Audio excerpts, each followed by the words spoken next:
Chapter 3.7 of the 9/11 Commission Report, and in the Congress. Since the beginning of the Republic, few debates have been as hotly contested as the one over executive versus legislative powers. At the Constitutional Convention, the founders sought to create a strong executive but check its powers. They left those powers sufficiently ambiguous so that room was left for Congress and the President to struggle over the direction of the nation's security and foreign policies. The most serious question has centered on whether or not the President needs congressional authorization to wage war. The current status of that debate seems to have settled into a recognition that a president can deploy military forces for small and limited operations, but needs at least congressional support, if not explicit authorization, for large and more open-ended military operations.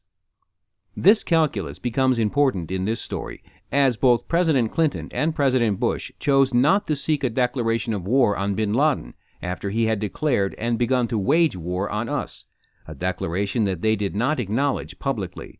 Not until after 9/11 was a congressional authorization sought. The most substantial change in national security oversight in Congress took place following World War II. The Congressional Reorganization Act of 1946 created the modern armed services committees that have become so powerful today. One especially noteworthy innovation was the creation of the Joint House-Senate Atomic Energy Committee, which is credited by many with the development of our nuclear deterrent capability and was also criticized for wielding too much power relative to the executive branch. Ironically, this committee was eliminated in the 1970s as Congress was undertaking the next most important reform of oversight in response to the Church and Pike investigations into abuses of power. In 1977, the House and Senate created select committees to exercise oversight of the executive branch's conduct of intelligence operations. The Intelligence Committees. The House and Senate Select Committees on Intelligence share some important characteristics. They have limited authorities. They do not have exclusive authority over intelligence agencies. Appropriations are ultimately determined by the Appropriations Committees. The Armed Services Committees exercise jurisdiction over the intelligence agencies within the Department of Defense, and in the case of the Senate, over the Central Intelligence Agency. One consequence is that the rise and fall of intelligence budgets are tied directly to trends in defense spending. The President is required by law to ensure the Congressional Intelligence Committees are kept fully and currently informed of the intelligence activities of the United States. The committees allow the CIA to some extent to withhold information in order to protect sources, methods, and operations. The CIA must bring presidentially authorized covert action findings and memoranda of notification to the intelligence committees, and it must detail its failures. The committees conduct their most important work in closed hearings or briefings in which security over classified material can be maintained. Members of the intelligence committees serve for a limited time, a restriction imposed by each chamber. Many members believe these limits prevent committee members from developing the necessary expertise to conduct effective oversight. Secrecy, while necessary, can also harm oversight. The overall budget of the intelligence community is classified, as are most of its activities. Thus, the intelligence committees cannot take advantage of democracy's best oversight mechanism, public disclosure. This makes them significantly different from other congressional oversight committees, which are often spurred into action by the work of investigative journalists and watchdog organizations. Adjusting to the post-Cold War era. The unexpected and rapid end of the Cold War in 1991 created trauma in the foreign policy and national security community, both in and out of government. While some criticize the intelligence community for failing to forecast the collapse of the Soviet Union and use this argument to propose drastic cuts in intelligence agencies, most recognize that the good news of being relieved of the substantial burden of maintaining a security structure to meet the Soviet challenge was accompanied by the bad news of increased insecurity. In many directions, the community faced threats and intelligence challenges that it was largely unprepared to meet. So did the intelligence oversight committees. New digitized technologies and the demand for imagery and continued capability against older systems meant the need to spend more on satellite systems at the expense of human efforts. In addition, denial and deception became more effective as targets learned from public sources what our intelligence agencies were doing. There were comprehensive reform proposals of the intelligence community, such as those offered by Senators Boren and McCurdy. That said, Congress still took too little action to address institutional weaknesses. With the Cold War over and the intelligence community roiled by the Ames spy scandal, a presidential commission chaired first by former Secretary of Defense Les Aspin and later by former Secretary of Defense Harold Brown examined the intelligence community's future. After it issued recommendations addressing the DCI's lack of personnel and budget authority over the intelligence community, the intelligence committees in 1996 introduced implementing legislation to remedy these problems. The Department of Defense and its congressional authorizing committees rose in opposition to the proposed changes. The President and DCI did not actively support these changes. Relatively small changes made in 1996 gave the DCI consultative authority and created a new deputy for management and assistant DCIs for collection and analysis. These reforms occurred only after the Senate Select Committee on Intelligence took the unprecedented step of threatening to bring down the Defense Authorization Bill. Indeed, rather than increasing the DCI's authorities over national intelligence, the 1990s witnessed movement in the opposite direction through, for example, the transfer of the CIA's imaging analysis capability to the new Imagery and Mapping Agency created within the Department of Defense. Congress adjusts. Congress as a whole, like the executive branch, adjusted slowly to the rise of transnational terrorism as a threat to national security. In particular, the growing threat and capabilities of bin Laden were not understood in Congress. As the most representative branch of the federal government, Congress closely tracks trends in what public opinion and the electorate identify as key issues. In the years before September 11th, terrorism seldom registered as important. To the extent that terrorism did break through and engage the attention of the Congress as a whole, it would briefly command attention after a specific incident and then return to a lower rung on the public policy agenda. Several points about Congress are worth noting. First, Congress always has a strong orientation toward domestic affairs. It usually takes on foreign policy and national security issues after threats are identified and articulated by the administration. In the absence of such a detailed and repeated articulation, national security tends not to rise very high on the list of congressional priorities. Presidents are selective in their use of political capital for international issues. In the decade before 9/11, presidential discussion of and congressional and public attention to foreign affairs and national security were dominated by other issues, among them Haiti, Bosnia, Russia, China, Somalia, Kosovo, NATO enlargement, the Middle East peace process, missile defense, and globalization. Terrorism infrequently took center stage, and when it did, the context was often terrorists' tactics, a chemical, biological, nuclear, or computer threat, not terrorist organizations. Second, Congress tends to follow the overall lead of the President on budget issues with respect to national security matters. There are often sharp arguments about individual programs and internal priorities, but by and large, the overall funding authorized and appropriated by the Congress comes out close to the President's request. This tendency was certainly illustrated by the downward trends in spending on defense, intelligence, and foreign affairs in the first part of the 1990s. The White House, to be sure, read the political signals coming from Capitol Hill, but the Congress largely acceded to the executive branch's funding requests. In the second half of the decade, Congress appropriated some 98% of what the administration requested for intelligence programs. Apart from the Gingrich supplemental of $1.5 billion for overall intelligence programs in fiscal year 1999, the key decisions on overall allocation of resources for national security issues in the decade before 9/11, including counterterrorism funding, were made in the President's Office of Management and Budget. Third, Congress did not reorganize itself after the end of the Cold War to address new threats. Recommendations by the Joint Committee on the Organization of Congress were implemented in part in the House of Representatives after the 1994 elections, but there was no reorganization of national security functions. The Senate undertook no appreciable changes.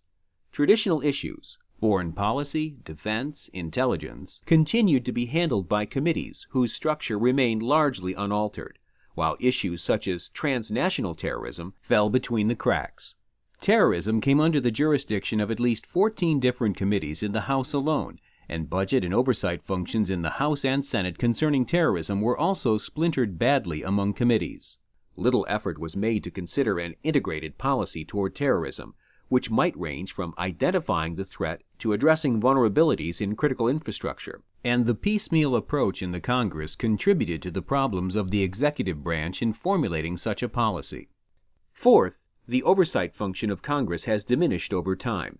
In recent years, traditional review of the administration of programs and the implementation of laws has been replaced by a focus on personal investigations, possible scandals, and issues designed to generate media attention.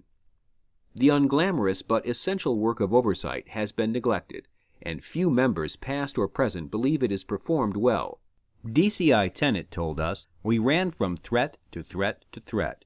There was not a system in place to say, you got to go back and do this and this and this." Not just the DCI, but the entire executive branch needed help from Congress in addressing the questions of counterterrorism strategy and policy, looking past day-to-day concerns.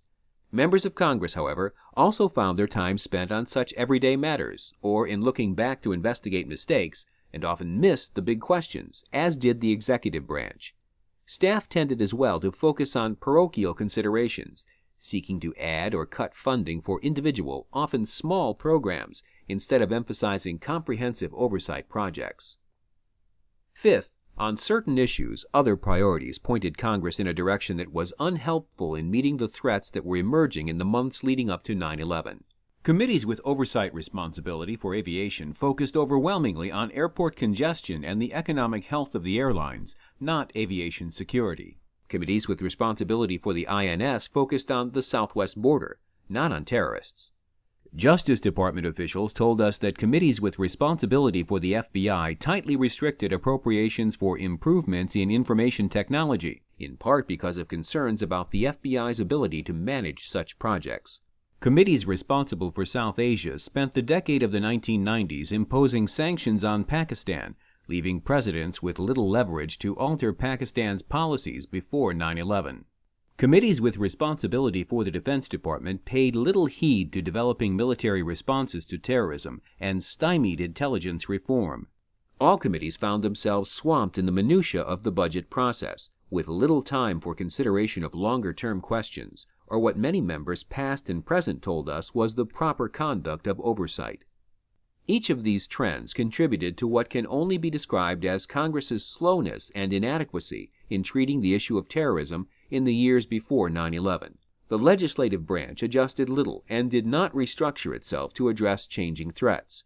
Its attention to terrorism was episodic and splintered across several committees.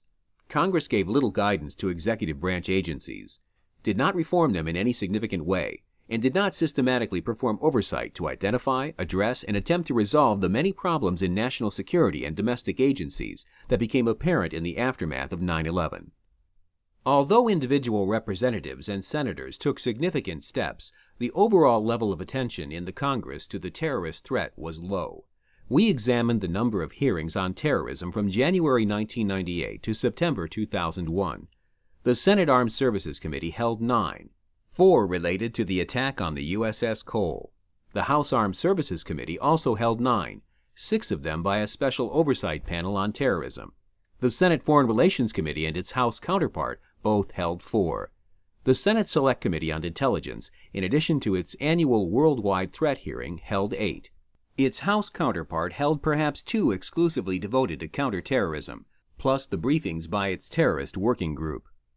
The Senate and House intelligence panels did not raise public and congressional attention on bin Laden and al-Qaeda prior to the joint inquiry into the attacks of September 11th, perhaps in part because of the classified nature of their work. Yet in the context of committees that each hold scores of hearings every year on issues in their jurisdiction, this list is not impressive. Terrorism was a second or third order priority within the committees of Congress responsible for national security. In fact, Congress had a distinct tendency to push questions of emerging national security threats off its own plate, leaving them for others to consider. Congress asked outside commissions to do the work that arguably was at the heart of its own oversight responsibilities. Beginning in 1999, the reports of these commissions made scores of recommendations to address terrorism and homeland security, but drew little attention from Congress. Most of their impact came after 9/11. End of Chapter 3.7. Chapter 4.1 of the 9/11 Commission Report. Before the bombings in Kenya and Tanzania. Although the 1995 National Intelligence Estimate had warned of a new type of terrorism, many officials continued to think of terrorists as agents of states, Saudi Hezbollah acting for Iran against Covert Towers, or as domestic criminals, Timothy McVeigh in Oklahoma City. As we pointed out in Chapter 3, the White House is not a natural locus for program management. Hence, government efforts to cope with terrorism were essentially the work of individual agencies. President Bill Clinton's counterterrorism presidential decision directives in 1995 and May 1998 reiterated that terrorism was a national security problem, not just a law enforcement issue. They reinforced the authority of the National Security Council, NSC, to coordinate domestic as well as foreign counterterrorism efforts through Richard Clarke and his Interagency Counterterrorism Security Group. Spotlighting new concerns about unconventional attacks, these directives assigned tasks to lead agencies, but did not differentiate types of terrorist threats. Thus, while Clarke might prod or push agencies to act, what actually happened was usually decided at the State Department, the Pentagon, the CIA, or the Justice Department. The efforts of these agencies were sometimes energetic and sometimes effective. Terrorist plots were disrupted and individual terrorists were captured. But the United States did not, before 9/11, adopt as a clear strategic objective the elimination of Al-Qaeda. Early efforts against bin Laden. Until 1996, hardly anyone in the U.S. government understood that Osama bin Laden was an inspirer and organizer of the new terrorism. In 1993, the CIA noted that he had paid for the training of some Egyptian terrorists in Sudan. The State Department detected his money in aid to Yemeni terrorists who set a bomb in an attempt to kill U.S. troops in Aden in 1992. State Department sources even saw suspicious links with Omar Abdul-Rahman, the Blind Sheikh, in the New York area, commenting that bin Laden seemed, quote, committed to financing jihads against anti-Islamic regimes worldwide, unquote. After the department designated Sudan a state sponsor of terrorism in 1993, it put bin Laden on its tip-off watch list, a move that might have prevented his getting a visa had he tried to enter the United States. As late as 1997, however, even the CIA's Counterterrorist Center continued to describe him as an, quote, extremist financier, unquote. In 1996, the CIA set up a special unit of 12 officers to analyze intelligence on and plan operations against bin Laden.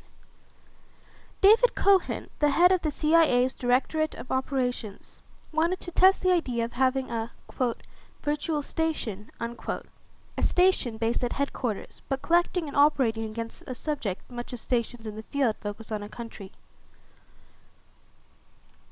Taking his cue from National Security Advisor Anthony Lake, who expressed a special interest in terrorist finance, Cohen formed his virtual station as a terrorist financial links unit.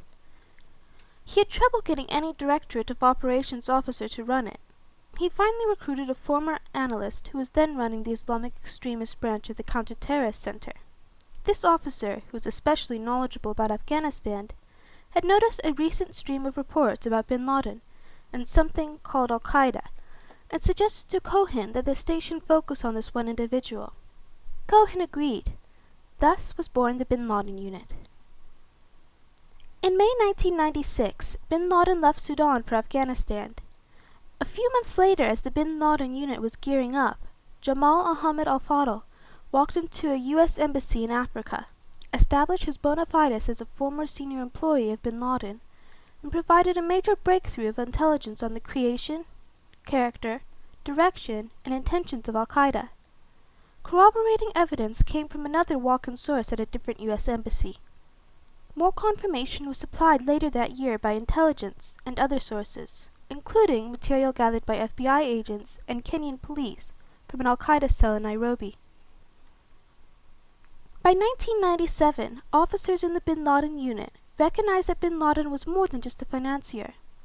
They learned that Al-Qaeda had a military committee that was planning operations against U.S. interests worldwide, and was actively trying to obtain nuclear material. Analysts assigned to the station looked at the information it had gathered and, quote, found connections everywhere, unquote, including links to the attacks on U.S. troops in Aden and Somalia in 1992 and 1993, and to the Manila air plot in the Philippines in 1994 through 1995. The bin Laden station was already working on plans for offensive operations against bin Laden. These plans were directed at both physical assets and sources of finance. In the end, plans to identify and attack bin Laden's money sources did not go forward. In late 1995, when bin Laden was still in Sudan, the State Department and the CIA learned that the Sudanese officials were discussing with the Saudi government the possibility of expelling bin Laden. U.S. Ambassador Timothy Carney encouraged the Sudanese to pursue this course. The Saudis, however, did not want bin Laden, giving as the reason their revocation of his citizenship. Sudan's Minister of Defense, Fatih Arwa, has claimed that Sudan offered to hand bin Laden over to the United States. The Commission has found no credible evidence that this was so. Ambassador Carney had instructions only to push the Sudanese to expel bin Laden. Ambassador Carney had no legal basis to ask for more from the Sudanese, since, at the time, there is no indictment outstanding. The chief of the bin Laden station, whom we will call Mike, saw bin Laden's move to Afghanistan as a stroke of luck. Though the CIA had virtually abandoned Afghanistan after the Soviet withdrawal, case officers had re-established old contacts while tracking down Mir Amal Khanzi, the Pakistani gunman who had murdered 2 CIA employees in January 1993.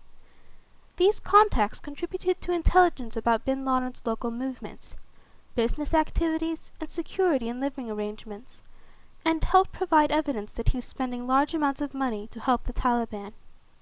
The chief of the Counter-Terrorist Center, whom we will call Jeff, told Director George Tenet that the CIA's intelligence assets were, quote, near to providing real-time information about bin Laden's activities and travels in Afghanistan, unquote.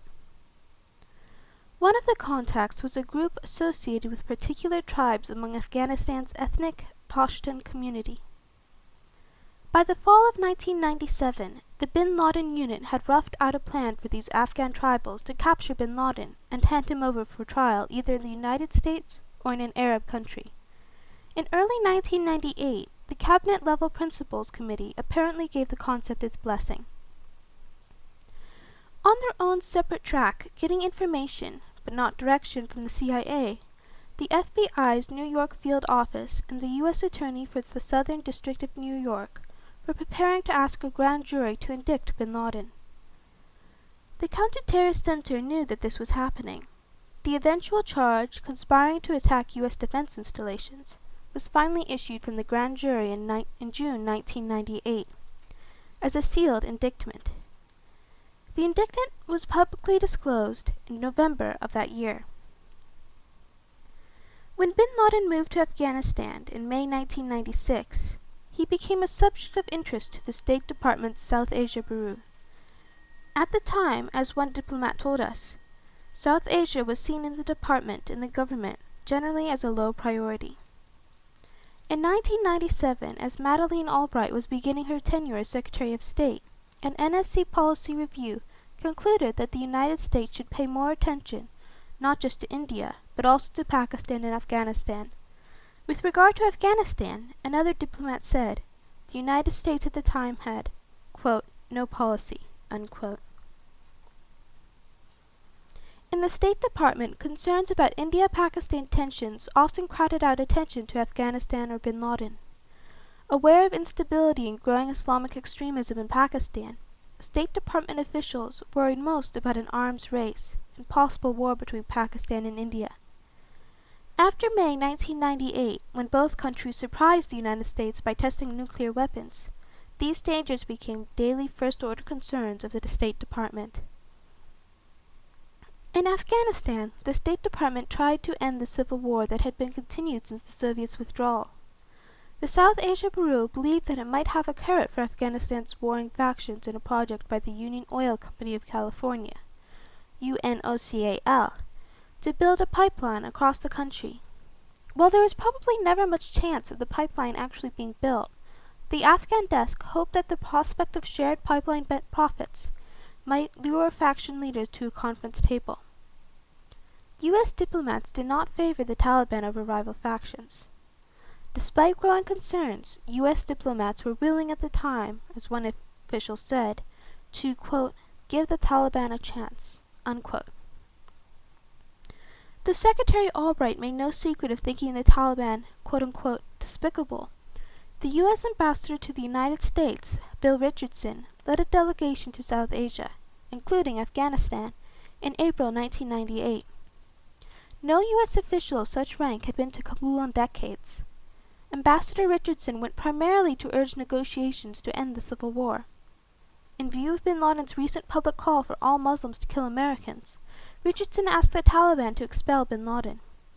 They answered that they did not know his whereabouts. In any case, the Taliban said, bin Laden was not a threat to the United States. In sum, in late 1997 and the spring of 1998, the lead U.S. agencies each pursued their own efforts against bin Laden. The CIA's Counterterrorist Center was developing a plan to capture and remove him from Afghanistan. Parts of the Justice Department were moving towards indicting bin Laden, making possible a criminal trial in the New York court. Meanwhile, the State Department was focused more on lessening Indo-Pakistani nuclear tensions, ending the Afghan Civil War, and ameliorating the Taliban's human rights abuses, than on driving out bin Laden. Another key actor, Marine General Anthony Zinni, the Commander-in-Chief of the U.S. Central Command, shared the State Department's view. The CIA develops a capture plan. Initially, the DCI's Counterterrorist Center and its bin Laden unit considered a plan to ambush bin Laden when he traveled between Kandahar, the Taliban capital where he sometimes stayed the night, and his primary residence at the time, Tarnak Farms. After the Afghan tribals reported that they had tried such an ambush and failed, the center gave up on it, despite suspicions that the tribal story might be fiction. Thereafter, the capture plan focused on a nighttime raid on Tarnak Farms. A compound of about 80 concrete or mud brick buildings, surrounded by a 10-foot wall, Tarnak Farms was located in an isolated desert area on the outskirts of the Kandahar airport. CIA officials were able to map the entire site, identifying the houses that belonged to bin Laden's wives and the one where bin Laden himself was most likely to sleep. Working with the tribals, they drew up plans for the raid. They ran 2 complete rehearsals in the United States during the fall of 1997. By early 1998, planners at the Counterterrorist Center were ready to come back to the White House to seek formal approval.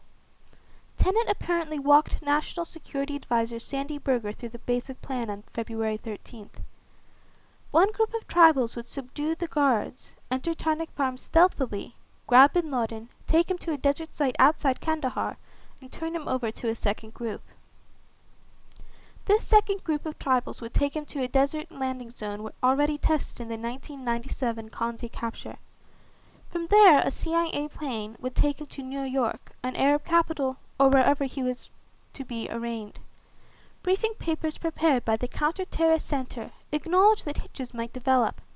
People might be killed and bin Laden supporters might retaliate, perhaps taking U.S. citizens in Kandahar hostage. But their briefing papers also noted that there was a risk in not acting.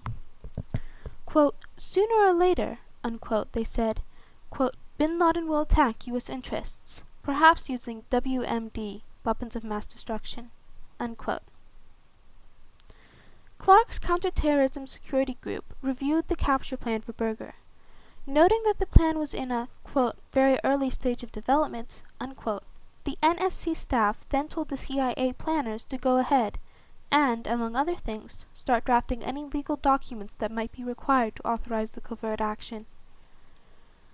The CSG apparently stressed that the raid should target bin Laden himself, not the whole compound. The CIA planners conducted their third complete rehearsal in March, and they again briefed the CSG. Clark wrote Berger on March 7th that he saw the operation as, quote, somewhat embryonic, unquote, and the CIA as, quote, months away from doing anything, unquote. Mike thought the capture plan was, quote, the perfect operation, unquote. It required minimum infrastructure. The plan had now been modified so that the tribals would keep bin Laden in a hiding place for up to a month before turning him over to the United States, thereby increasing the chances of keeping the U.S. hand out of sight. Mike trusted the information from the Afghan network. It had been corroborated by other means, he told us. The lead CIA officer in the field, Gary Schroen, also had confidence in the tribals.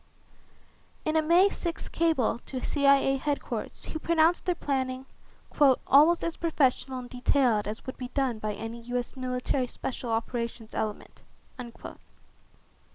He and the other officers who had worked through the plan with the tribals judged it, quote, about as good as it can be, unquote.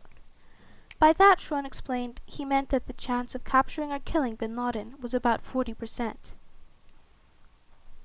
Although the tribals thought they could pull off the raid if the operation were approved by headquarters and the policymakers, Schroen wrote that there was going to be a point when, quote, we step back and keep our fingers crossed that the tribals prove as good and as lucky as they think they will be, unquote.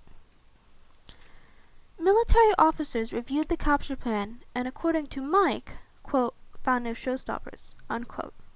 The commander of Delta Force felt, quote-unquote, uncomfortable with having the tribals hold bin Laden captive for so long, and the commander of Joint Special Operations Forces, Lieutenant General Michael Canavan, was worried about the safety of the tribals inside Tarnak Farms. General Canavan said he had actually thought the operation too complicated for the CIA, quote, out of their league, unquote, in an effort to get results, quote, on the cheap, unquote. But a senior Joint Staff officer described the plan as, quote, generally not too much different than we might have come up with ourselves, unquote. No one in the Pentagon, so far as we know, advised the CIA or the White House not to proceed. In Washington, Berger expressed doubt about the dependability of the tribals. In his meeting with Tenet, Berger focused most, however, on the question of what was to be done with bin Laden, if he were actually captured. He worried that the hard evidence against bin Laden was still skimpy, and that there was a danger of snatching him and bringing him to the United States only to see him acquitted.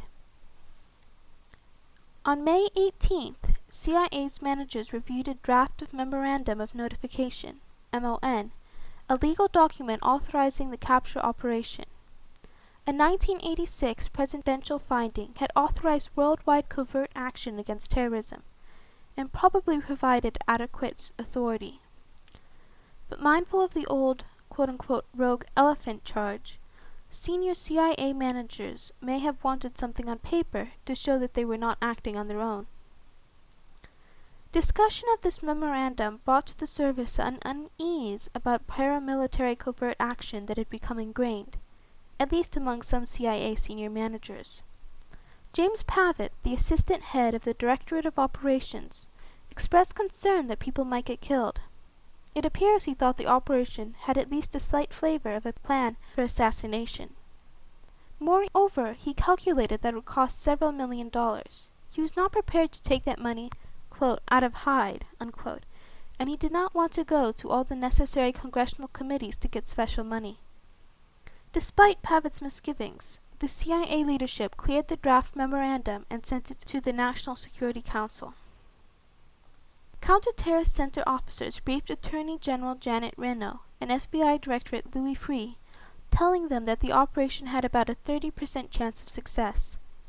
The center's chief, Jeff, joined John O'Neill, the head of the FBI's New York field office, in briefing Mary Jo White, the U.S. Attorney for the Southern District of New York, and her staff. Though Jeff also used the 30% success figure, he warned that someone would surely be killed in the operation. White's impression from the New York briefing was that the chances of capturing bin Laden alive were nil. From May 20 to 24, the CIA ran a final graded rehearsal of the operation, spread over 3 time zones, even bringing in personnel from the region. The FBI also participated. The rehearsal went well. The Counter-Terrorist Center planned to brief cabinet-level principals and their deputies the following week, giving June 23 as the date for the raid, with bin Laden to be brought out of Afghanistan no later than July 23. On May 20th, Director Tenet discussed the high risk of the operation with Berger and his deputies, warning that people might be killed, including bin Laden. Success was to be defined as the exfiltration of bin Laden out of Afghanistan. A meeting of principals was scheduled for May 29 to decide whether the operation should go ahead. The principals did not meet. On May 29, Jeff informed Mike that he had just met with Lieutenant Pavitt and the chief of the Directorate's Near Eastern Division. The decision was made not to go ahead with the operation. Mike cabled the field that he had been directed to, quote, stand down on the operation for the time being, unquote. He had been told, he wrote, that the cabinet-level officials thought the risk of civilian casualties, quote, collateral damage, unquote, was too high. They were concerned about the tribal's safety, and had worried that, quote, the purpose and nature of the operation would be subject to unavoidable misinterpretation and misrepresentation, and probably recriminations in the event that bin Laden, despite our best intentions and efforts, did not survive, unquote. Impressions vary as to who actually decided not to proceed with the operation. Clark told us that the SCG saw the plan as flawed. He was said to have described it to a colleague on the NSC staff as, quote-unquote, half-assed, and predicted that the principals would not approve it. Jeff thought the decision had been made at the cabinet level. Pavitt thought that it was Berger's doing, though perhaps on Tennant's advice. Tennant told us that given the recommendation of his chief operations officers, he alone had decided to, quote-unquote, turn off the operation. He had simply informed Berger, who had not pushed back. Berger's recollection was similar. He said the plan was never presented to the White House for decision. The CIA's management clearly did not think the plan would work. Tennant's deputy director of operations wrote to Berger a few weeks later that the CIA assessed the tribal's ability to capture bin Laden and deliver him to U.S. officials as low, but working-level CIA officers were disappointed. Before it was cancelled, Schroen described it as the, quote, best plan we are going to come up with to capture bin Laden while he's in Afghanistan and bring him to justice, unquote. No capture plan before 9/11 ever again attained the same level of detail and preparation. The tribal's reported readiness to act diminished, and bin Laden's security precautions and defenses became more elaborate and formidable. At this time, 9/11 was more than 3 years away. It was the duty of Tenet and the CIA leadership to balance the risks of inaction against jeopardizing the lives of their operatives and agents, and they had reason to worry about failure. Millions of dollars down the drain, a shootout that could be seen as an assassination, and, if there were repercussions in Pakistan, perhaps a coup. The decisions of the U.S. government in May 1998 were made, as Berger has put it, from the vantage point of the driver looking through a muddy windshield, moving forward, not through a clear rearview mirror. Looking for other options. The Counter-Terrorist Center continued to track bin Laden and to contemplate covert action. The most hopeful possibility seemed now to lie in diplomacy, but not diplomacy managed by the Department of State, which focused primarily on Indo-Pakistani nuclear tensions during the summer of 1998. The CIA learned in the spring of 1998 that the Saudi government had quietly disrupted bin Laden's cells in his country that were planning to attack U.S. forces with shoulder-fired missiles. They had arrested scores of individuals with no publicity.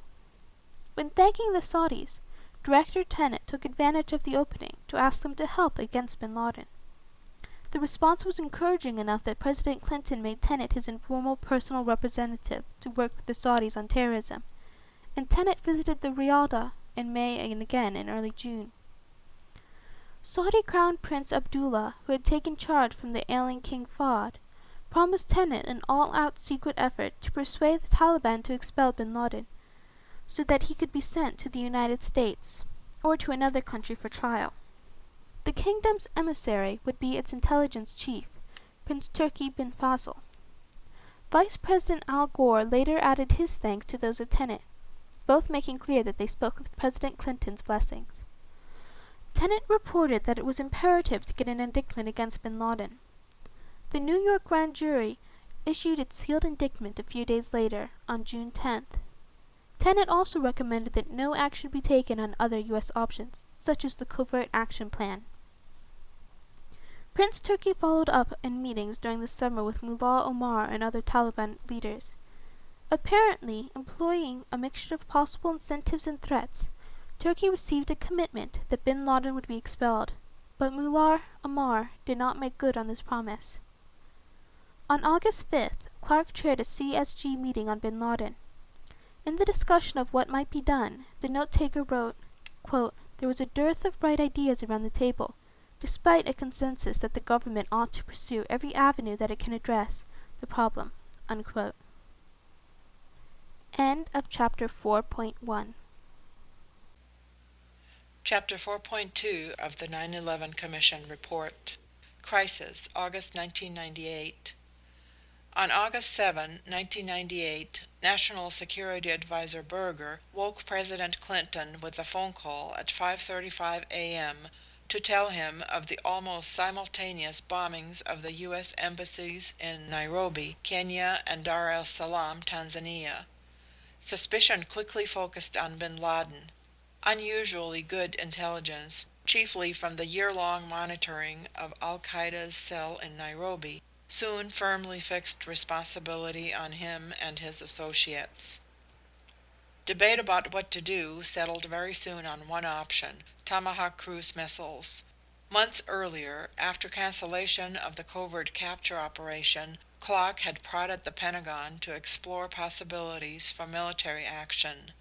On June 2, General Hugh Shelton, the chairman of the Joint Chiefs of Staff, had directed General Zinni at Central Command to develop a plan which he had submitted during the first week of July. Zinni's planners surely considered the two previous times the United States had used force to respond to terrorism, the 1986 strike on Libya and the 1993 strike against Iraq. They proposed firing tomahawks against 8 terrorist camps in Afghanistan, including bin Laden's compound at Tarnak Farms. After the embassy attacks, the Pentagon offered this plan to the White House. The day after the embassy bombings, Tenet brought to a principals meeting intelligence that terrorist leaders were expected to gather at a camp near Khost, Afghanistan, to plan future attacks. According to Berger, Tenet said that several hundred would attend, including bin Laden.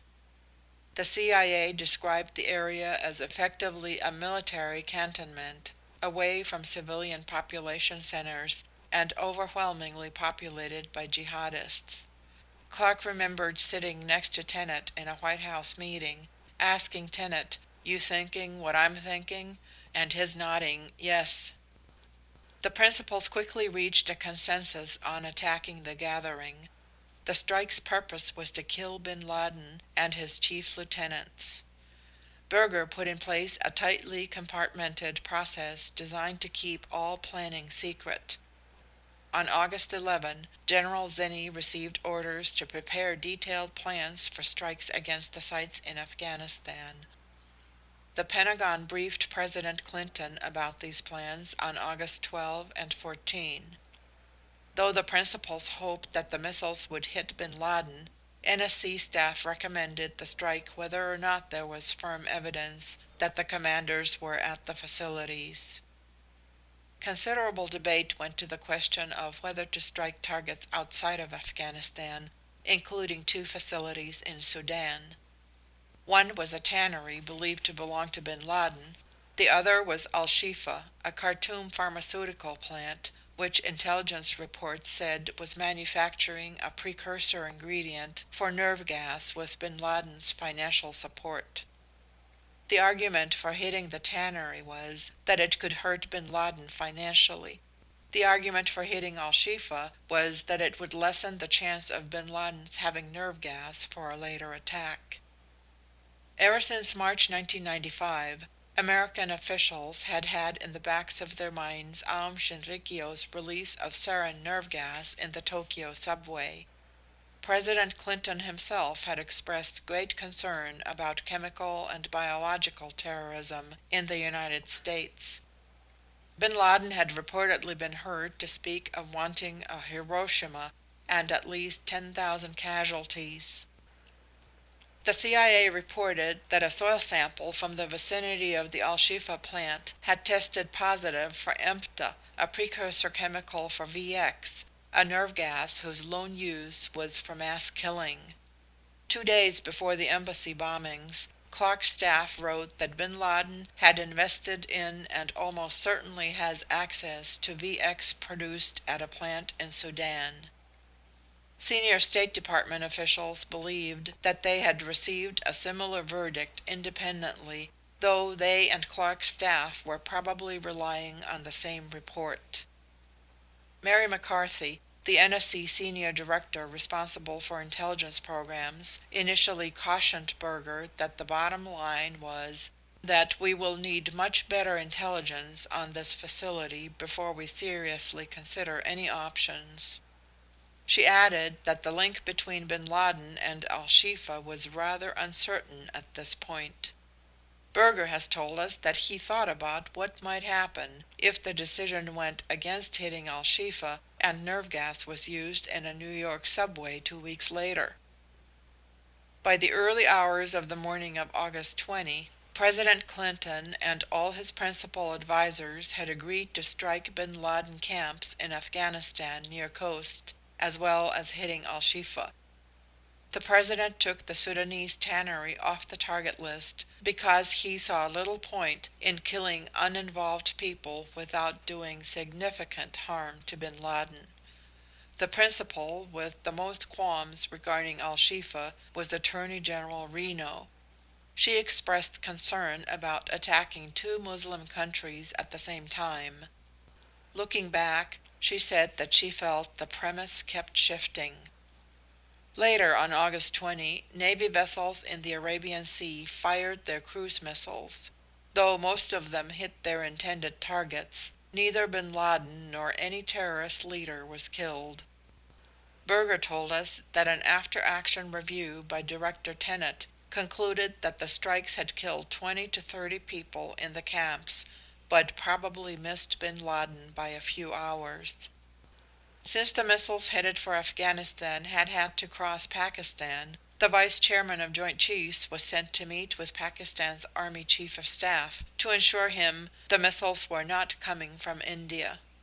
Officials in Washington speculated that one or another Pakistani official might have sent a warning to the Taliban or bin Laden. The airstrikes marked the climax of an intense 48-hour period in which Berger notified congressional leaders, the principals called their foreign counterparts, and President Clinton flew back from his vacation on Martha's Vineyard to address the nation from the Oval Office. The president spoke to the congressional leadership from Air Force One, and he called British Prime Minister Tony Blair, Pakistani Prime Minister Nawaz Sharif, and Egyptian President Hosni Mubarak from the White House. House Speaker Newt Gingrich and Senate Majority Leader Trent Lott initially supported the president. The next month, Gingrich's office dismissed the cruise missile attacks as pinpricks. At the time, President Clinton was embroiled in the Lewinsky scandal, which continued to consume public attention for the rest of that year and the first months of 1999. As it happened, a popular 1997 movie, Wag the Dog, features a president who fakes a war to distract public attention from a domestic scandal. Some Republicans in Congress raised questions about the timing of the strikes. Berger was particularly rankled by an editorial in The Economist that said that only the future would tell whether the U.S. missile strikes had created 10,000 new fanatics where there would have been none. Much public commentary turned immediately to scalding criticism that the action was too aggressive. The Sudanese denied that al-Shifa produced nerve gas, and they allowed journalists to visit what was left of a seemingly harmless facility. President Clinton, Vice President Gore, Berger, Tenet, and Clark insisted to us that their judgment was right, pointing to the soil sample evidence. No independent evidence has emerged to corroborate the CIA's assessment. Everyone involved in the decision had, of course, been aware of President Clinton's problems. He told them to ignore them.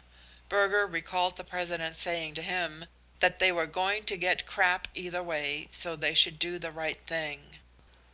All his aides testified to us that they based their advice solely on national security considerations. We have found no reason to question their statements.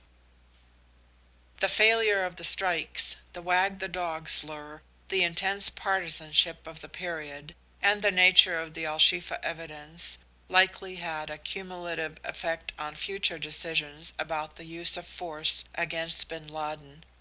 Berger told us that he did not feel any sense of constraint. The period after the August 1998 embassy bombings was critical in shaping U.S. policy toward bin Laden.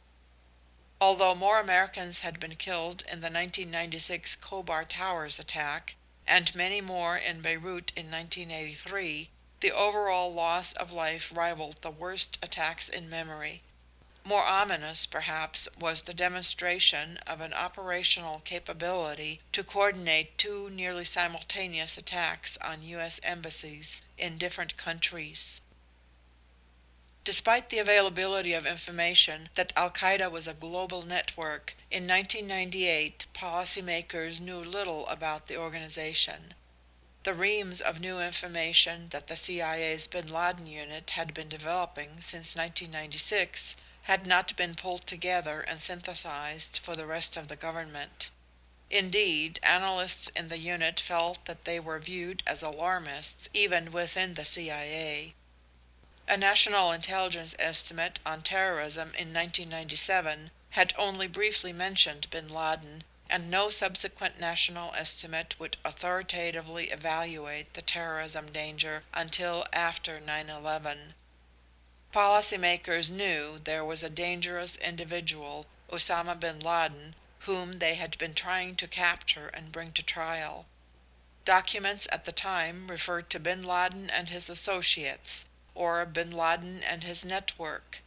They did not emphasize the existence of a structured worldwide organization gearing up to train thousands of potential terrorists. In the critical days and weeks after the August 1998 attacks, senior policymakers in the Clinton administration had to reevaluate the threat posed by bin Laden. Was this just a new and especially venomous version of the ordinary terrorist threat America had lived with for decades? Or was it radically new, posing a danger beyond any yet experienced? Even after the embassy attacks, bin Laden had been responsible for the deaths of fewer than 50 Americans, most of them overseas. An NSC staffer working for Richard Clarke told us the threat was seen as one that could cause hundreds of casualties, not thousands. Even officials who acknowledge a vital threat intellectually may not be ready to act on such beliefs at great cost or at high risk. Therefore, the government experts who believed that bin Laden and his network posed such a novel danger needed a way to win broad support for their views, or at least spotlight the areas of dispute. The Presidential Daily Brief and the similar, more widely circulated daily reports for high officials, consisting mainly of brief reports of intelligence news without much analysis or context, did not provide such a vehicle. The National Intelligence Estimate has often played this role, and is sometimes controversial for this very reason. It played no role in judging the threat posed by Al-Qaeda, either in 1998 or later. In the late summer and fall of 1998, the U.S. government also was worrying about the deployment of military power in two other ongoing conflicts. After years of war in the Balkans, the United States had finally committed itself to significant military intervention in 1995-1996.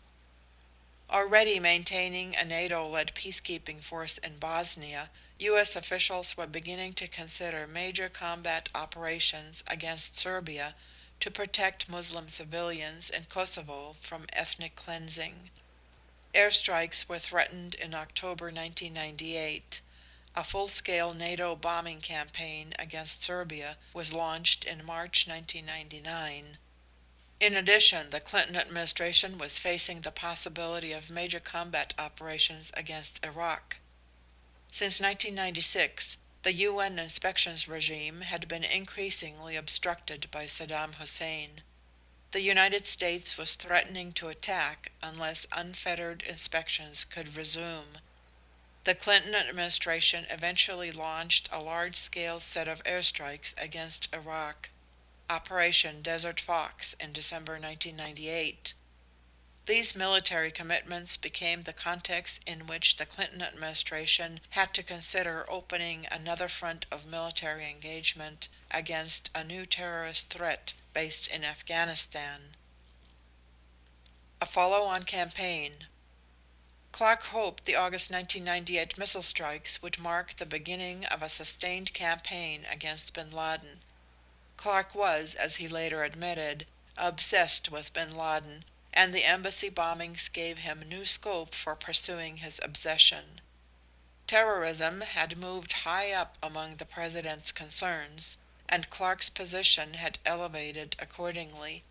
The CSG, unlike most standing interagency committees, did not have to report through the Deputies Committee. Although such a reporting relationship had been prescribed in the May 1998 presidential directive, after expressions of concern by Attorney General Reno, among others, that directive contained an exception that permitted the CSG to report directly to the principals if Berger so elected. In practice, the CSG often reported not even to the full principals committee, but instead to the so-called small group formed by Berger, consisting only of those principals cleared to know about the most sensitive issues connected with counterterrorism activities concerning bin Laden or the Khobar Towers investigation. For this inner cabinet, Clark drew up what he called Political Military Plan Delenda. The Latin delenda, meaning that something must be destroyed, evoked the famous Roman vow to destroy its rival, Carthage. The overall goal of Clark's paper was to immediately eliminate any significant threat to Americans from the bin Laden network. The paper called for diplomacy to deny bin Laden sanctuary, covert action to disrupt terrorist activities, but above all to capture bin Laden and his deputies and bring them to trial, efforts to dry up bin Laden's money supply, and preparation for follow-on military action. The status of the document was and remained uncertain. It was never formally adopted by the principals, and participants in the small group now have little or no recollection of it. It did, however, guide Clark's efforts. The military component of Clark's plan was its most fully articulated element. He envisioned an ongoing campaign of strikes against bin Laden's bases in Afghanistan or elsewhere, whenever target information was ripe. Acknowledging that individual targets might not have much value, he cautioned Berger not to expect ever again to have an assembly of terrorist leaders in his sights. But he argued that rolling attacks might persuade the Taliban to hand over bin Laden, and in any case would show that the action in August was not a one-off event. It would show that the United States was committed to a relentless effort to take down bin Laden's network. Members of the small group found themselves unpersuaded of the merits of rolling attacks. Defense Secretary William Cohen told us, bin Laden's training camps were primitive, built with rope ladders. General Shelton called them jungle gym camps. Neither thought them worthwhile targets for very expensive missiles. President Clinton and Berger also worried about The Economist's point that attacks that missed bin Laden could enhance his stature and win him new recruits. After the United States launched air attacks against Iraq at the end of 1998 and against Serbia in 1999, in each case provoking worldwide criticism, Deputy National Security Advisor James Steinberg added the argument that attacks in Afghanistan offered little benefit, lots of blowback against a bomb-happy U.S. During the last week of August 1998, officials began considering possible follow-on strikes. According to Clark, President Clinton was inclined to launch further strikes sooner rather than later. On August 27, Undersecretary of Defense for Policy Walter Slocum advised Secretary Cohen that the available targets were not promising. The experience of the previous week, he wrote, has only confirmed the importance of defining a clearly articulated rationale for military action that was effective as well as justified. But Slocum worried that simply striking some of these available targets did not add up to an effective strategy. Defense officials at a lower level, in the Office of the Assistant Secretary for Special Operations and Low-Intensity Conflict, tried to meet Slocum's objections. They developed a plan that, unlike Clark's, called not for particular strikes, but instead for a broad change in national strategy and in the institutional approach of the Department of Defense, implying a possible need for large-scale operations across the whole spectrum of U.S. military capabilities. It urged the department to become a lead agency in driving a national counterterrorism strategy forward, to champion a national effort to take up the gauntlet that international terrorists have thrown at our feet. The authors expressed concern that we have not fundamentally altered our philosophy or our approach, even though the terrorist threat had grown. They outlined an 8-part strategy to be more proactive and aggressive. The future, they warned, might bring horrific attacks, in which case we will have no choice, nor, unfortunately, will we have a plan. The Assistant Secretary Alan Holmes took the paper to Slocum's chief deputy, Jan Lodahl, but it went no further. Its lead author recalls being told by Holmes that Lodahl thought it was too aggressive. Holmes cannot recall what was said, and Lodahl cannot remember the episode or the paper at all. End of Chapter 4.2. Chapter 4.3 of the 9/11 Commission Report. Diplomacy. After the August missile strikes, diplomatic options to press the Taliban seemed no more promising than military options. The United States had issued a formal warning to the Taliban, and also to Sudan, that they would be held directly responsible for any attacks on Americans, wherever they occurred, carried out by the bin Laden network, as long as they continued to provide sanctuary to it. For a brief moment it had seemed as if the August strikes might have shocked the Taliban into thinking of giving up bin Laden. On August 22, the reclusive Mullah Omar told a working-level State Department official that the strikes were counterproductive, but added that he would be open to a dialogue within the United States on bin Laden's presence in Afghanistan. Meeting in Islamabad with William Milam, the U.S. ambassador to Pakistan, Taliban delegates said it was against their culture to expel someone seeking sanctuary, but asked what would happen to bin Laden should he be sent to Saudi Arabia. Yet in September 1998, when the Saudi emissary Prince Turki asked Mullah Omar whether he would keep his earlier promise to expel bin Laden, the Taliban leader said no. Both sides shouted at each other, with Mullah Omar denouncing the Saudi government. Riyadh then suspended its diplomatic relations with the Taliban regime. Saudi Arabia, Pakistan, and the United Arab Emirates were the only countries that recognized the Taliban as the legitimate government of Afghanistan. Crown Prince Abdullah told President Clinton and Vice President Gore about this when he visited Washington in late September. His account confirmed reports that the U.S. government had received independently. Other efforts with the Saudi government centered on improving intelligence sharing and permitting U.S. agents to interrogate prisoners in Saudi custody.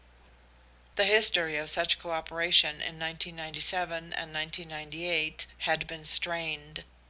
Several officials told us, in particular, that the United States could not get direct access to an important al-Qaeda financial official, Madani al-Taib, who had been detained by the Saudi government in 1997.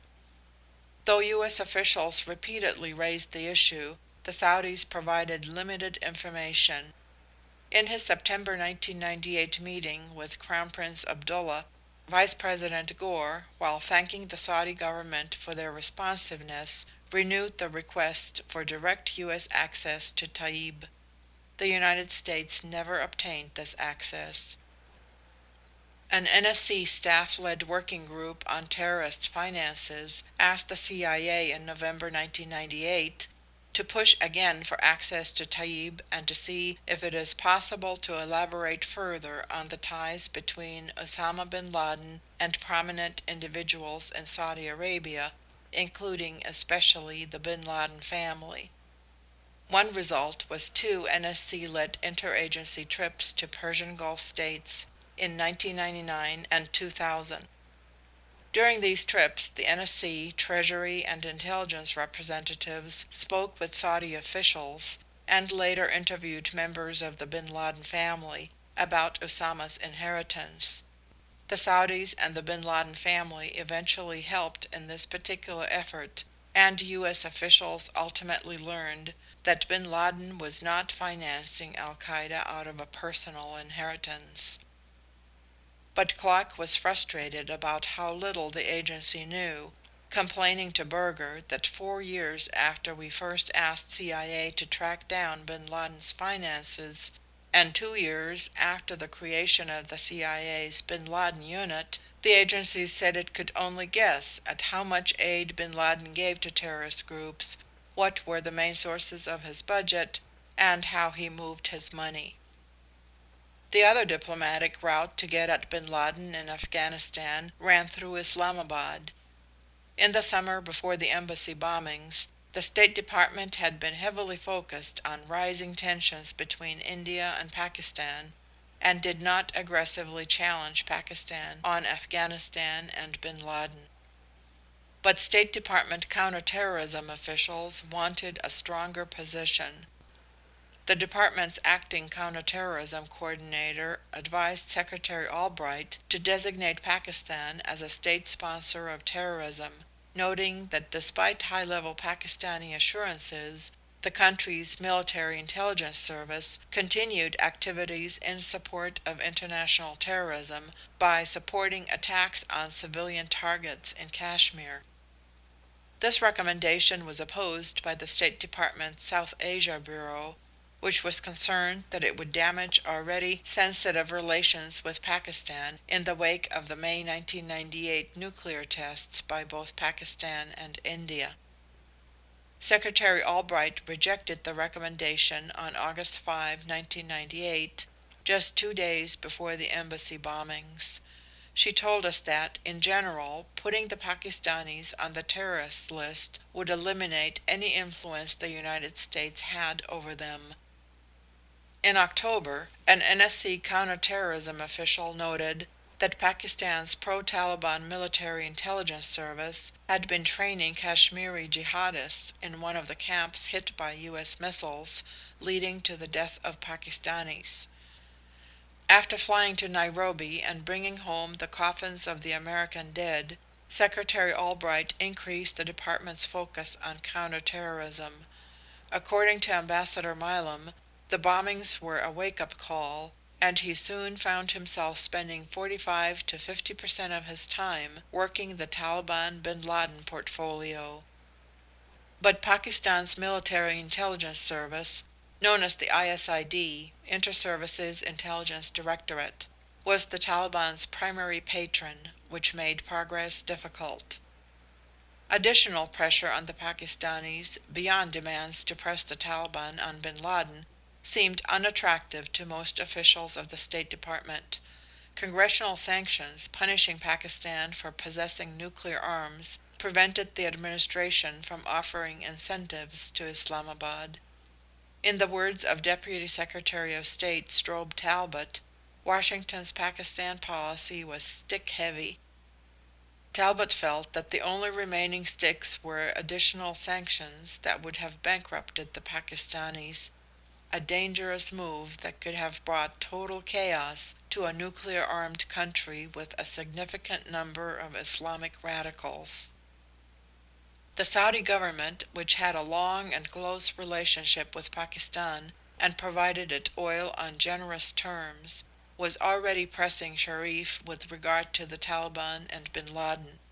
A senior State Department official concluded that Saudi Crown Prince Abdullah put a tremendous amount of heat on the Pakistani Prime Minister during the prince's October 1998 visit to Pakistan. The State Department urged President Clinton to engage the Pakistanis. Accepting this advice, President Clinton invited Sharif to Washington, where they talked mostly about India but also discussed bin Laden. After Sharif went home, the president called him and raised the bin Laden subject again. This effort elicited from Sharif a promise to talk with the Taliban. Mullah Omar's position showed no sign of softening. One intelligence report passed to Berger by the NSC staff quoted bin Laden as saying that Mullah Omar had given him a completely free hand to act in any country, though asking that he did not claim responsibility for attacks in Pakistan or Saudi Arabia. Bin Laden was described as grabbing his beard and saying emotionally, "By Allah, by God, the Americans will still be amazed. The so-called United States will suffer the same fate as the Russians. Their state will collapse too." Debate in the State Department intensified after December 1998, when Michael Sheehan became counterterrorism coordinator. A one-time Special Forces officer, he had worked with Albright when she was ambassador to the United Nations and had served on the NSC staff with Clark. He shared Clark's obsession with terrorism and had little hesitation about locking horns with the regional bureaus. Through every available channel, he repeated the earlier warning to the Taliban of the possible dire consequences, including military strikes, if bin Laden remained their guest and conducted additional attacks. Within the department, he argued for designating the Taliban regime a state sponsor of terrorism. This was technically difficult to do, for calling it a state would be tantamount to diplomatic recognition, which the United States had thus far withheld. But Sheehan urged the use of any available weapon against the Taliban. He told us that he thought he was regarded in the department as a one-note Johnny nutcase.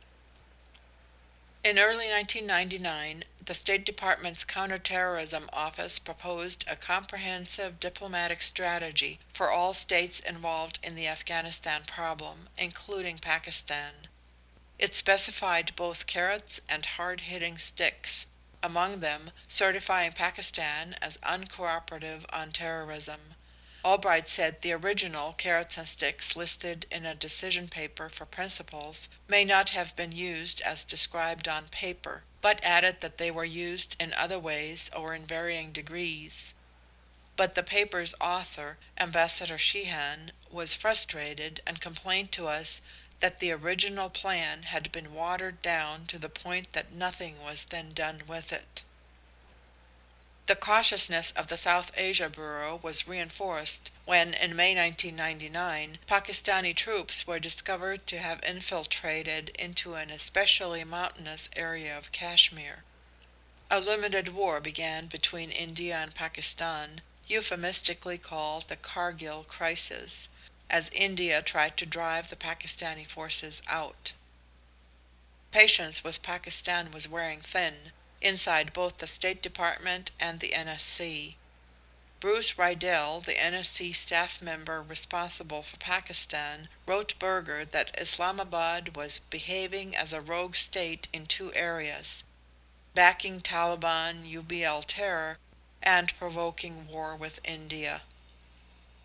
Discussion within the Clinton administration on Afghanistan then concentrated on two main alternatives.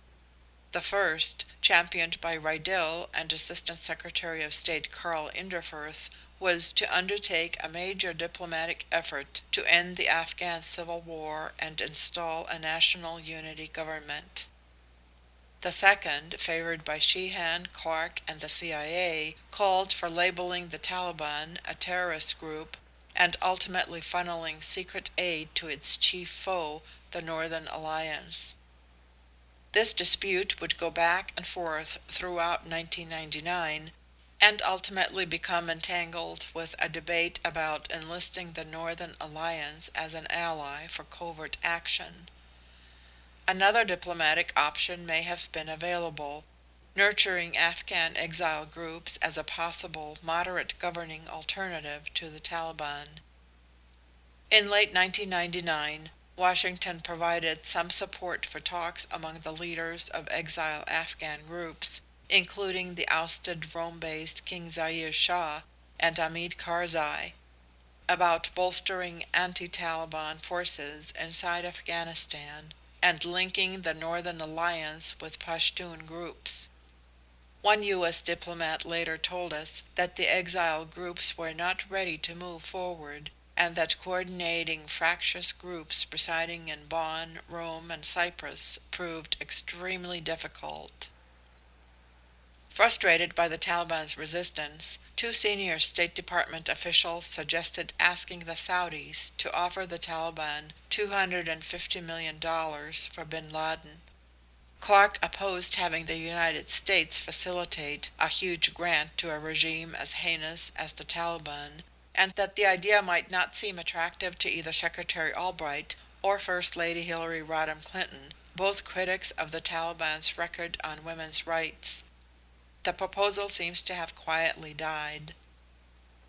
Within the State Department, some officials delayed Sheehan and Clark's push either to designate Taliban-controlled Afghanistan as a state sponsor of terrorism or to designate the regime as a foreign terrorist organization, thereby avoiding the issue of whether to recognize the Taliban as Afghanistan's government. Sheehan and Clark prevailed in July 1999, when President Clinton issued an executive order effectively declaring the Taliban regime a state sponsor of terrorism. In October, a UN Security Council resolution, championed by the United States, added economic and travel sanctions. With UN sanctions set to come into effect in November, Clark wrote Berger that the Taliban appeared to be up to something. Mullah Omar had shuffled his cabinet and hinted at bin Laden's possible departure. Clark's staff thought his most likely destination would be Somalia. Chechnya seemed less appealing with Russia on the offensive. Clark commented that Iraq and Libya had previously discussed hosting bin Laden, though he and his staff had their doubts that bin Laden would trust secular Arab dictators such as Saddam Hussein or Muammar Gaddafi. Clark also raised the remote possibility of Yemen, which offered vast uncontrolled spaces. In November, the CSG discussed whether the sanctions had rattled the Taliban, who seemed to be looking for a face-saving way out of the bin Laden issue. In fact, none of the outside pressure had any visible effect on Mullah Omar, who was unconcerned about commerce with the outside world. Omar had virtually no diplomatic contact with the West, since he refused to meet with non-Muslims. The United States learned that at the end of 1999, the Taliban Council of Ministers unanimously reaffirmed that their regime would stick by bin Laden. Relations between bin Laden and the Taliban leadership were sometimes tense, but the foundation was deep and personal. Indeed, Mullah Omar had executed at least one subordinate who opposed his pro-bin Laden policy. The United States would try tougher sanctions in 2000. Working with Russia, a country involved in an ongoing campaign against Chechen separatists, some of whom received support from bin Laden, The United States persuaded the United Nations to adopt Security Council Resolution 1333, which included an embargo on arms shipments to the Taliban in December 2000.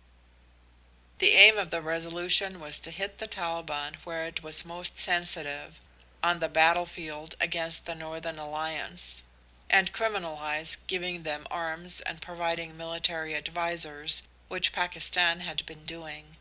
Yet the passage of the resolution had no visible effect on Omar, nor did it halt the flow of Pakistani military assistance to the Taliban.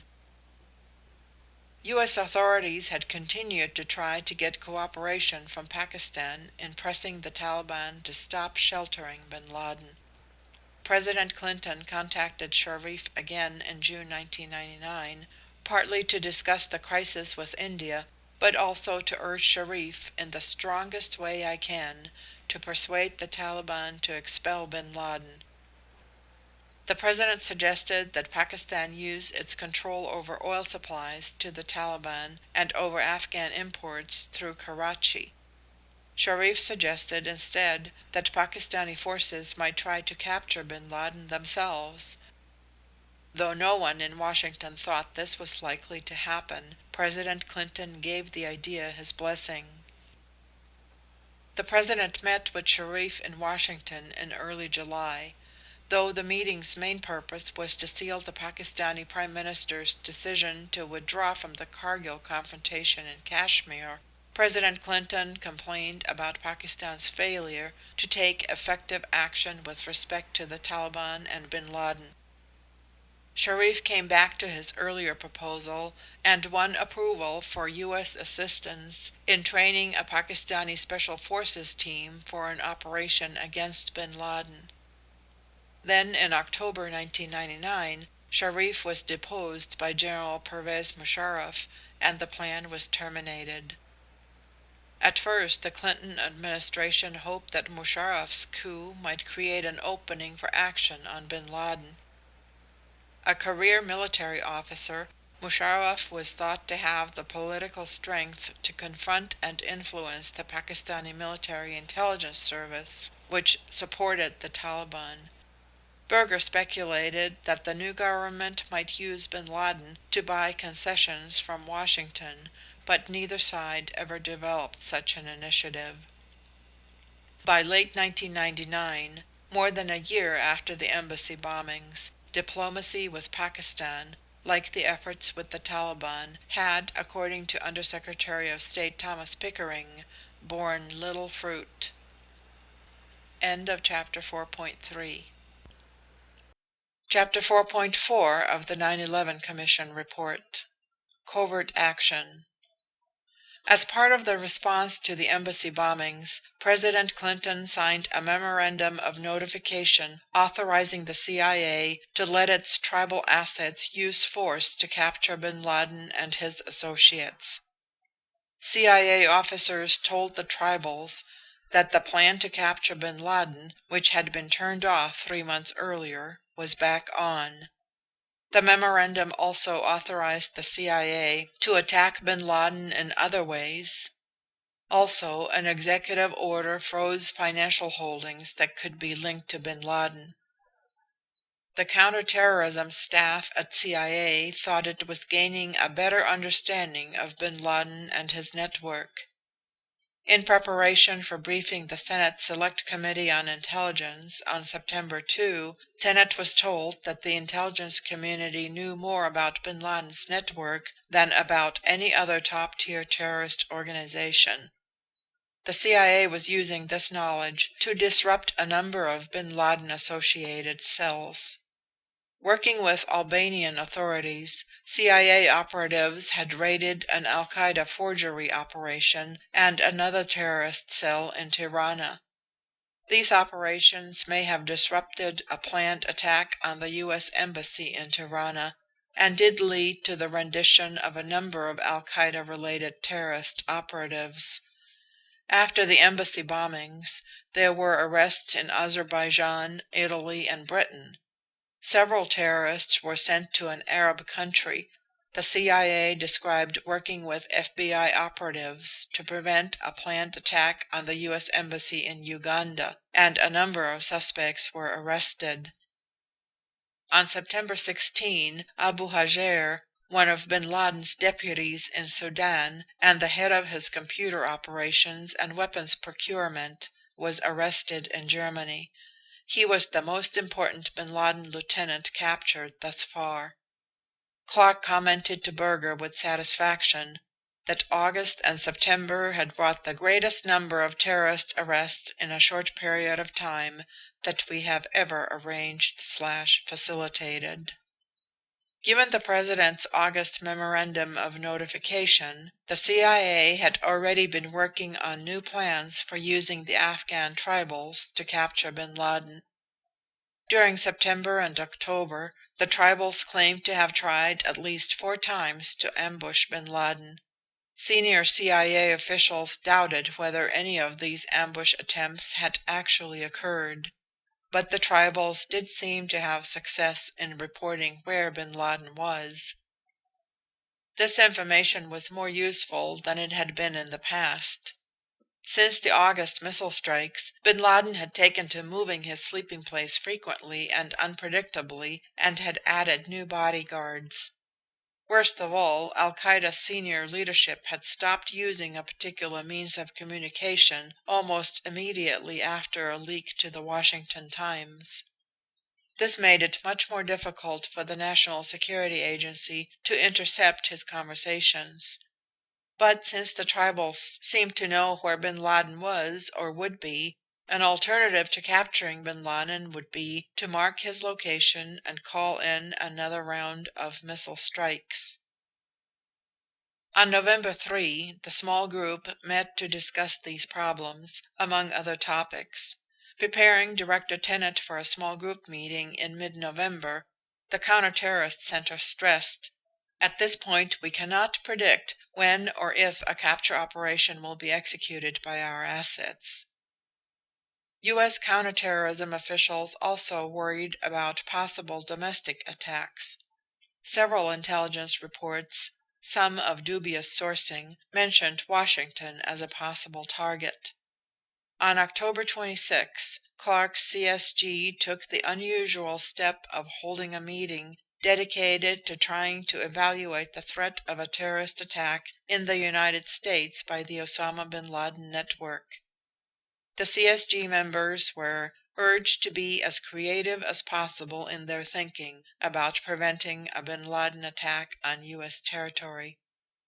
Participants noted that while the FBI had been given additional resources for such efforts, both it and the CIA were having problems exploiting leads by tracing U.S. telephone numbers and translating documents obtained in cell disruptions abroad. The Justice Department reported that the current guidelines from the Attorney General gave sufficient legal authority for domestic investigation and surveillance. Though intelligence gave no clear indication of what might be afoot, some intelligence reports mentioned chemical weapons, pointing toward work at a camp in southern Afghanistan called Darunta.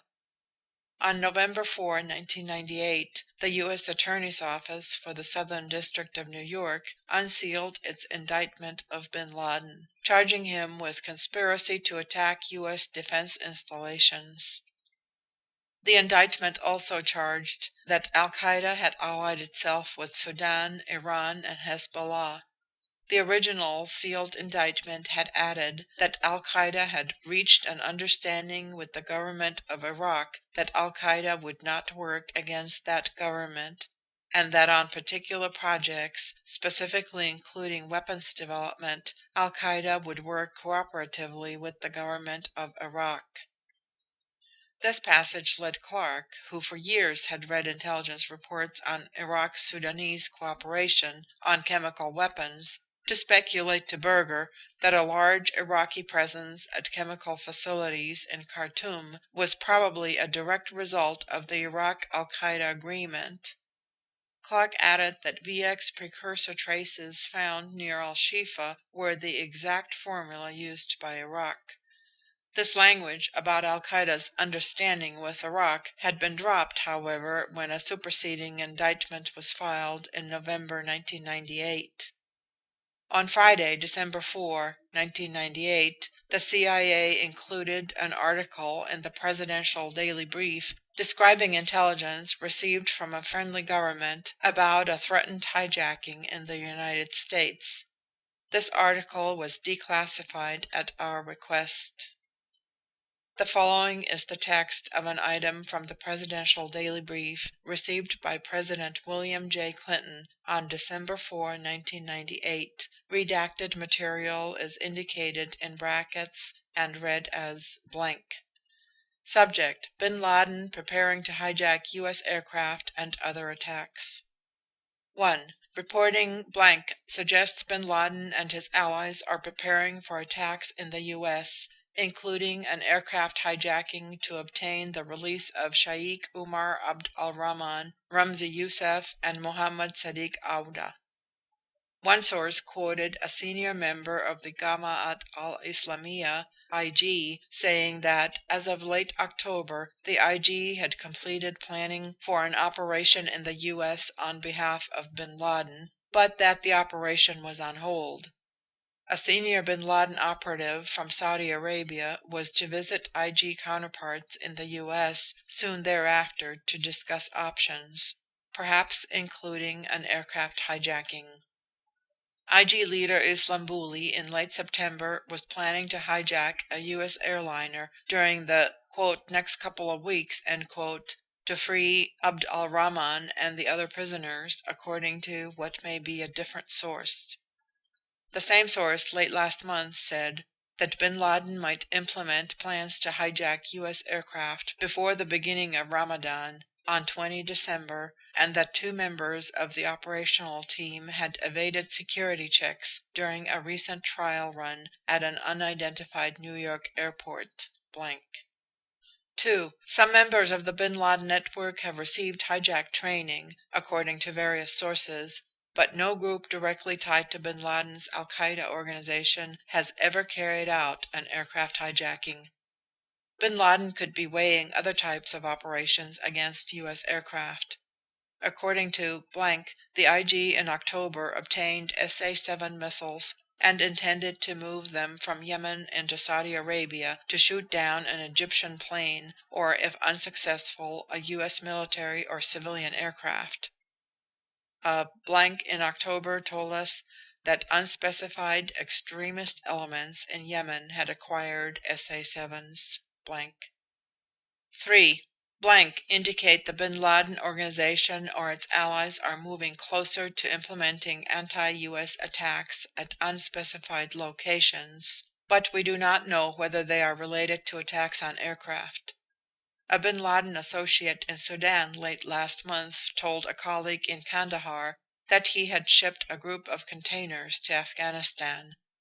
Bin Laden associates also talked about the movement of containers to Afghanistan before the East Africa bombings. In other blank, Bin Laden associates last month discussed picking up a package in Malaysia. One told his colleague in Malaysia that they were in the 9th month of pregnancy. An alleged bin Laden supporter in Yemen late last month remarked to his mother that he planned to work in, quote, commerce from abroad, and said his impending, quote, marriage, which would take place soon, would be a, quote, surprise. Commerce and marriage often are co-words for terrorist attacks. Blank. End of text. The same day, Clark convened a meeting of his CSG to discuss both the hijacking concern and the anti-aircraft missile threat. To address the hijacking warning, the group agreed that New York airports should go to maximum security starting that weekend. They agreed to boost security at other East Coast airports. The CIA agreed to distribute versions of the report to the FBI and FAA to pass to the New York Police Department and the airlines. The FAA issued a security directive on December 8 with specific requirements for more intensive air carrier screening of passengers, and more oversight of the screening process at all 3 New York City area airports. The intelligence community could learn little about the source of the information. Later in December and again in early January 1999, more information arrived from the same source, reporting that the planned hijacking had been stalled because 2 of the operatives who were sketchily described had been arrested near Washington, D.C. or New York. After investigation, the FBI could find no information to support the hijack threat, nor could it verify any arrests like those described in the report. The FAA alert at the New York area airports ended on January 31, 1999. On December 17th, the day after the United States and Britain began their Desert Fox bombing campaign against Iraq, the small group convened to discuss intelligence suggesting imminent bin Laden attacks on the U.S. embassies in Qatar and Ethiopia. The next day, Director Tenet sent a memo to the President, the Cabinet, and senior officials throughout the government describing reports that bin Laden planned to attack U.S. targets very soon, possibly over the next few days, before Ramadan celebrations began. Tenet said he was greatly concerned. With alarms sounding, members of the small group considered ideas about how to respond to or prevent such attacks. General Shelton and Zinni came up with military options. Special operations forces were later told that they might be ordered to attempt very high-risk in-and-out raids, either in Khartoum, to capture a senior bin Laden operative known as Abu Hafs the Mauritanian, who appeared to be engineering some of the plots, or in Kandahar to capture bin Laden himself. Shelton told us that such operations are not risk-free, invoking the memory of the 1993 Black Hawk Down fiasco in Mogadishu. The CIA reported on December 18 that bin Laden might be traveling to Kandahar and could be targeted there with cruise missiles. Vessels with Tomahawk cruise missiles were on station in the Arabian Sea and could fire within a few hours of receiving target data. On December 20, intelligence indicated bin Laden would be spending the night at the Haji Habash house, part of the governor's residence in Kandahar. The chief of the bin Laden unit, Mike, told us that he promptly briefed Tenet and his deputy John Gordon. From the field, the CIA Gary Schroen advised, "Hit him tonight, we may not get another chance." An urgent teleconference of principals was arranged. The principals considered a cruise missile strike to try to kill bin Laden.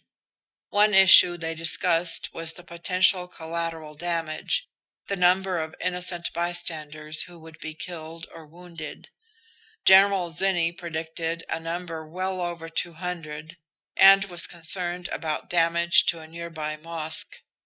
The senior intelligence officer on the Joint Staff apparently made a different calculation, estimating half as much collateral damage and not predicting damage to the mosque. By the end of the meeting, the principals decided against recommending to the President that he order a strike. A few weeks later, in January 1999, Clark wrote that the principals had thought the intelligence only half reliable and had worried about killing or injuring perhaps 300 people. Tenet said he remembered doubts about the reliability of the source and concern about hitting the nearby mosque. Mike remembered Tenet telling him that the military was concerned that a few hours had passed since the last sighting of bin Laden, and that this persuaded everyone that the chance of failure was too great. Some lower-level officials were angry. Mike reported to Schroen that he had been unable to sleep after this decision. "I'm sure we'll regret not acting last night," he wrote, criticizing the principals for worrying that some stray shrapnel might hit the Habash Mosque and offend Muslims. He commented that they had not shown comparable sensitivity when deciding to bomb Muslims in Iraq. The principals, he said, were obsessed with trying to get others, Saudis, Pakistanis, Afghan tribals, to do what we won't do. Sherwin was disappointed too. We should have done it last night, he wrote. We may well come to regret the decision not to go ahead. The Joint Staff's Deputy Director for Operations agreed, even though he told us that later intelligence appeared to show that bin Laden had left his quarters before the strike would have occurred. Missing bin Laden, he said, would have caused us a hell of a problem, but it was a shot we should have taken, and we would have had to pay the price. The principals began considering other, more aggressive covert alternatives using the tribals. CIA officers suggested that the tribals would prefer to try a raid rather than a roadside ambush because they would have better control, it would be less dangerous, and it played more to their skills and experience. But everyone knew that if the tribals were to conduct such a raid, guns would be blazing. The current memorandum of notification instructed the CIA to capture bin Laden and to use lethal force only in self-defense. Work now began on a new memorandum that would give the tribals more latitude. The intention was to say that they could use lethal force if the attempted capture seemed impossible to complete successfully. Early drafts of this highly sensitive document emphasized that it authorized only a capture operation. The tribals were to be paid only if they captured bin Laden, not if they killed him. Officials throughout the government approved this draft. But on December 21, the day after principals decided not to launch the cruise missile strike against Kandahar, the CIA's leaders urged strengthening the language to allow the tribals to be paid whether bin Laden was captured or killed. Berger and Tenet then worked together to take this line of thought even further. They finally agreed, as Berger reported to President Clinton, that an extraordinary step was necessary. The new memorandum would allow the killing of bin Laden if the CIA and the tribals judged that capture was not feasible, a judgment it already seemed clear they had reached. The Justice Department lawyer who worked on the draft told us that what was envisioned was a group of tribals assaulting a location, leading to a shootout. Bin Laden and others would be captured if possible, but probably would be killed. The administration's position was that, under the law of armed conflict, killing a person who poses an imminent threat to the United States would be an act of self-defense, not an assassination. On Christmas Eve 1998, Berger sent a final draft to President Clinton with an explanatory memo. The President approved the document. Because the White House considered this operation highly sensitive, only a tiny number of people knew about this memorandum of notification. Berger arranged for the NSC's legal advisor to inform Albright, Cohen, Shelton, and Reno. None was allowed to keep a copy. Congressional leaders were briefed as required by law. Attorney General Reno had sent a letter to the President expressing her concern. She warned of possible retaliation, including the targeting of U.S. officials. She did not pose any legal objection. A copy of the final document, along with the carefully crafted instructions that were to be sent to the tribals, was given to Tenet. A message from Tenet to CIA field agents directed them to communicate to the tribals the instructions authorized by the President. The United States preferred that bin Laden and his lieutenants be captured, but if a successful capture operation was not feasible, the tribals were permitted to kill them. The instructions added that the tribals must avoid killing others unnecessarily and must not kill or abuse bin Laden or his lieutenants if they surrendered. Finally, the tribals would not be paid if this set of requirements was not met. The field officer passed these instructions to the tribals word for word, but he prefaced the directions with the message, "From the American president down to the average man in the street, we want him, bin Laden, stopped." If the tribals captured bin Laden, the officer assured them that he would receive a fair trial under U.S. law and be treated humanely. The CIA officer reported that the tribals said they fully understand the contents, implications, and the spirit of the message, and that their response was, "We will try our best to capture bin Laden alive, and will have no intention of killing or harming him on purpose." The tribals explained that they wanted to prove that their standards of behavior were more civilized than those of bin Laden and his band of terrorists. In an additional note addressed to Schroen, the tribals noted that if they were to adopt bin Laden's ethics, "we would have finished the job long before." But they had been limited by their abilities and by our beliefs and laws we have to respect. Schroen and Mike were impressed by the tribals' reaction. Schroen cabled that the tribals were not in it for the money, but as an investment in the future of Afghanistan. Mike agreed that the tribals' reluctance to kill was not a showstopper. "From our view," he wrote, "that seems in character and fair enough." Policymakers in the Clinton administration, including the president and his national security advisor, told us that the president's intent regarding covert action against bin Laden was clear.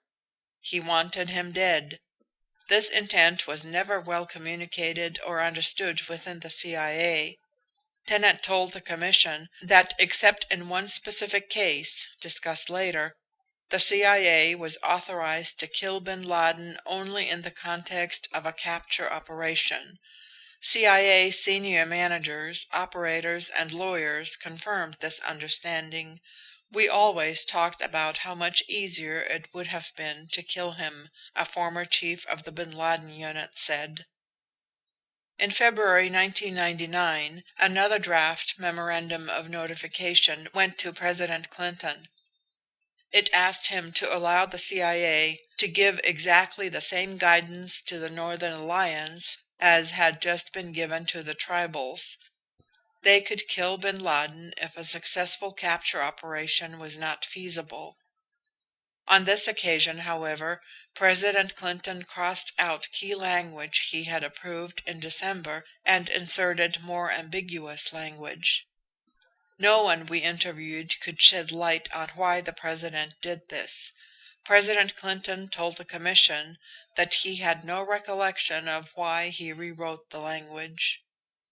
Later in 1999, when legal authority was needed for enlisting still other collaborators and for covering a wider set of contingencies, the lawyers returned to the language used in August 1998, which authorized force only in the context of a capture operation. Given the closely held character of the document approved in December 1998, and the subsequent return to the earlier language, it is possible to understand how the former White House official and the CIA officials might disagree as to whether the CIA was ever authorized by the president to kill bin Laden. The dispute turned out to be somewhat academic, as the limits of available legal authority were not tested. Clark commented to Berger that despite expanded authority for CIA sources to engage in direct action, they have shown no inclination to do so. He added that it was his impression that the CIA thought the tribals unlikely to act against bin Laden, and hence relying on them was unrealistic. Events seemed to bear him out, since the tribals did not stage an attack on bin Laden or his associates during 1999. The tribals remained active collectors of intelligence, however, providing good but not predictive information about bin Laden's whereabouts.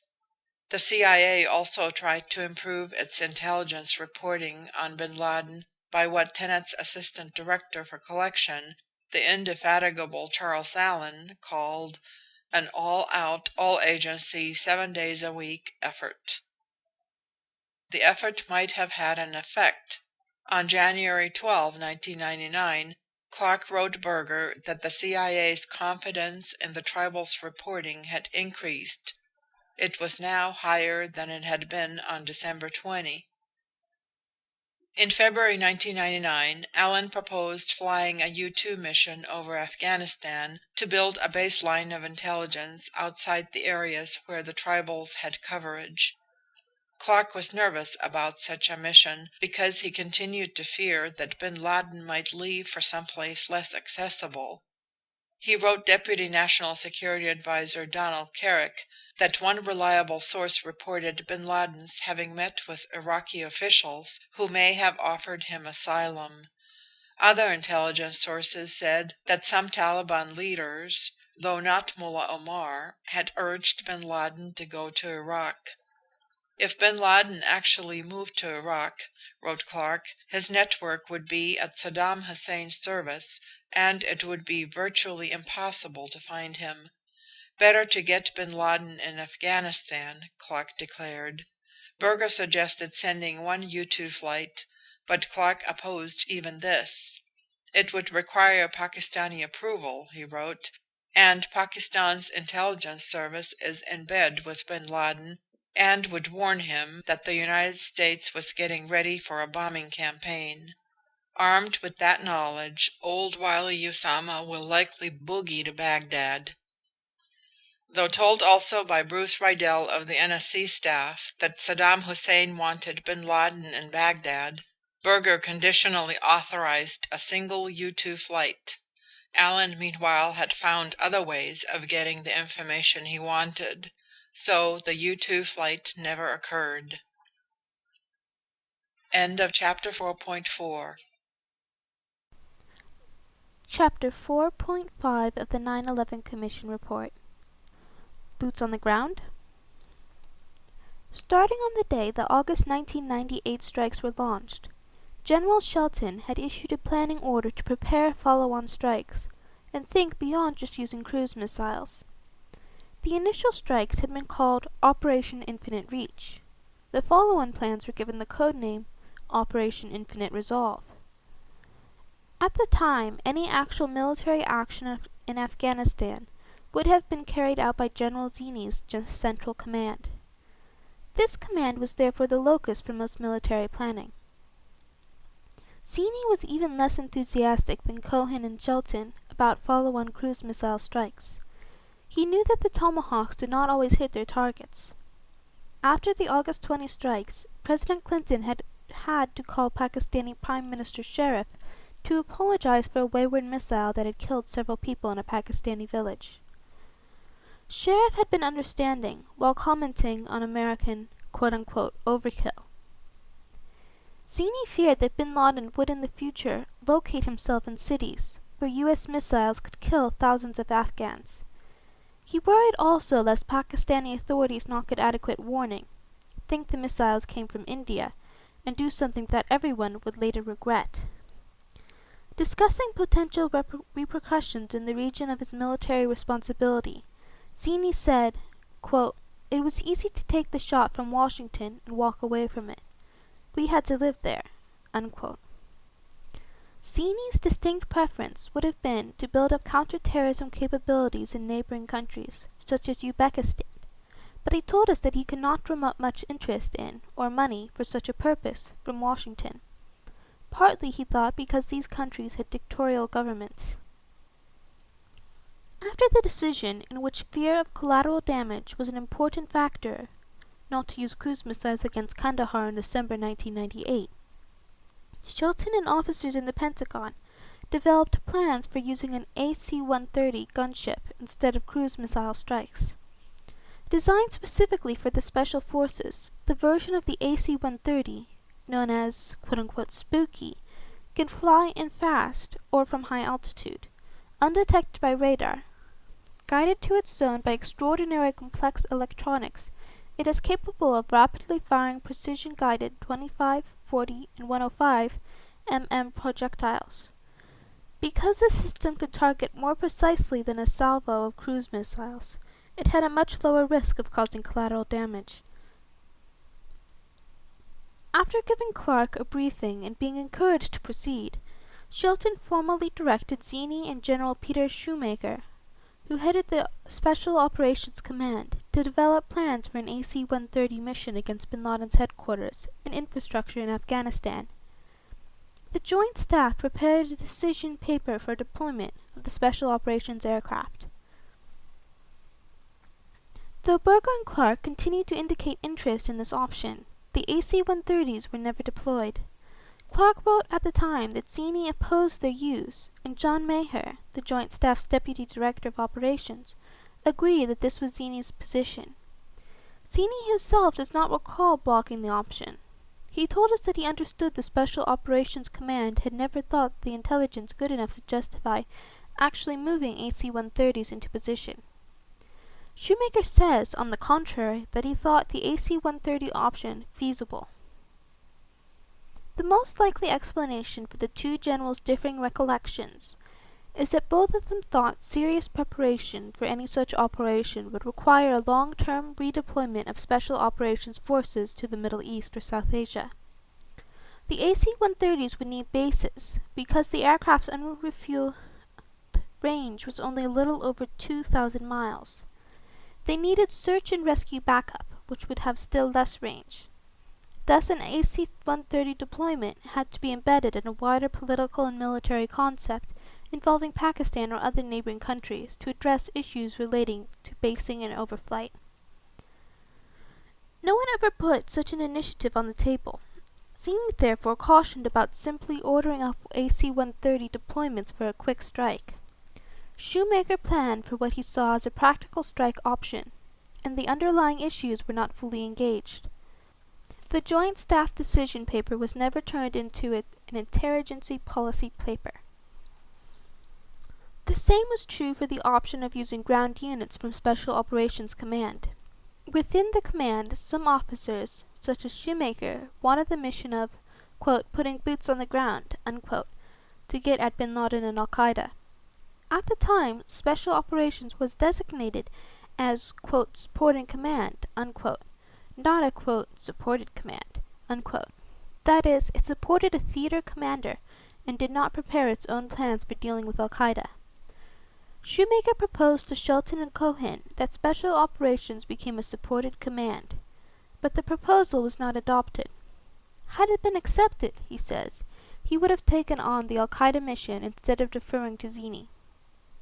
Lieutenant General William Boykin, the current Deputy Under Secretary of Defense for Intelligence and a founding member of Delta Force, told us that, quote, opportunities were missed because of an unwillingness to take risk and a lack of vision and understanding, unquote. President Clinton relied on the advice of General Shelton, who informed him that without intelligence on bin Laden's location, a commander raid's chance of failure was high. Shelton told President Clinton that he would go forward with, quote, boots on the ground, unquote, if the President ordered him to do so. However, he had to ensure that the President was completely aware of the large logistical problems inherent in a military operation. The Special Operations plans were apparently conceived as another quick strike option, an option to insert forces after the United States received actionable intelligence. President Clinton told the Commission that, quote, if we had really good intelligence about where Osama bin Laden was, I would have done it, unquote. Zinni and Shoemaker did make preparations for possible, very high-risk in and out operations to capture or kill terrorists. Cohen told the Commission that the notion of putting military personnel on the ground without some reasonable certitude that bin Laden was in a particular location would have resulted in the mission's failure and the loss of life in a fruitless effort. None of the officials were aware of the ambitious plan developed months earlier by lower-level defense officials. In our interviews, some military officers repeatedly invoked the analogy of Desert One and the failed 1980 hostage rescue mission in Iran. They were dubious about a quick strike approach to using special operations forces, which they thought complicated and risky. Such efforts would have required bases in the region, but all of the options were unappealing. Pro-Taliban elements of Pakistan's military might warn bin Laden or his associates of pending operations. With nearly basing options limited, an alternative was to fly from ships in the Arabian Sea or from land bases in the Persian Gulf, as was done after 9/11. Such operations would then have to be supported from long distances, overflying the airspace of nations that might not have been supportive or aware of U.S. efforts. However, these hurdles were addressed, and if the military could then operate regularly in the region for a long period, perhaps clandestinely, it might attempt to gather intelligence and wait for an opportunity. One Special Operations Commander said his view of actionable intelligence was that if you, quote, give me the action, I will give you the intelligence, unquote. But this course would still be risky, in light both of the difficulties already mentioned and of the danger that U.S. operations might fail disastrously. We have found no evidence that such a long-term political military approach for using special operations forces in the region was proposed to, or analyzed by, the small group, even though such capability had been honed for at least a decade within the Defense Department. Therefore, the debate looked to some like bold proposals from civilians meeting hyper-caution from the military. Clark saw it this way. Of the military, he said to us, quote, they were very, very, very reluctant, unquote. But from another perspective, poorly informed proposals for bold action were pitted against experienced professional judgment. That was how Secretary of Defense Cohen viewed it. He said to us, quote, I would have to place my judgment call in terms of, do I believe that the chairman of the Joint Chiefs, former commander of Special Forces Command, is in a better position to make a judgment on the feasibility of this than perhaps Mr. Clark? Unquote. Beyond a large-scale political military commitment to build up a covert or clandestine capability using American personnel on the ground, either military or CIA, there was still a larger option that could have been considered: invading Afghanistan itself. Every official we questioned about the possibility of an invasion of Afghanistan said that it was almost unthinkable, absent a provocation such as 9/11, because of poor prospects for cooperation from Pakistan and other nations, and because they believed the public would not support it. Cruise missiles were, and would remain, the only military option on the table. The Desert Camp, February 1999. Early in 1999, the CIA received reporting that bin Laden was spending much of his time at one of several camps in Afghan deserts south of Kandahar. At the beginning of February, bin Laden was reportedly located in the vicinity of the Sheikh Ali camp, a desert hunting camp being used by visitors from a Gulf state. Public sources have stated that these visitors were from the United Arab Emirates. Reporting from the CIA's assets provided a detailed description of the hunting camp, including its size, location, resources, and security, as well as of bin Laden's smaller adjacent camp. Because this was not an urban area, missiles launched against it would have less risk of causing collateral damage. On February 8th, the military began to ready itself for a possible strike. The next day, National Technical Intelligence confirmed the location and description of the larger camp and showed the nearby presence of an official aircraft of the United Arab Emirates. But the location of bin Laden's quarters could not be pinned down so precisely. The CIA did its best to answer a host of questions about the larger camp and its residents, and about bin Laden's daily schedule and routines to support military contingency planning. According to reporting from the tribals, bin Laden regularly went from his adjacent camp to the larger camp where he visited the Emiratis. The tribals expected him to be at the hunting camp for such a visit, at least until mid-morning on February 11th. Clark wrote to Berger's deputy on February 10th that the military was then doing targeting work to hit the main camp with cruise missiles, and should be in position to strike the following morning. Speaker of the House Dennis Hastert appears to have been briefed on the subject. No strike was launched, By February 12th, bin Laden had apparently moved on, and the immediate strike plans became moot. According to CIA and defense officials, policymakers were concerned about the danger that a strike would kill an Emirati prince or other senior officials who might have been with bin Laden or close by. Clark told us the strike was called off after consultations with Director Tenet because the intelligence was dubious, and it seemed to Clark as if the CIA was presenting an option to attack America's best counterterrorism ally in the Gulf. The lead CIA official in the field, Gary Schroen, felt that the intelligence reporting in this case was very reliable. The bin Laden unit chief, Mike, agreed. Schroen believed today that this was a lost opportunity to kill bin Laden before 9/11. Even after bin Laden's departure from the area, CIA officers hoped he might return, seeing the camp as a magnet that could draw him for as long as it was still set up. The military maintained its readiness for another strike opportunity. On March 7, 1999, Clark called an UAE official to express his concerns about possible associations between Emirati officials and bin Laden. Clark later wrote in a memorandum of this conversation that the call had been approved at an interagency meeting and cleared with the CIA. When the former bin Laden unit chief found out about Clark's call, he questioned CIA officials who denied having given such a clearance. Imagery confirmed that less than a week after Clark's phone call, the camp was hurriedly dismantled and the site was deserted. CIA officials, including Deputy Director for Operations Pavitt, were irate. Mike thought the dismantling of the camp erased a possible site for targeting bin Laden. The United Arab Emiratis was becoming both a valued counterterrorism ally of the United States and a persistent counterterrorism problem. From 1999 through early 2001, the United States and President Clinton personally pressed the UAE, one of the Taliban's only travel and financial outlets to the outside world, to break off its ties and enforce sanctions, especially those relating to flights to and from Afghanistan. These efforts achieved little before 9/11. In July 1999, UAE Minister of State for Foreign Affairs, Hamdan bin Zayed, threatened to break with the Taliban over bin Laden. The Taliban did not take him seriously, however.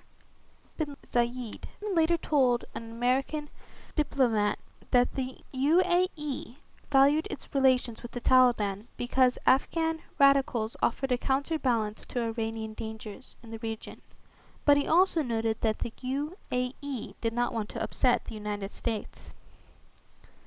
Looking for new partners. Although not all CIA officials had lost faith in Tribal's capabilities, many judged them to be good reporters. Few believed that they'd carried out an ambush of bin Laden. The chief of the Counter-Terrorist Center compared relying on the Tribals to playing the lottery. He and his associates, supported by Clark, pressed for developing a partnership with the Northern Alliance, even though doing so might bring the United States squarely behind one side in Afghanistan's long-running civil war. The Northern Alliance was dominated by Tajiks and drew its strength mainly from the northern and eastern parts of Afghanistan.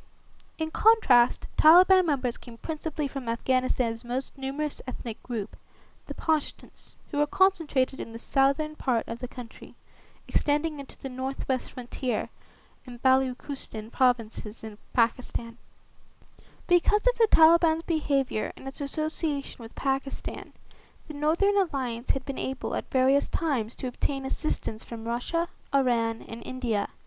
The alliance's leader was Afghanistan's most renowned military commander, Ahmad Shah Massoud. Reflective and charismatic, he had been one of the true heroes of the war against the Soviets. But his bands had been charged with more than one massacre, and the Northern Alliance was widely thought to finance itself in part through trade in heroin. Nor had Massoud shown much aptitude for governing, except as a ruthless warlord. Nevertheless, Tenet told us Massoud seemed the most interesting possible new ally against bin Laden. In February 1999, Tenet sought President Clinton's authorization to enlist Massoud and his forces as partners. In response to this request, the President signed the Memorandum of Notification, whose language he personally altered. Tenet says he saw no significance in the President's changes.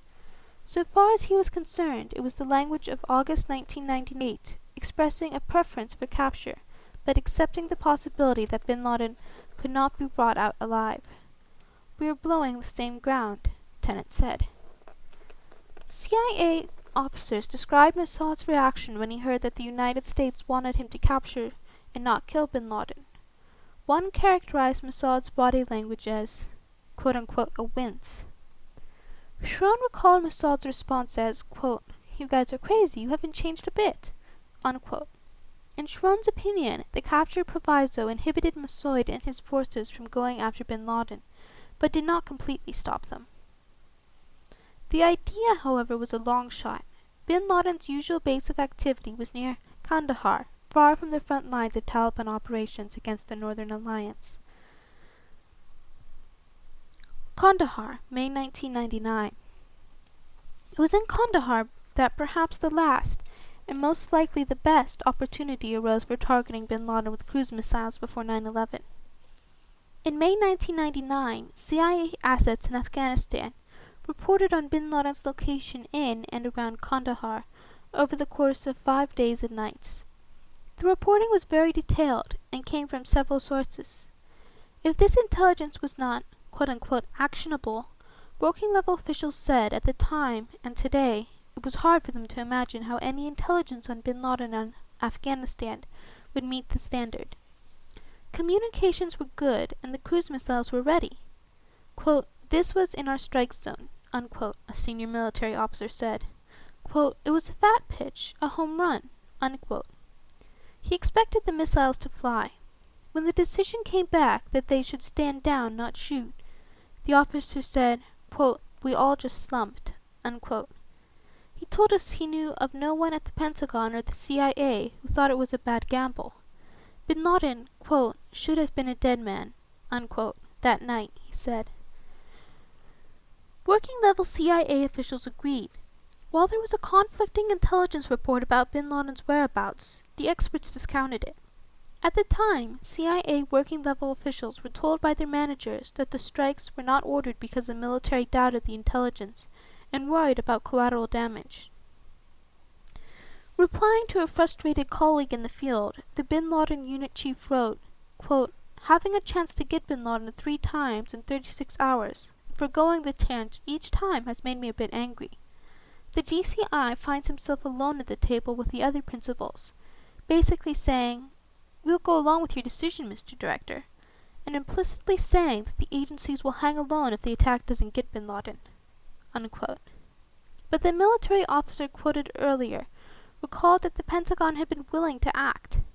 He told us that Clark informed him and others that Tenet assessed the chance of the intelligence being accurate as 50-50. This officer believed that Tenet's assessment was the key to the decision.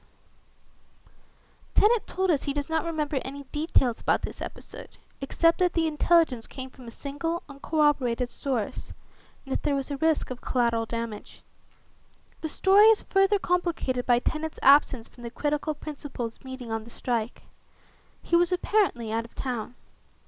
His deputy, John Gordon, was representing the CIA. Gordon recalled having presented the intelligence in a positive light, with appropriate caveats, but stating that this intelligence was about as good as it could get. Berger remembered only that in all such cases the call had been Tenet's. Berger felt sure that Tenet was eager to get bin Laden. In his view, Tenet did his job responsibly. Quote, "George would call and say, 'We just don't have it,'" unquote, Berger said. The decision not to strike in May 1999 may now seem hard to understand. In fairness, we note 2 points. First, in December 1998, the principal's wariness about ordering a strike appears to have been vindicated. Bin Laden left his room unexpectedly, and if a strike had been ordered, he would not have been hit.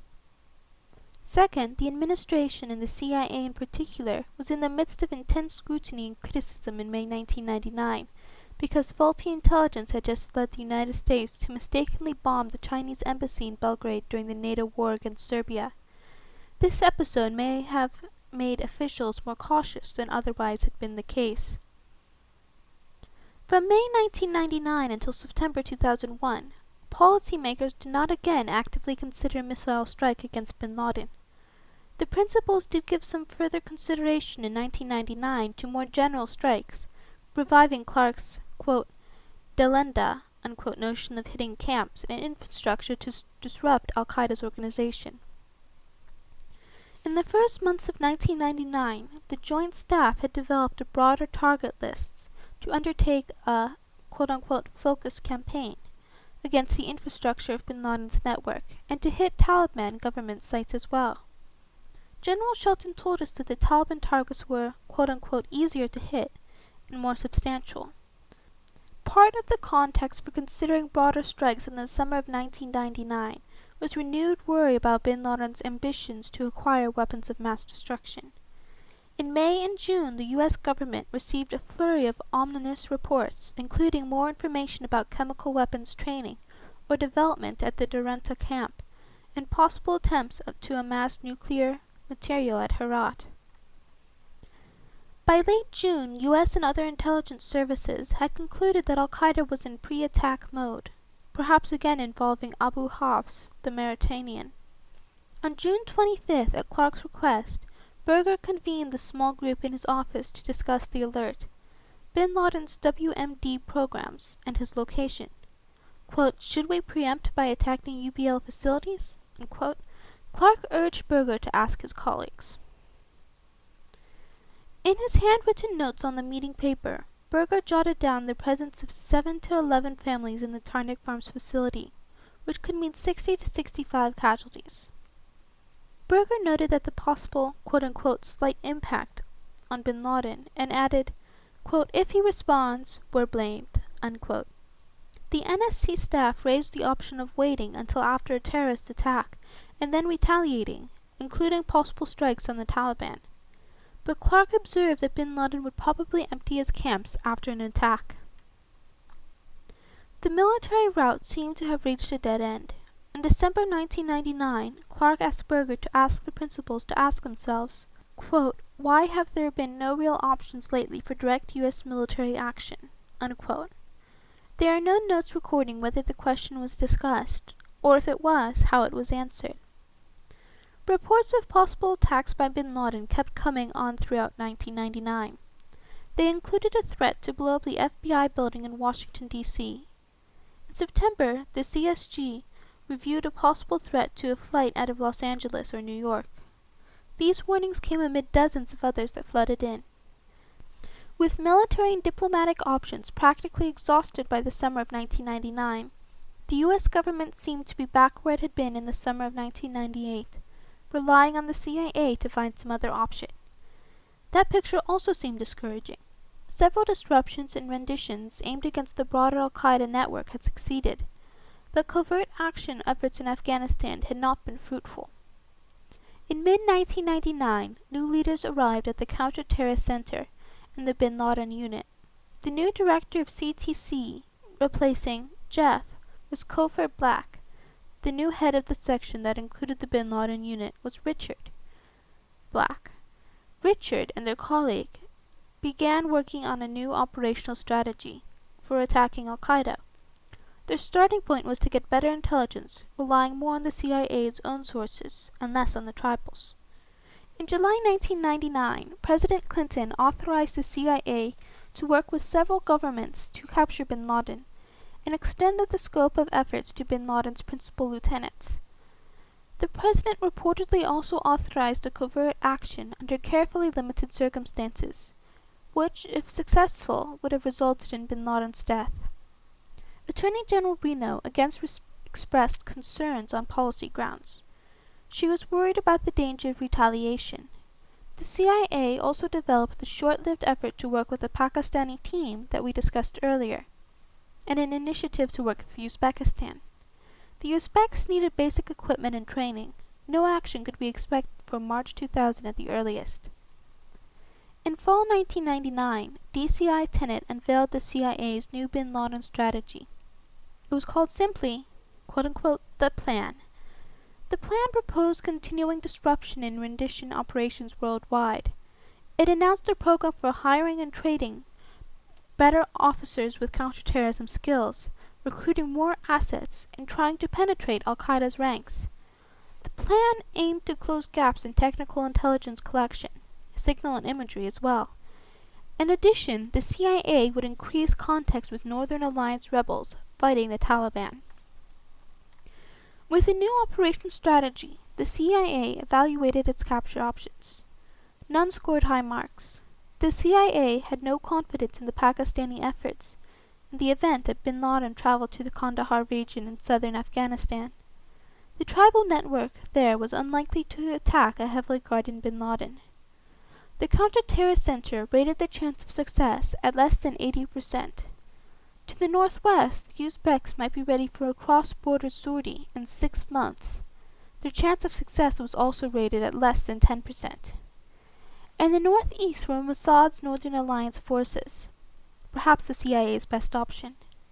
In late October, a group of officials from the Counter-Terrorist Center flew into the Panjshir Valley to meet up with Mossad, a hazardous journey in rickety helicopters that would be repeated several times in the future. Mossad appeared committed to helping the United States collect intelligence on bin Laden's activities and whereabouts, and agreed to try to capture him if the opportunity arose. The bin Laden unit was satisfied that its reporting on bin Laden would now have a second source, but it also knew that Mossad would act against bin Laden only if his own interests and those of the United States were intersected. By early December, the CIA rated this possibility at less than 15%. Finally, the CIA considered the possibility of putting U.S. personnel on the ground in Afghanistan. The CIA had been discussing this option with Special Operations Command and found an enthusiasm on the working level, but reluctance at higher levels. CIA saw a 95% chance of Special Operations Command forces capturing bin Laden if deployed, but less than a 5% chance of such deployment. Sending CIA officers into Afghanistan was to be considered, quote, if the gain clearly outweighs the risk, unquote. But at this time, no such gains presented themselves to warrant the risk. As mentioned earlier, such a protracted deployment of U.S. Special Operations Forces into Afghanistan, perhaps as part of a team joined to a deployment of the CIA's own officers, would have required a major policy initiative, probably combined with efforts to secure the support of at least 1 or 2 neighboring countries, to make a long-term commitment, establish a durable presence on the ground, and be prepared to accept the associated risks and costs. Such a military plan was never developed for interagency consideration before 9/11. As 1999 came to a close, the CIA had a new strategic plan in place for capturing bin Laden, but no option was rated as having more than a 15% chance of achieving that object.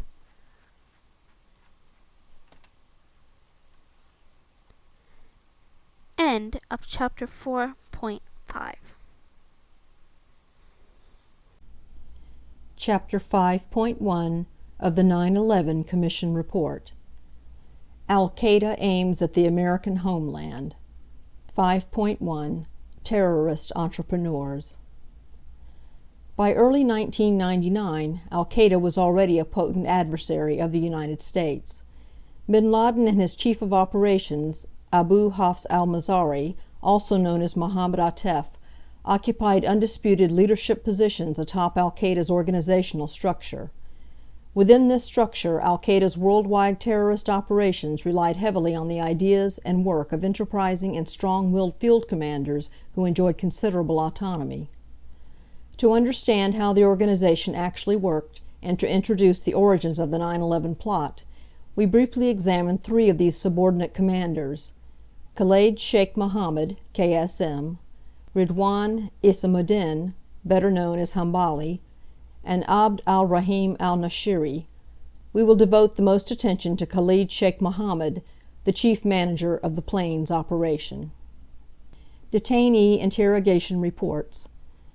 Chapters 5 and 7 rely heavily on information obtained from captured Al-Qaeda members. A number of these detainees have first-hand knowledge of the 9/11 plot. Assessing the truth of statements by these witnesses, sworn enemies of the United States, is challenging. Our access to them has been limited to the review of intelligence reports based on communications received from the locations where the actual interrogations take place. We submitted questions for use in the interrogations, but had no control over whether, when, or how questions of particular interest would be asked. Nor were we allowed to talk to the interrogators so that we could better judge the credibility of the detainees and clarify ambiguities in the reporting. We were told that our requests might disrupt the sensitive interrogation process. We have nonetheless decided to include information from captured 9/11 conspirators and al-Qaeda members in our report. We have evaluated their statements carefully and have attempted to corroborate them with documents and statements of others. In this report, we indicate where such statements provide the foundation for our narrative. We have been authorized to identify by name only 10 detainees whose custody has been confirmed officially by the U.S. government. Khalid Sheikh Mohammed. No one exemplifies the model of a terrorist entrepreneur more clearly than Khalid Sheikh Mohammed, the principal architect of the 9/11 attacks. KSM followed a rather tortuous path to his eventual membership in al-Qaeda. Highly educated and equally comfortable in a government office or a terrorist safe house, KSM applied his imagination, technical aptitude, and managerial skills to hatching and planning an extraordinary array of terrorist schemes. These ideas included conventional car bombing, political assassination, aircraft bombing, hijacking, reservoir poisoning, and ultimately the use of aircraft as missiles guided by suicide operatives.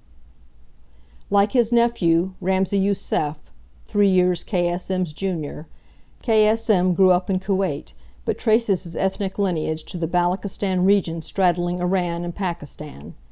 Raised in a religious family, KSM claims to have joined the Muslim Brotherhood at age 16 and to have become enamored of violent jihad at youth camps in the desert. In 1983, following his graduation from secondary school, KSM left Kuwait to enroll at Chowan College, a small Baptist school in Murfreesboro, North Carolina.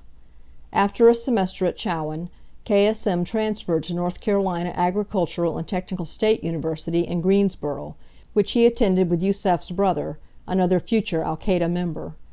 KSM earned a degree in mechanical engineering in December 1986. Although he apparently did not attract attention for extreme Islamist beliefs or activities while in the United States, KSM plunged into the anti-Soviet Afghan jihad soon after graduating from college. Visiting Pakistan for the first time in early 1987, he traveled to Peshawar, where his brother Zahid introduced him to the famous Afghan mujahid Abdul Rasul Saif, head of the Hizbullah el-Islami, Islamic Union Party. Saif became KSM's mentor and provided KSM with military training at Saif's Sada camp. KSM claims he then fought the Soviets and remained at the front for 3 months before being summoned to perform administrative duties for Abdullah Azam. KSM next took a job working for an electronics firm that catered to the communications needs of Afghan groups, where he learned about drills used to excavate caves in Afghanistan. Between 1988 and 1992, KSM helped run a non-governmental organization, NGO, in Peshawar and Jalalabad. Sponsored by Saif, it was designed to aid young Afghan mujahideen. In 1992, KSM spent some time fighting alongside the mujahideen in Bosnia and supporting that effort with financial donations. After returning briefly to Pakistan, he moved his family to Qatar at the suggestion of the former Minister of Islamic Affairs of Qatar, Sheikh Abdallah bin Khalid bin Hamad Al Thani. KSM took a position in Qatar as project engineer with the Qatari Minister of Electricity and Water. Although he engaged in extensive international travel during his tenure at the ministry, much of it in furtherance of terrorist activity, KSM would hold his position there until early 1996, when he fled to Pakistan to avoid capture by U.S. authorities. KSM first came to the attention of U.S. law enforcement as a result of his cameo role in the first World Trade Center bombing. According to KSM, he learned of Ramzi Youssef's intention to launch an attack inside the United States in 1991 or 1992, when Youssef was receiving explosives training in Afghanistan. During the fall of 1992, while Youssef was building the bomb he would use in that attack, KSM and Youssef had numerous telephone conversations during which Youssef discussed his progress and sought additional funding. On November 3, 1992, KSM wired $660 from Qatar to the bank account of Youssef's co-conspirator, Mohammed Salama.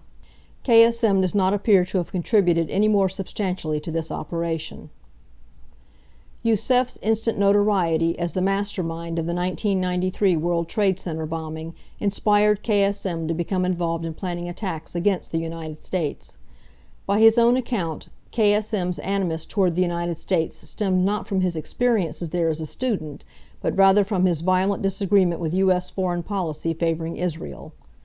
In 1994, KSM accompanied Youssef to the Philippines, and the two of them began planning what is now known as the Manila Air or Bojinka plot, the intended bombing of 12 U.S. commercial jumbo jets over the Pacific during a 2-day span.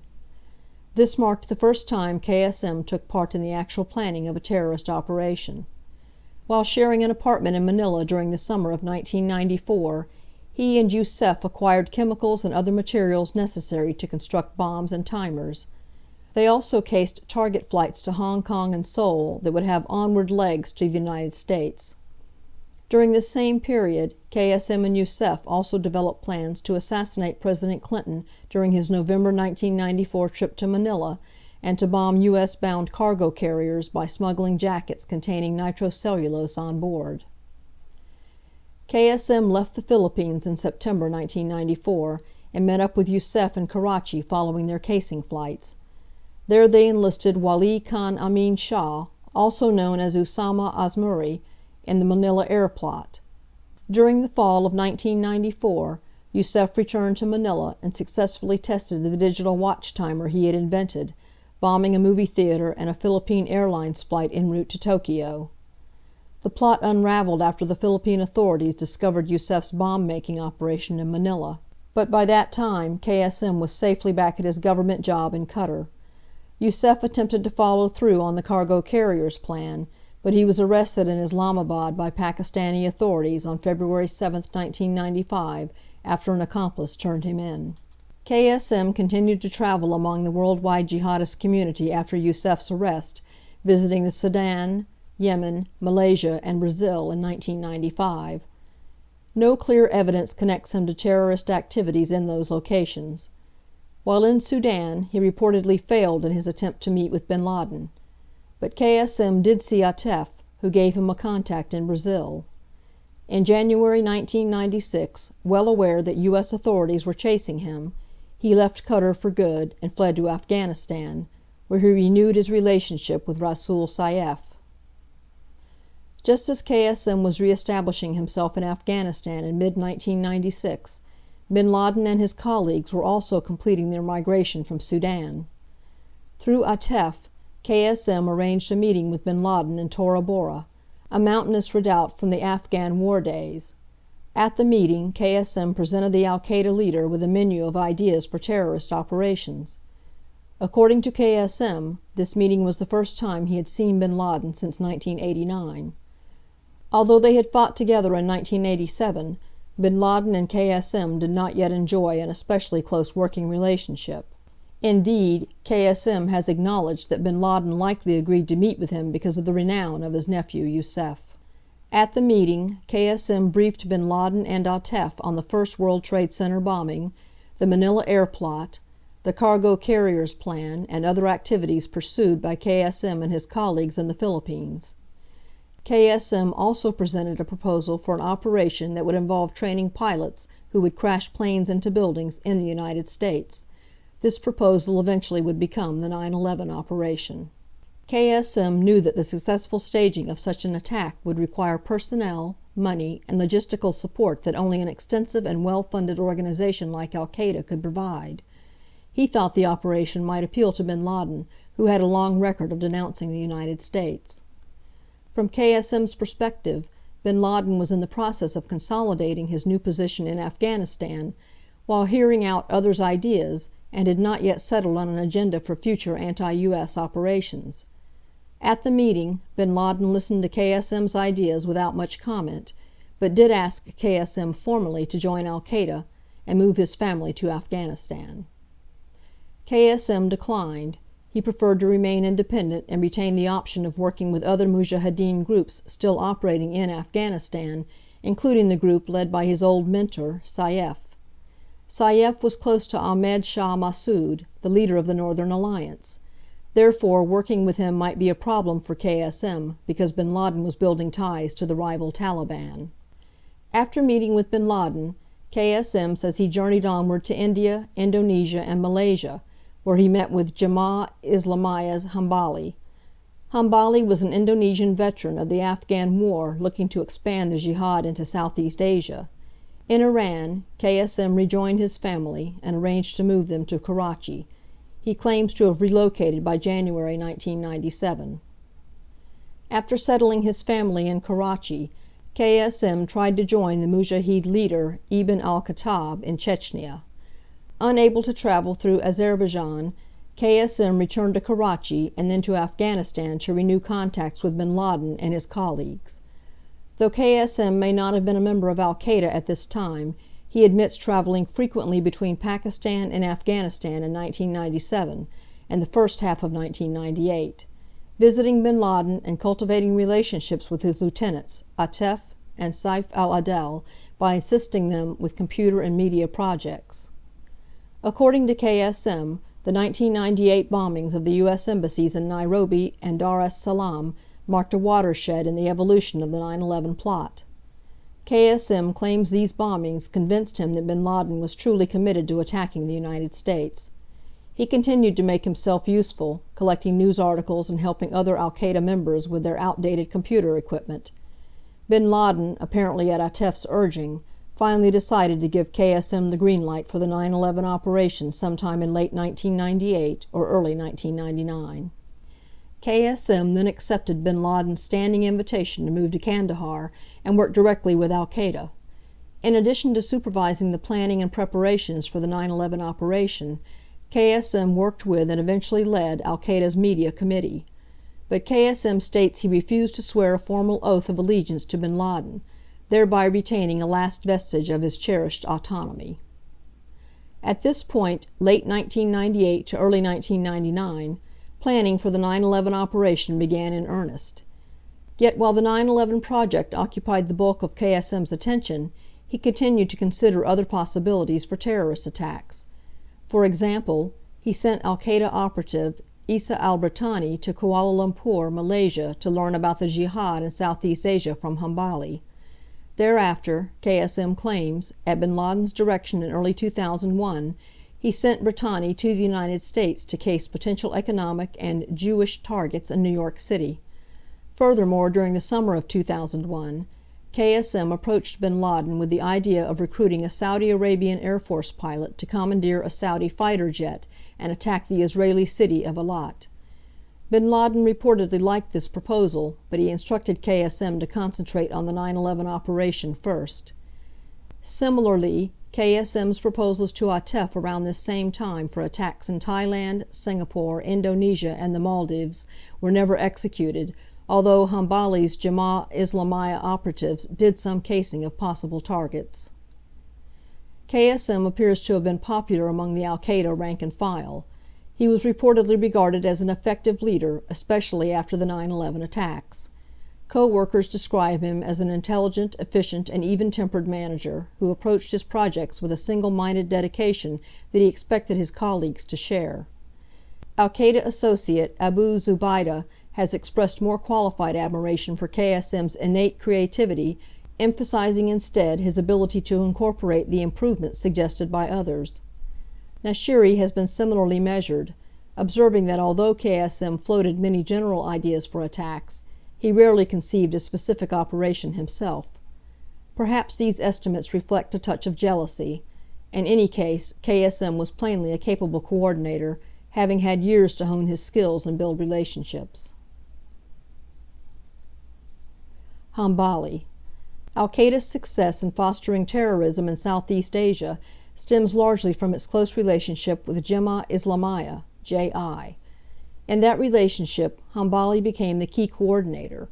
Born and educated in Indonesia, Hambali moved to Malaysia in the early 1980s to find work. There he claims to have become a follower of the Islamist extremist teachings of various clerics, including one named Abdullah Sangar. Sangar first inspired Hambali to share the vision of establishing a radical Islamist regime in Southeast Asia, then furthered Hambali's instruction in jihad by sending him to Afghanistan in 1986. After undergoing training at Rasul Saif's Sada camp, where KSM would later train, Hambali fought against the Soviets. He eventually returned to Malaysia after 18 months in Afghanistan. By 1998, Hambali would assume responsibility for the Malaysia-Singapore region within Sangar's newly formed terrorist organization, the JI. Also by 1998, Sangar and JI spiritual leader Abu Bakr Bashir had accepted bin Laden's offer to ally JI with al-Qaeda in waging war against Christians and Jews. Hambali met with KSM in Karachi to arrange for JI members to receive training in Afghanistan at al-Qaeda's camps. In addition to his close working relationship with KSM, Hambali soon began dealing with Atef as well. Al-Qaeda began funding JI's increasingly ambitious terrorist plans, which Atef and KSM sought to expand. Under this arrangement, JI would perform the necessary casing activities and locate bomb-making materials and other supplies. Al-Qaeda would underwrite operations, provide bomb-making expertise, and deliver suicide operatives. The al-Qaeda-JI partnership yielded a number of proposals that would marry al-Qaeda's financial and technical strengths with JI's access to materials and local operatives. Here, Hambali played the critical role of coordinator as he distributed al-Qaeda funds earmarked for the joint operations. In one especially notable example, Atef turned to Hambali when al-Qaeda needed a scientist to take over its biological weapons program. Hambali obliged by introducing a U.S.-educated JI member, Yazid Sufet, to Ayman el-Zawahiri in Kandahar. In 2001, Sufet would spend several months attempting to cultivate anthrax for al-Qaeda in a laboratory he helped set up near the Kandahar airport. Hambali did not originally orient JI's operations toward attacking the United States, but his involvement with al-Qaeda appears to have inspired him to pursue American targets. KSM, in his post-capture interrogations, has taken credit for this shift, claiming to have urged the JI operations chief to concentrate on attacks designed to hurt the U.S. economy. Hambali's newfound interest in striking against the United States manifested itself in a spate of terrorist plans. Fortunately, none came to fruition. In addition to staging actual terrorist attacks in partnership with al-Qaeda, Hambali and JI assisted al-Qaeda operatives passing through Kuala Lumpur. One important occasion was in December 1999 through January 2000. Hambali accommodated KSM's request to help several veterans whom KSM had just finished training in Karachi. They included Tawfiq bin Atash, also known as Khalad, who later would help bomb the USS Cole, and future 9/11 hijackers Nawaf al-Hazmi and Khalid al-Madar. Hambali arranged lodging for them and helped them purchase airline tickets for their onward travel. Later that year, Hambali and his crew would provide accommodations and other assistance, including information on flight schools and help in acquiring ammonium nitrate for Zakarias Moussaoui, an al-Qaeda operative sent to Malaysia by Atef and KSM. Hambali used bin Laden's Afghan facilities as a training ground for JI recruits. Though he had a close relationship with Atef and KSM, he maintained JI's institutional independence from al-Qaeda. Hambali insists that he did not discuss operations with bin Laden or swear allegiance to him, having already given such a pledge of loyalty to Bashir, Sangar's successor as JI leader. Thus, like any powerful bureaucrat defending his domain, Hambali objected when al-Qaeda leadership tried to assign JI members to terrorist projects without notifying him. Abd al-Rahim al-Nashiri. KSM and Hambali both decided to join forces with al-Qaeda because their terrorist aspirations required the money and manpower that only a robust organization like al-Qaeda could supply. On the other hand, Abd al-Rahim al-Nashiri, the mastermind of the Cole bombing and the eventual head of al-Qaeda operations in the Arabian Peninsula, appears to have originally been recruited to his career as a terrorist by bin Laden himself. Having already participated in the Afghan jihad, Nashiri accompanied a group of some 30 mujahideen in pursuit of jihad in Tajikistan in 1996. When serious fighting failed to materialize, the the group traveled to Jalalabad and encountered bin Laden, who had recently returned from Sudan. Bin Laden addressed them at length, urging the group to join him in a jihad against the Americans. Although all were urged to swear loyalty to bin Laden, many, including Nashiri, found the notion distasteful and refused. After several days of indoctrination that included a barrage of news clippings and television documentaries, Nashiri left Afghanistan, first returning to his native Saudi Arabia and then visiting his home in Yemen. There, he says, the idea for his first terrorist operation took shape as he noticed many U.S. and other foreign ships plying the waters along the southwest coast of Yemen. Nashiri returned to Afghanistan, probably in 1997, primarily to check on relatives fighting there and also to learn about the Taliban. He again encountered bin Laden, still recruiting for the coming battle with the United States. Nashiri pursued a more conventional military jihad, joining the Taliban forces in their fight against Ahmed Massoud's Northern Alliance, and shuttling back and forth between the front and Kandahar, where he would see bin Laden and meet with other mujahideen. During this period, Nashiri also led a plot to smuggle 4 Russian-made anti-tank missiles into Saudi Arabia from Yemen in early 1998 and helped an embassy bombing operative obtain a Yemeni passport. At some point, Nashiri joined al-Qaeda. His cousin, Jihad Muhammad Ali al-Makai, also known as Azam, was a suicide bomber for the Nairobi attack. Nashiri traveled between Yemen and Afghanistan. In late 1998, Nashiri proposed mounting an attack against a U.S. vessel. Bin Laden approved. He directed Nashiri to start the planning and send operatives to Yemen, and he later provided money. Nashiri reported directly to bin Laden, the only other person who, according to Nashiri, knew all the details of the operation. When Nashiri had difficulty finding U.S. naval vessels to attack along the western coast of Yemen, bin Laden reportedly instructed him to case the port of Aden on the southern coast instead.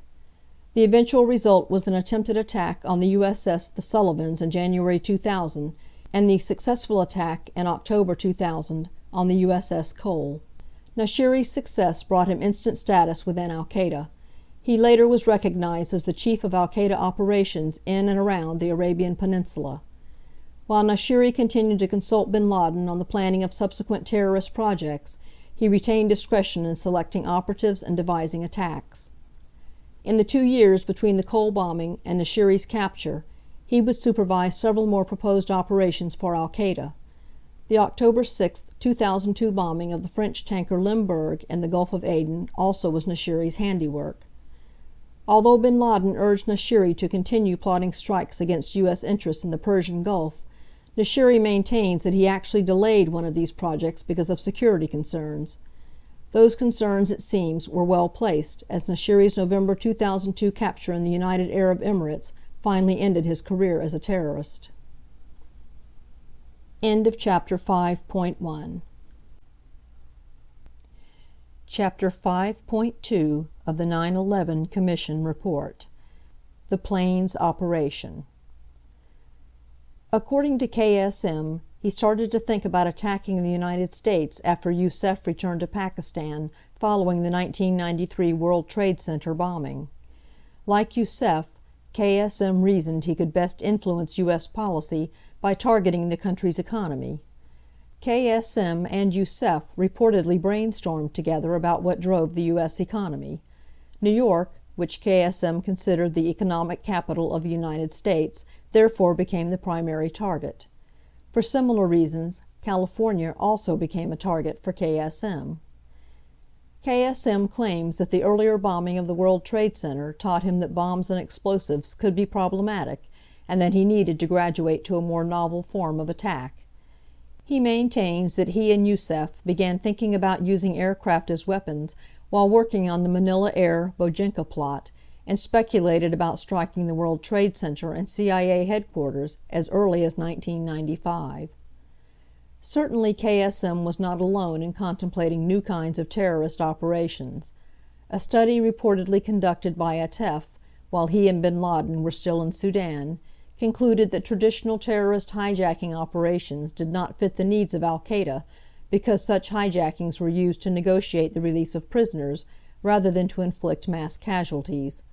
The study is said to have considered the feasibility of hijacking planes and blowing them up in flight, paralleling the Bojinka concept. Such a study, if it actually existed, yields significant insight into the thinking of al-Qaeda's leaders. 1. They rejected hijackings aimed at gaining the release of imprisoned comrades as too complex, because al-Qaeda had no friendly countries in which to land a plane and then negotiate.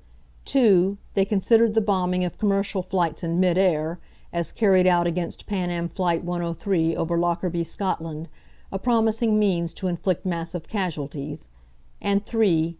They did not yet consider using hijacked aircraft as weapons against other targets. KSM has insisted to his interrogators that he always contemplated hijacking and crashing large commercial aircraft. Indeed, KSM describes a grandiose original plan, a total of 10 aircraft to be hijacked, 9 of which would crash into targets on both coasts.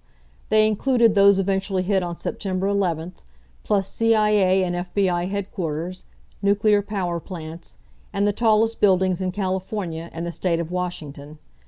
KSM himself was to land the 10th plane at a U.S. airport, and after killing all adult male passengers on board and alerting the media, deliver a speech excoriating U.S. support for Israel, the Philippines, and repressive governments in the Arab world. Beyond KSM's rationalizations about targeting the U.S. economy, this vision gives a better glimpse of his true ambitions.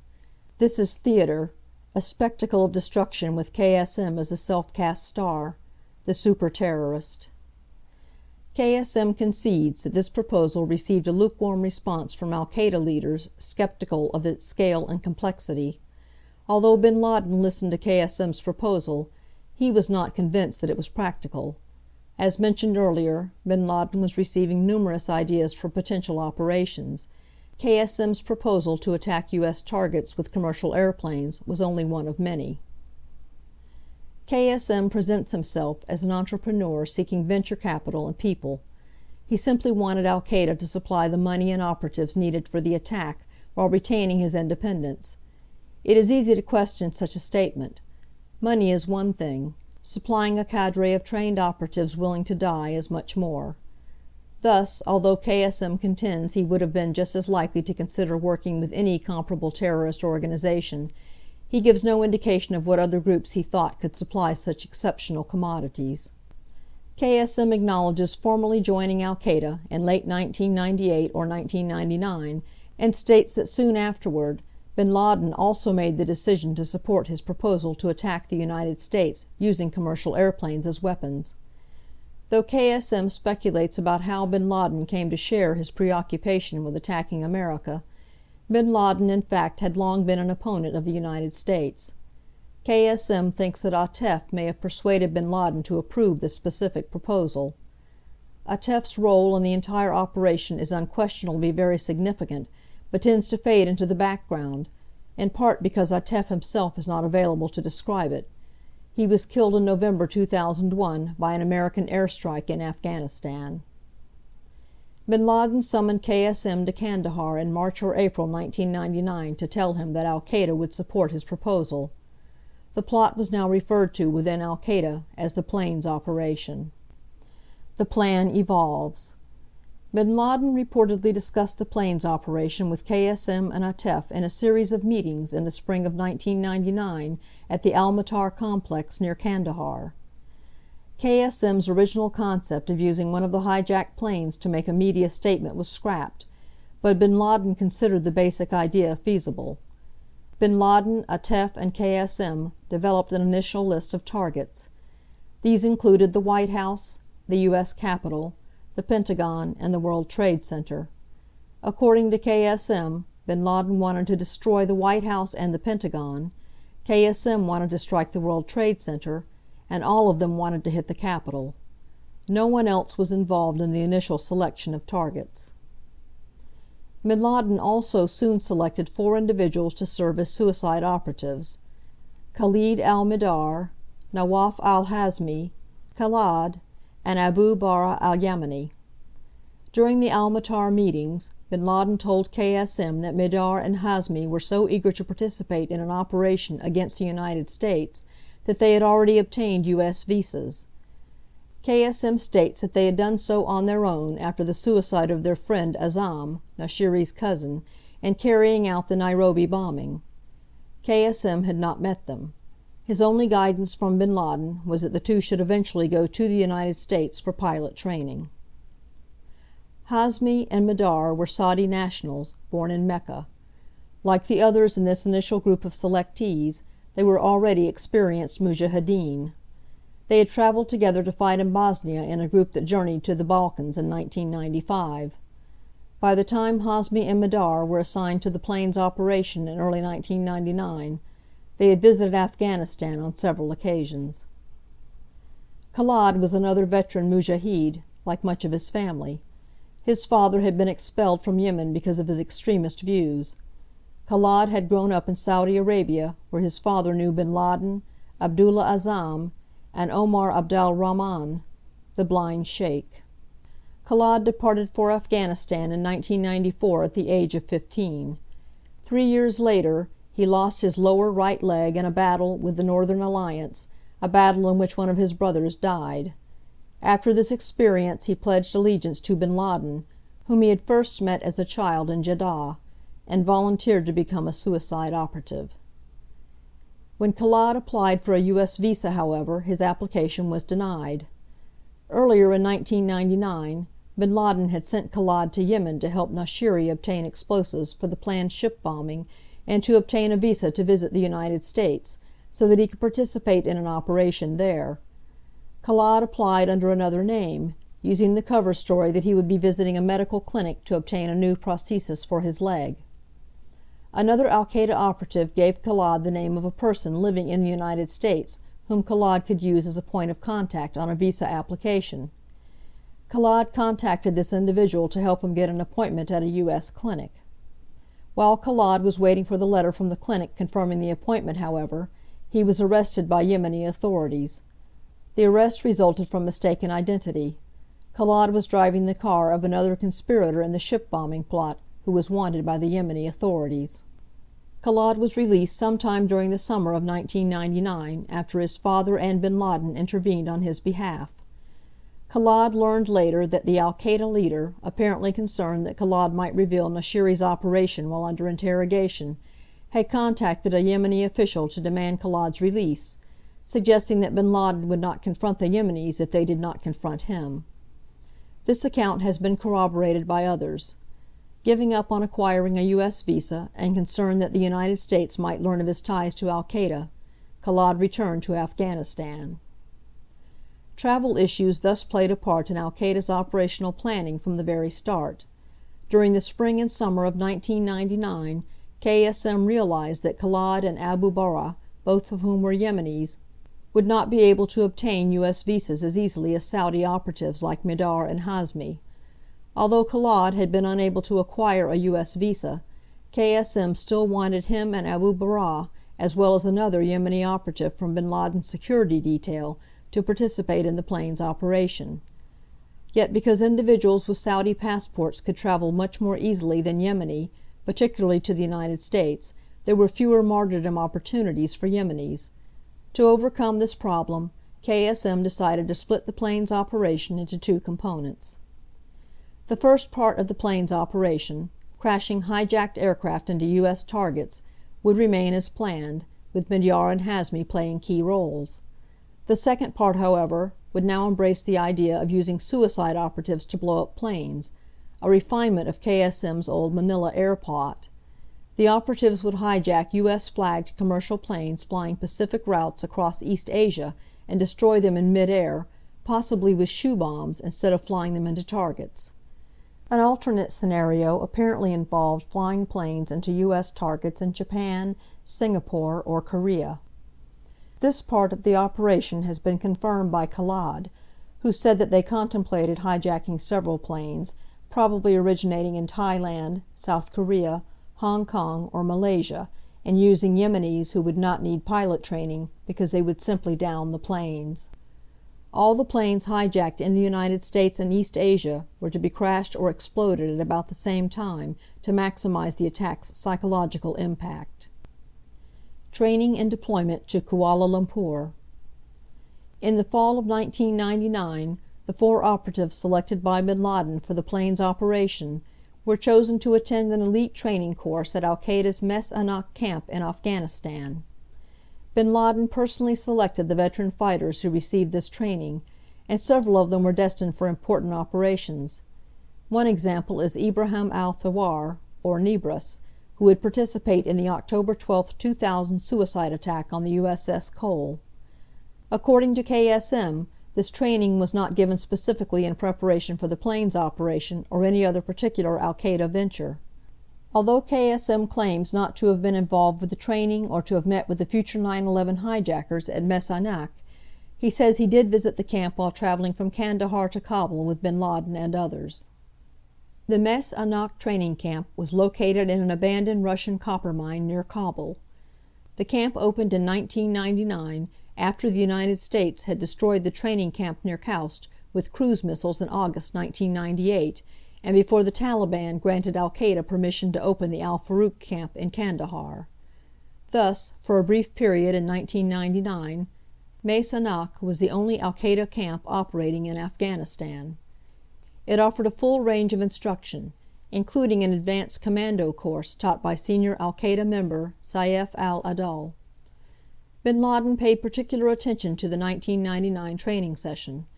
When Salah al-Din, the trainer for the session, complained about the number of trainees and said that no more than 20 could be handled at once, bin Laden insisted that everyone he had selected receive the training. The special training session at Mes Anak was rigorous and spared no expense. The course focused on physical fitness, firearms, close quarters combat, shooting from a motorcycle, and night operations. Although the subjects taught differed little from those offered at other camps, the course placed extraordinary physical and mental demands on its participants, who received the best food and other amenities to enhance their strength and morale. Upon completing the advanced training at Mes Anak, Hazmi, Khalad, and Abu Bara went to Karachi, Pakistan. There KSM instructed them on Western culture and travel. Much of his activity in mid-1999 had revolved around the collection of training and informational materials for the participants in the plane's operation. For instance, he collected Western aviation magazines, telephone directories for American cities such as San Diego and Long Beach, California, brochures for schools, and airline timetables, and he conducted Internet searches on U.S. flight schools. He also purchased flight simulator software and a few movies depicting hijackings. To house his students, KSM rented a safe house in Karachi with money provided by bin Laden. In early December 1999, Khalad and Abu Bara arrived in Karachi. Hazmi joined them there a few days later. On his way to Karachi, Hazmi spent a night in Quetta at a safe house where, according to KSM, an Egyptian named Mohammed Atta simultaneously stayed on his way to Afghanistan for jihad training. Midar did not attend the training in Karachi with the others. KSM says that he never met with Midar in 1999, but assumed that bin Laden and Atef had briefed Midar on the plane's operation and had excused him from the Karachi training. The course in Karachi apparently lasted about 1 or 2 weeks. According to KSM, he taught the 3 operatives basic English words and phrases. He showed them how to read phone books, interpret airline timetables, use the Internet, use code words in communications, make travel reservations, and rent an apartment. Khalad adds that the training involved using flight simulator computer games, viewing movies that featured hijackings, and reading flight schedules to determine which flights would be in the air at the same time in different parts of the world. They used the game software to increase their familiarity with aircraft models and functions, and to highlight gaps in cabin security. While in Karachi, they also discussed how to case flights in Southeast Asia. KSM told them to watch the cabin doors at takeoff and landing, to observe whether the captain went to the lavatory during the flight, and to note whether the flight attendants brought food into the cockpit.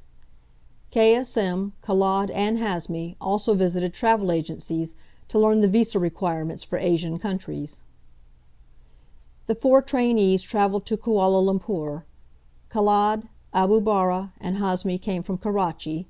Midar traveled from Yemen. As discussed in Chapter 6, U.S. intelligence would analyze communications associated with Midar whom they identified during this travel, and Hazmi, whom they could have identified but did not. According to KSM, the 4 operatives were aware that they had volunteered for a suicide operation either in the United States or in Asia. With different roles, they had different tasks.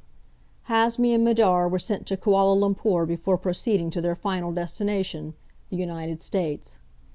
According to KSM, they were to use Yemeni documents to fly to Malaysia, then proceed to the United States using their Saudi passports to conceal their prior travels to and from Pakistan.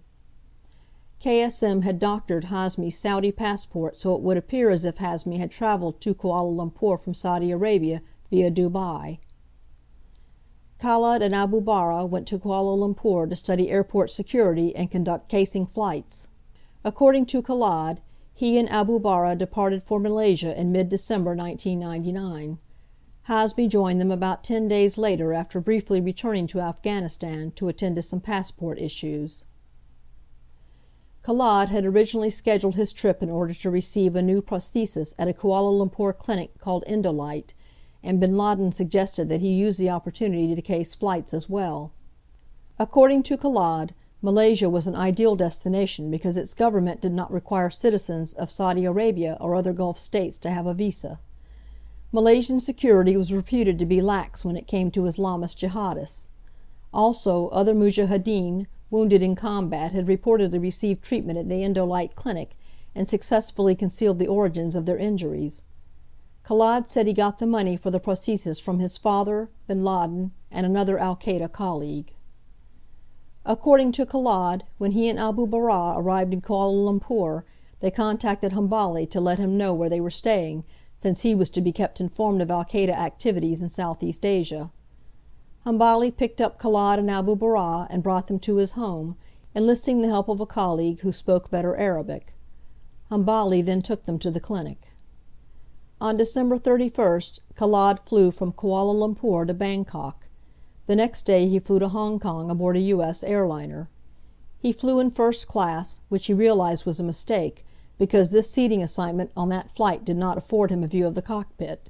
He claims to have done what he could to case the flight, testing security by carrying a box cutter in his toiletries kit onto the flight to Hong Kong. Khalid returned to Bangkok the following day. At the airport, the security officials searched his carry-on bag and even opened the toiletries kit, but just glanced at the contents and let him pass. On this flight, Khalid waited until most of the first-class passengers were dozing, then got up and removed the kit from his carry-on. None of the flight attendants took notice. After completing his casing mission, Khalid returned to Kuala Lumpur. Hazmi arrived in Kuala Lumpur soon thereafter, and may even have stayed briefly with Khalid and Abu Bara at Indolite. Midyar arrived on January 5th, probably one day after Hazmi. All 4 operatives stayed at the apartment of Yazid Sufat, the Malaysian J.I. member who made his home available at Hambali's request. According to Khalid, he and Hazmi spoke about the possibility of hijacking planes and crashing them or holding passengers as hostages, but only speculatively. Khalid admits being aware at the time that Hazmi and Madar were involved in an operation involving planes in the United States, but denies knowing details of the plan. While in Kuala Lumpur, Khalid wanted to go to Singapore to meet Nibras and Fahd al-Qusso, 2 of the operatives in Nashiri's ship bombing operation. An attempt to execute that plan by attacking the USS The Sullivans had failed just a few days earlier. Nibras and Qusso were bringing Khalid money from Yemen, but were stopped in Bangkok because they lacked visas to continue on to Singapore. Also unable to enter Singapore, Khalid moved the meeting to Bangkok. Hazmi and Madar decided to go there as well, reportedly because they thought it would enhance their cover as tourists to have passport stamps from a popular tourist destination such as Thailand. With Hambali's help, the 3 obtained tickets for a flight to Bangkok and left Kuala Lumpur together. Abu Bara did not have a visa permitting him to return to Pakistan, so he traveled to Yemen instead. In Bangkok, Khalid took Hazmi and Madar to one hotel, then went to another hotel for his meeting on the maritime attack plan. Hazmi and Madar soon moved to that same hotel, but Khalid insists that the 2 sets of operatives never met with each other or anyone else. After conferring with the ship bombing operatives, Khalad returned to Karachi and then to Kandahar, where he reported on his casing mission to bin Laden. Bin Laden canceled the East Asia part of the planes operation in the spring of 2000. He evidently decided it would be too difficult to coordinate this attack with the operation in the United States. As for Hazmi and Madar, they had left Bangkok a few days before Khalad and arrived in Los Angeles on January 15, 2000. Meanwhile, the next group of al-Qaeda operatives destined for the planes operation had just surfaced in Afghanistan. As Hazmi and Madar were deploying from Asia to the United States, al-Qaeda's leadership was recruiting and training 4 Western-educated men who had recently arrived in Kandahar. Though they hailed from 4 different countries, Egypt, the United Arab Emirates, Lebanon, and Yemen, they had formed a close-knit group as students in Hamburg, Germany. The new recruits had come to Afghanistan aspiring to wage jihad in Chechnya, but al-Qaeda quickly recognized their potential and enlisted them in its anti-US jihad. End of Chapter 5.2. Chapter 5.3 of the 9/11 Commission Report. The Hamburg Contingent. Although bin Laden, Atef, and KSM initially contemplated using established al-Qaeda members to execute the planes operation, the late 1999 arrival in Kandahar of 4 aspiring jihadists from Germany suddenly presented a more attractive alternative. The Hamburg group shared the anti-US fervor of the other candidates for the operation, but added the enormous advantages of fluency in English and familiarity with life in the West, based on years that each member of the group had spent living in Germany. Not surprisingly, Mohammed Atta, Ramzi bin al-Shibh, Marwan al-Shahi, and Zayed Jarrah would all become key players in the 9/11 conspiracy. Mohammed Atta. Mohammed Atta was born on September 1, 1968, in Kafr el-Sheikh, Egypt, to a middle-class family headed by his father, an attorney. After graduating from Cairo University with a degree in architectural engineering in 1990, Atta worked as an urban planner in Cairo for a couple of years. In the fall of 1991, he asked a German family he had met in Cairo to help him continue his education in Germany. They suggested he come to Hamburg and invited him to live with them there, at least initially. After completing a course in German, Atta traveled to Germany for the first time in July 1992. He resided briefly in Stuttgart, and then in the fall of 1992 moved to Hamburg to live with his host family. After enrolling at the University of Hamburg, he promptly transferred into the City Engineering and Planning course at the Technical University of Hamburg, Harburg, where he would remain registered as a student until the fall of 1999. He appears to have applied himself fairly seriously to his studies, at least in comparison to his jihadist friends, and actually received his degree shortly before traveling to Afghanistan. In school, Atta came across as very intelligent and reasonably pleasant, with an excellent command of the German language.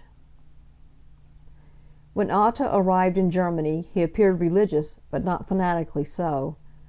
This would change, especially as his tendency to assert leadership became increasingly pronounced.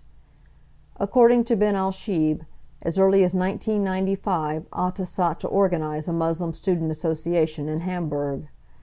In the fall of 1997, he joined a working group at the Quds Mosque in Hamburg, a group designed to bridge the gap between Muslims and Christians. Atta proved a poor bridge, however, because of his abrasive and increasingly dogmatic personality. But among those who shared his beliefs, Atta stood out as the decision-maker. Atta's friends during this period remember him as charismatic, intelligent, and persuasive, albeit intolerant of dissent. In his interactions with other students, Atta voiced virulently anti-Semitic and anti-American opinions, ranging from condemnations of what he described as a global Jewish movement centered in New York City that supposedly controlled the financial world and the media, to polemics against governments of the Arab world. To him, Saddam Hussein was an American stooge set up to give Washington an excuse to intervene in the Middle East. Within his circle, Atta advocated violent jihad. He reportedly asked one individual close to the group if he was "ready to fight for his belief," and dismissed him as too weak for jihad when the person declined. On a visit home to Egypt in 1998, Atta met one of his college friends.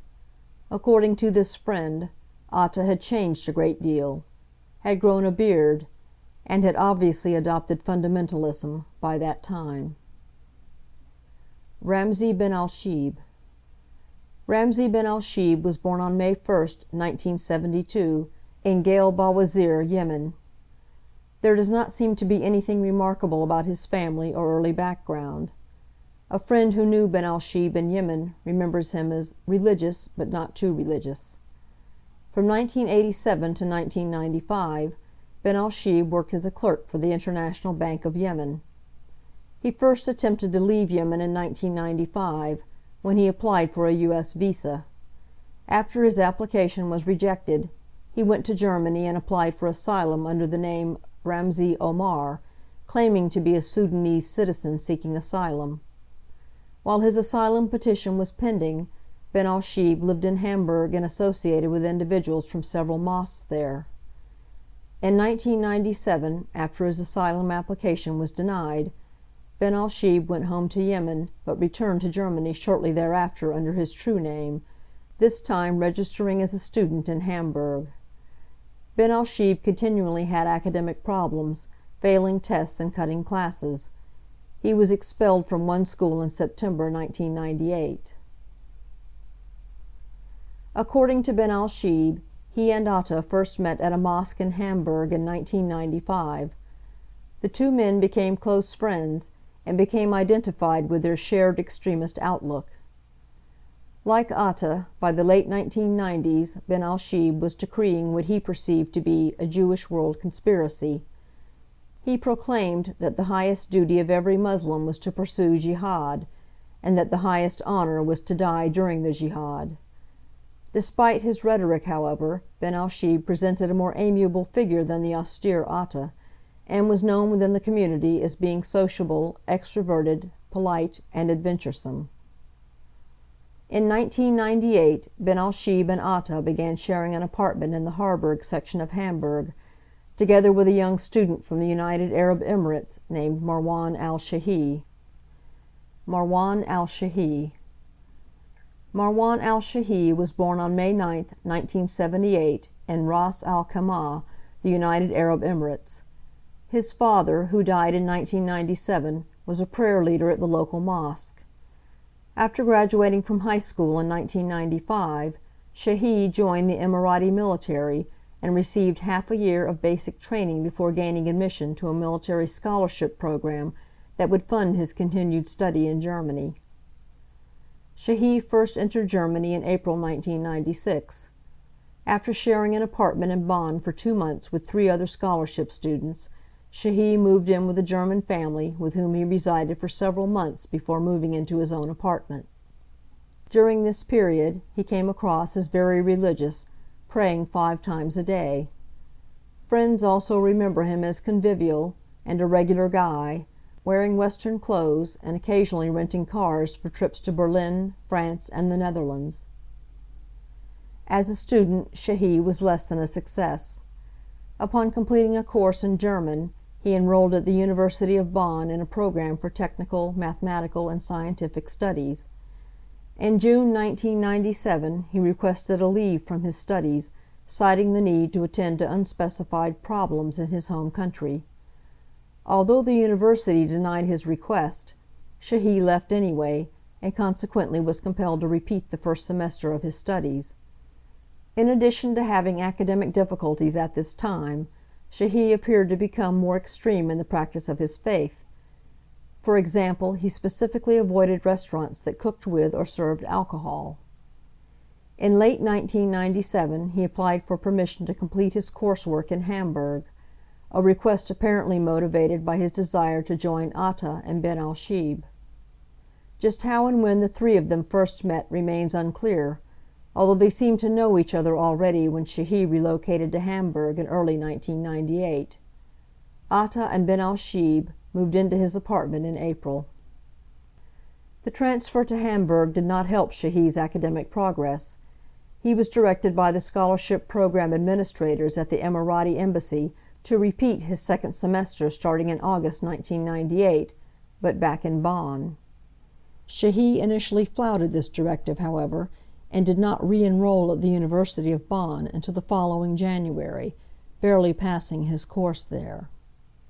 By the end of July 1999, he had returned to Hamburg, applying to study shipbuilding at the Technical University, and more significantly, residing once again with Atta and Ben al-Shib in an apartment at 54 Marienstrasse.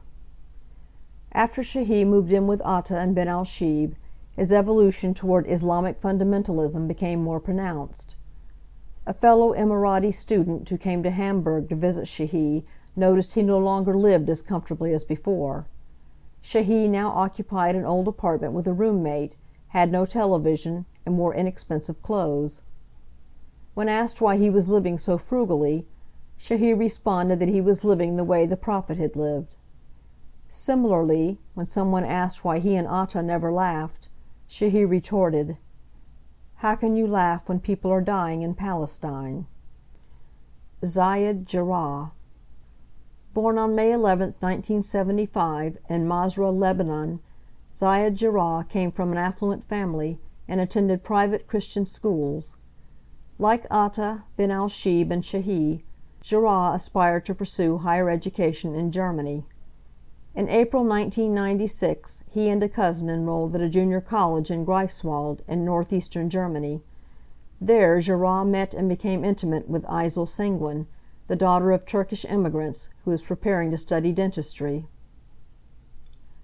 Even with the benefit of hindsight, Jarrah hardly seems a likely candidate for becoming an Islamic extremist. Far from displaying radical beliefs when he first moved to Germany, he arrived with a reputation for knowing where to find the best discos and beaches in Beirut, and in Greifswald was known to enjoy student parties and drinking beer. Although he continued to share an apartment in Greifswald with his cousin, Jarrah was mostly at Senguin's apartment. Witnesses interviewed by German authorities after 9/11, however, recalled that Jarrah started showing signs of radicalization as early as the end of 1996. After returning from a trip home to Lebanon, Jarrah started living more strictly according to the Koran. He read brochures in Arabic about jihad, held forth to friends on the subject of holy war, and professed disaffection with his previous life and a desire not to leave the world in a natural way. In September 1997, Jarrah abruptly switched his intended course of study from dentistry to aircraft engineering at the Technical University of Hamburg-Harburg. His motivation for this decision remains unclear. The rationale he expressed to Senguin, that he had been interested in aviation since playing with toy airplanes as a child, rings somewhat hollow. In any event, Jarrah appears already to have had Hamburg contacts by this time, some of whom may have played a role in steering him toward Islamic extremism. Following his move to Hamburg that fall, he began visiting Senguin in Greifswald on weekends until she moved to the German city of Bochum 1 year later to enroll in dental school. Around the same time, he began speaking increasingly about religion, and his visits to Senguin became less and less frequent. He began criticizing her for not being religious enough and for dressing too provocatively. He grew a full beard and started praying regularly. He refused to introduce her to his Hamburg friends because, he told her, they were religious Muslims, and her refusal to become more observant embarrassed him. At some point in 1999, Jarrah told Senguin that he was planning to wage a jihad because there was no greater honor than to die for Allah. Although Jarrah's transformation generated numerous quarrels, their breakups invariably were followed by reconciliation. Forming a cell. In Hamburg, Jarrah had a succession of living accommodations, but he apparently never resided with his future co-conspirators. It is not clear how and when he became part of Atta's circle.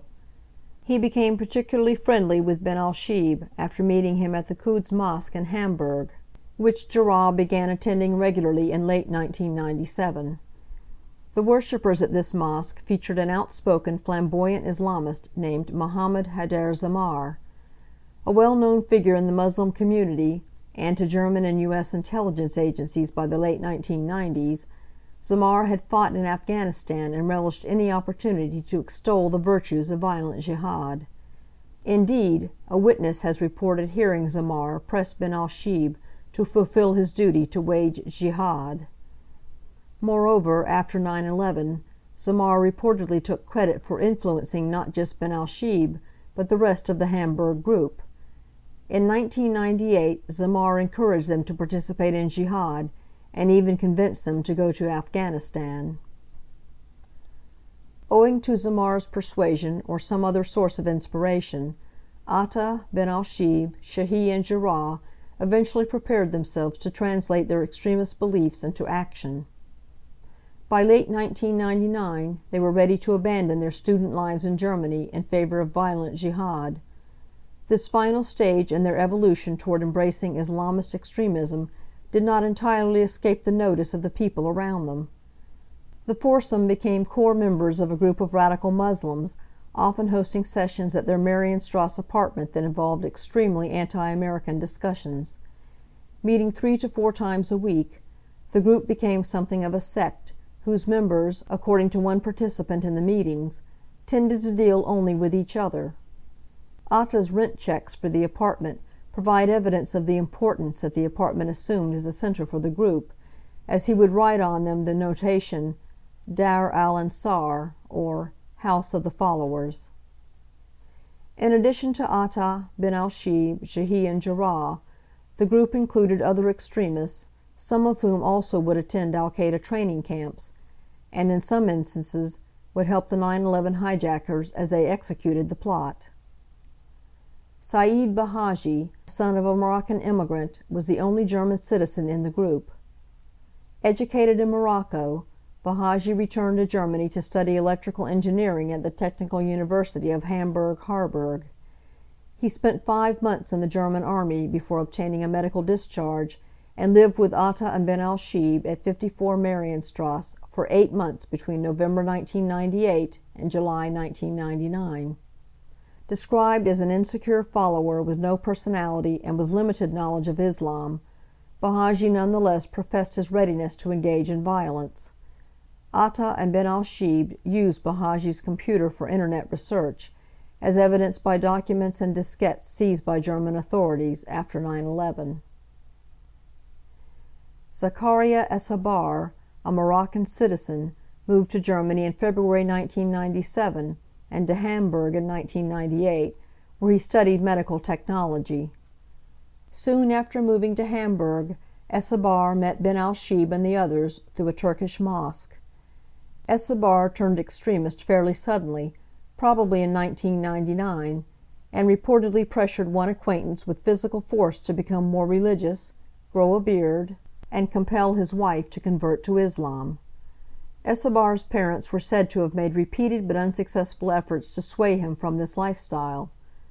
Shortly before the 9/11 attacks, he would travel to Afghanistan to communicate the date for the attacks to the al-Qaeda leadership. Munir el Matasadek, another Moroccan, came to Germany in 1993, moving to Hamburg 2 years later to study electrical engineering at the Technical University. A witness has recalled Matasadek claiming that he would kill his entire family if his religious beliefs demanded it. One of Matasadek's roommates recalls him referring to Hitler as a good man, and organizing film sessions that included speeches by bin Laden. Matasadek would help conceal the Hamburg group's trip to Afghanistan in late 1999. Abdelghani Mazoudi, also a Moroccan, arrived in Germany in the summer of 1993 after completing university courses in physics and chemistry. Mazoudi studied in Dortmund, Bochum, and Münster before moving to Hamburg in 1995. Mazoudi described himself as a weak Muslim when he was home in Morocco, but much more devout when he was back in Hamburg. In April 1996, Mazoudi and Matasadek witnessed the execution of Atta's will. During the course of 1999, Atta and his group became ever more extreme and secretive, speaking only in Arabic to conceal the content of their conversations. When the 4 core members of the Hamburg cell left Germany to journey to Afghanistan late that year, it seems unlikely that they already knew about the plane's operation. No evidence connects them to Al-Qaeda before that time. Witnesses have attested, however, that their pronouncements reflected ample predisposition toward taking some action against the United States. In short, they fit the bill for bin Laden, Atef, and KSM. Going to Afghanistan. The available evidence indicates that in 1999, Atta, bin al-Shibh, Shahi, and Jarrah decided to fight in Chechnya against the Russians. According to bin al-Shibh, a chance meeting on a train in Germany caused the group to travel to Afghanistan instead. An individual named Khalid al-Masari approached bin al-Shibh and Shahi, because they were Arabs with beards, bin al-Shibh thinks, and struck up a conversation about jihad in Chechnya. When they later called Masari and expressed interest in going to Chechnya, he told them to contact Abu Musab in Duisburg, Germany. Abu Musab turned out to be Mahamadou Ould Slahi, a significant Al-Qaeda operative who even then was well known to U.S. and German intelligence, though neither government apparently knew he was operating in Germany in late 1999. When telephoned by bin al-Shibh and Shahi, Slahi reportedly invited these promising recruits to come see him in Duisburg. Bin al-Shibh, Shahi, and Jarrah made the trip. When they arrived, Slahi explained that it was difficult to get to Chechnya at that time because many travelers were being detained in Georgia. He recommended they go to Afghanistan instead, where they could train for jihad before traveling onward to Chechnya. Slahi instructed them to obtain Pakistani visas and then returned to him for further directions on how to reach Afghanistan. Although Atta did not attend the meeting, he joined in the plan with the other 3. After obtaining the necessary visas, they received Slahi's final instructions on how to travel to Karachi and then Quetta, where they were to contact someone named Umar al-Masari at the Taliban office. Following Slahi's advice, Atta and Jarrah left Hamburg during the last week of November 1999, bound for Karachi. Shahi left for Afghanistan around the same time. Bin al-Shibh about 2 weeks later. Bin al-Shibh remembers that when he arrived at the Taliban office in Quetta, there was no one named Umar al-Masari. The name apparently was simply a code. A group of Afghans from the office promptly escorted him to Kandahar. There bin al-Shibh rejoined Atta and Jarrah, who said they already had pledged loyalty to bin Laden, and urged him to do the same. They also informed him that Shahi had pledged as well and had already left for the United Arab Emirates to prepare for the mission. Bin al-Shibh soon met privately with bin Laden, accepted the Al-Qaeda leader's invitation to work under him, and added his own pledge to those of his Hamburg colleagues. By this time, bin al-Shibh claims, he assumed he was volunteering for a martyrdom operation. Atta, Jarrah, and bin al-Shibh then met with Atef, who told them they were about to undertake a highly secret mission. As bin al-Shibh tells it, Atef instructed the 3 to return to Germany and enroll in flight training. Atta, whom bin Laden chose to lead the group, met with bin Laden several times to receive additional instructions, including a preliminary list of approved targets: the World Trade Center, the Pentagon, and the U.S. Capitol. The new recruits also learned that an individual named Rabia al-Makki, Nawaf al-Hazmi, would be part of the operation. In retrospect, the speed with which Atta, Shahi, Jarrah, and bin al-Shibh became core members of the 9/11 plot, with Atta designated its operational leader, is remarkable. They had not yet met with KSM when all this occurred. It is clear, then, that bin Laden and Atef were very much in charge of the operation. That these candidates were selected so quickly, before comprehensive testing in the training camps or in operations, demonstrates that bin Laden and Atef probably already understood the deficiencies of their initial team, Hazmi and Midar. The new recruits from Germany possessed an ideal combination of technical skill and knowledge that the original 9/11 operatives, veteran fighters though they were, lacked. Bin Laden and Atef wasted no time in assigning the Hamburg group to the most ambitious operation yet planned by Al-Qaeda. Bin Laden and Atef also plainly judged that Atta was best suited to be the tactical commander of the operation. Such a quick and critical judgment invites speculation about whether they had already taken Atta's measure at some earlier meeting. To be sure, some gaps do appear in the record of Atta's known whereabouts during the preceding years.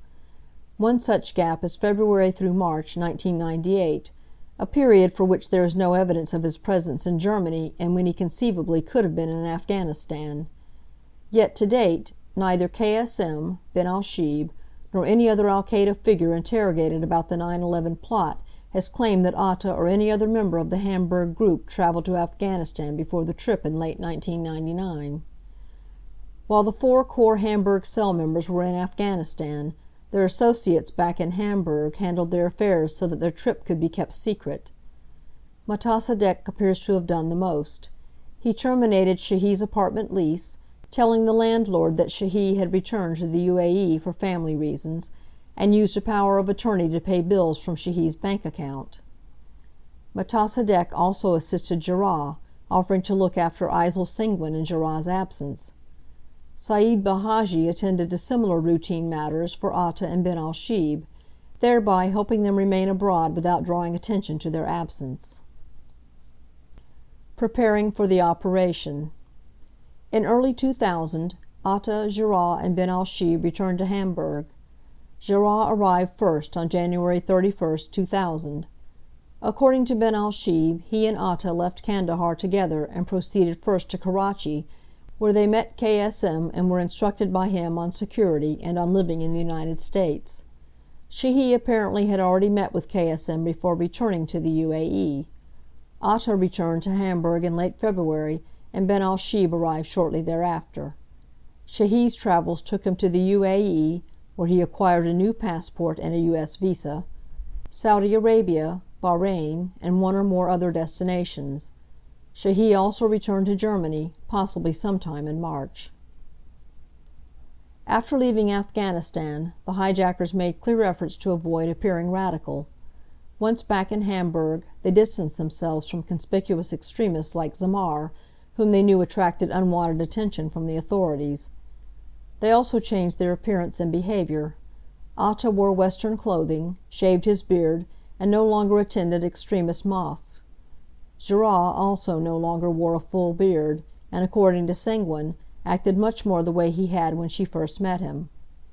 And when Shahid, while still in the UAE in January 2000, held a belated wedding celebration — he actually had been married in 1999 — a friend of his was surprised to see that he had shaved off his beard and was acting like his old self again. But Jarrah's apparent efforts to appear less radical did not completely conceal his transformation from his Lebanese family, which grew increasingly concerned about his fanaticism. Soon after Jarrah returned to Germany, his father asked Jarrah's cousin, a close companion from boyhood, to intercede. The cousin's ensuing effort to persuade Jarrah to depart from the path he was taking proved unavailing.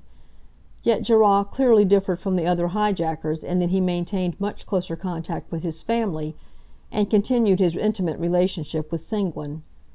These ties may well have caused him to harbor some doubts about going through with the plot, even as late as the summer of 2001, as discussed in Chapter 7. After leaving Afghanistan, the 4 began researching flight schools and aviation training. In early January 2000, Ali Abdul Aziz Ali, a nephew of KSM living in the UAE, who would become an important facilitator in the plot, used Shahid's credit card to order a Boeing 747-400 flight simulator program and a Boeing 767 flight deck video, together with attendant literature. Ali had all these items shipped to his employer's address. Jarrah soon decided that the schools in Germany were not acceptable and that he would have to learn to fly in the United States. Bin al-Shibh also researched flight schools in Europe, and in the Netherlands he met a flight school director who recommended flight schools in the United States because they were less expensive and required shorter training periods.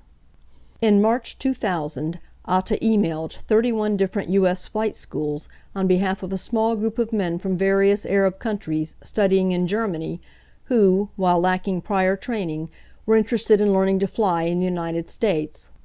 Atta requested information about the cost of the training, potential financing, and accommodations. Before seeking visas to enter the United States, Atta, Shahi, and Jarrah obtained new passports, each claiming that his old passport had been lost. Presumably they were concerned that the Pakistani visas in their old passports would raise suspicions about possible travel to Afghanistan. Shahi obtained his visa on January 18, 2000, Atta on May 18, and Jarrah on May 25. Ben al-Shib's visa request was rejected, however, as were his 3 subsequent applications. Ben al-Shib proved unable to obtain a visa, a victim of the generalized suspicion that visa applicants from Yemen, especially young men applying in another country, Ben al-Shib first applied in Berlin, might join the ranks of undocumented aliens seeking work in the United States. Before 9/11, security concerns were not a major factor in visa issuance unless the applicant already was on a terrorist watch list, and none of these 4 men was. Concerns that Ben al-Shib intended to immigrate to the United States doomed his chances to participate firsthand in the 9/11 attacks. Although Ben al-Shib had to remain behind, he would provide critical assistance from abroad to his co-conspirators. Once again, the need for travel documents dictated al-Qaeda's plans. Travel.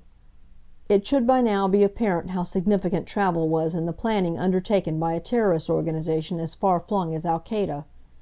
The story of the plot includes references to dozens of international trips. Operations required travel, as did basic communications and the movement of money. Where electronic communications were regarded as insecure, al-Qaeda relied even more heavily on couriers. KSM and Abu Zubaydah each played key roles in facilitating travel for al-Qaeda operatives. In addition, al-Qaeda had an Office of Passports and Host Country Issues under its Security Committee. The office was located at the Kandahar airport and was managed by Atef. The committee altered papers, including passports, visas, and identification cards. Moreover, certain al-Qaeda members were charged with organizing passport collection schemes to keep the pipeline of fraudulent documents flowing. To this end, al-Qaeda required jihadists to turn in their passports before going to the front lines in Afghanistan. If they were killed, their passports were recycled for use. The Operational Mission Training course taught operatives how to forge documents. Certain passport alteration methods, which included substituting photos and erasing and adding travel cachets, were also taught. Manuals demonstrating the technique for cleaning visas were reportedly circulated among operatives. Muhammad Atta and Zakaria Es-Sabar were reported to have been trained in passport alteration.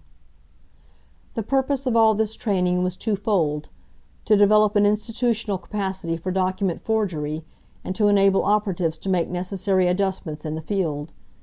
It was well known, for example, that if a Saudi traveled to Afghanistan via Pakistan, then on his return to Saudi Arabia his passport, bearing a Pakistani stamp, would be confiscated. So operatives either erased the Pakistani visas from their passports or traveled through Iran, which did not stamp visas directly into passports. End of Chapter 5.3. Chapter 5.4 of the 9/11 Commission Report.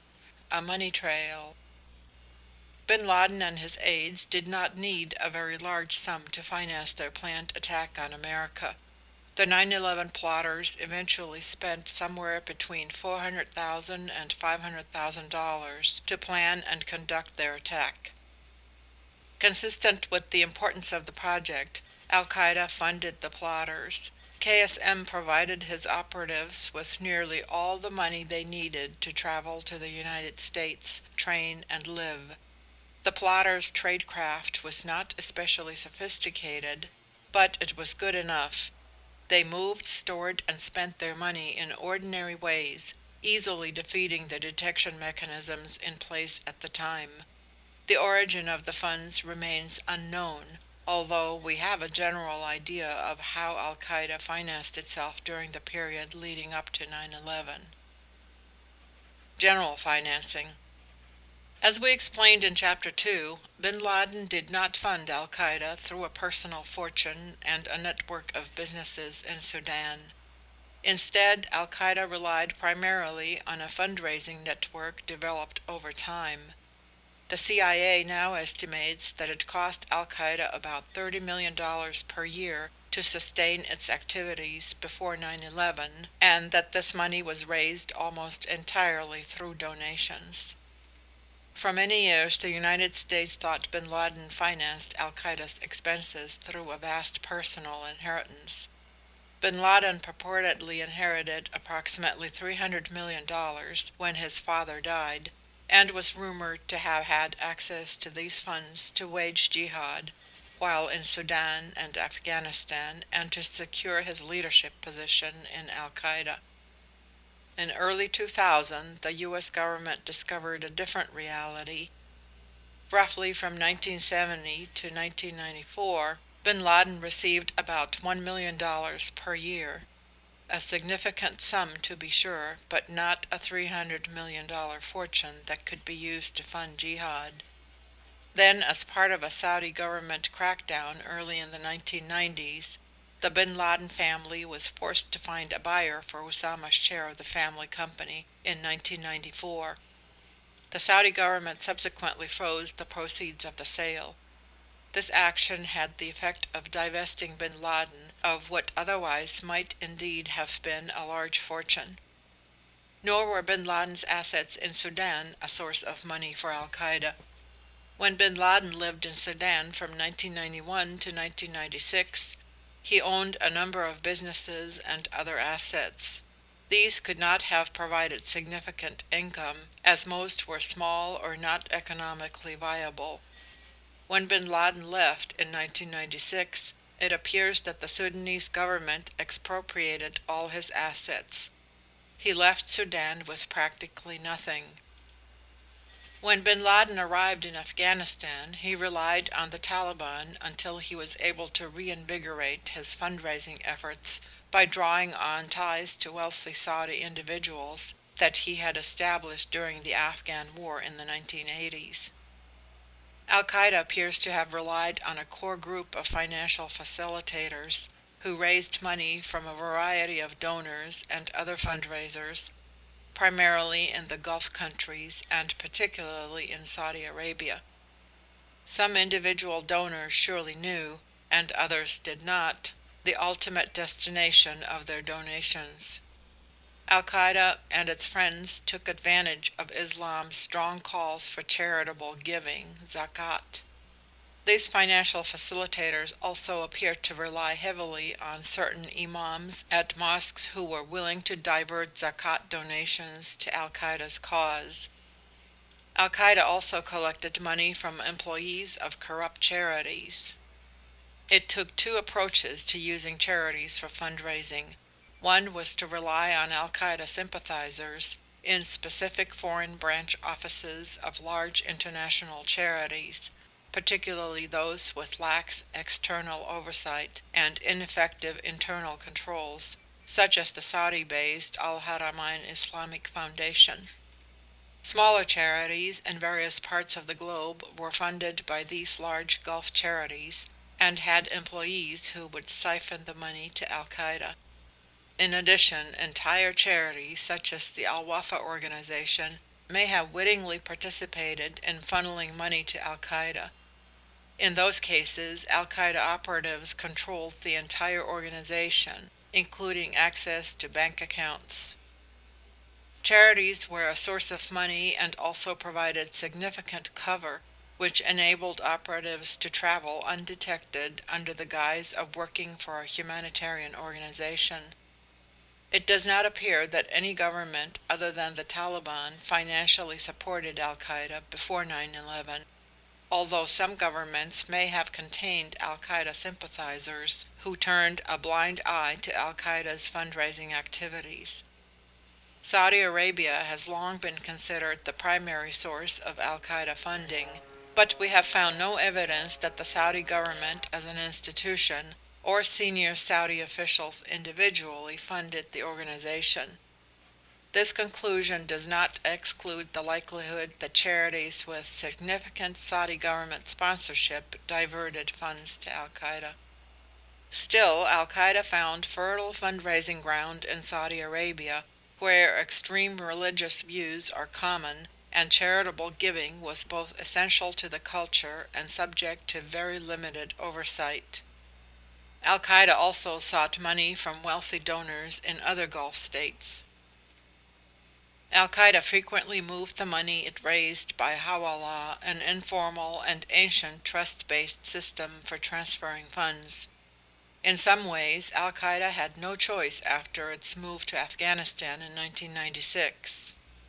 First, the banking system there was antiquated and undependable, and second, formal banking was risky due to the scrutiny that al-Qaeda received after the August 1998 East Africa embassy bombings, including UN resolutions against it and the Taliban.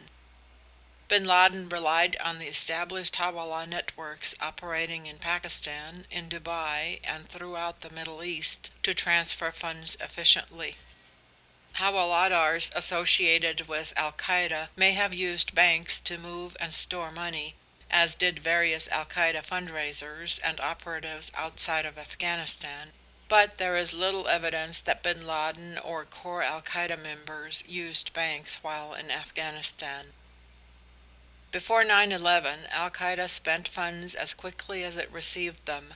Actually, terrorist operations represented a relatively small part of al-Qaeda's estimated $30 million annual operating budget.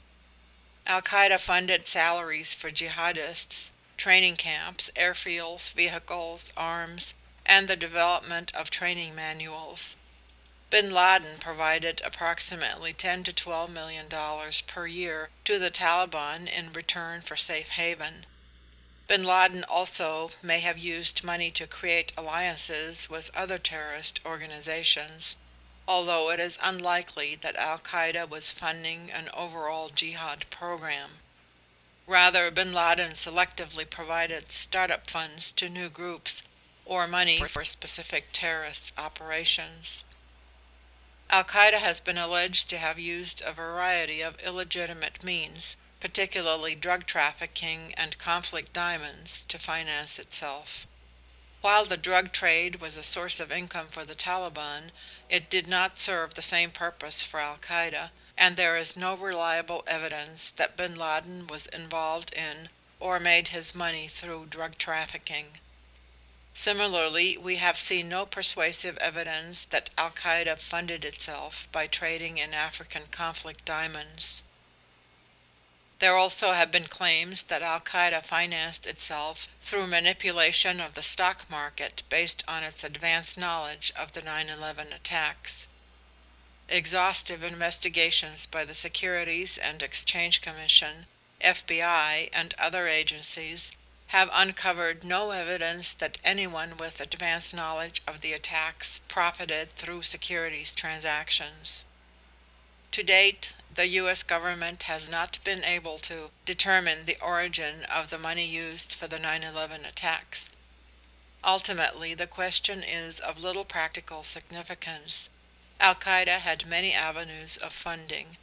If a particular funding source had dried up, Al-Qaeda could have easily tapped a different source or diverted funds from another project to fund an operation that cost $400,000 to $500,000 over nearly 2 years. The funding of the 9/11 plot. As noted above, the 9/11 plotters spent somewhere between $400,000 and $500,000 to plan and conduct their attack. The available evidence indicates that the 19 operatives were funded by al-Qaeda either through wire transfers or cash provided by KSM, which they carried into the United States or deposited in foreign accounts and accessed from this country.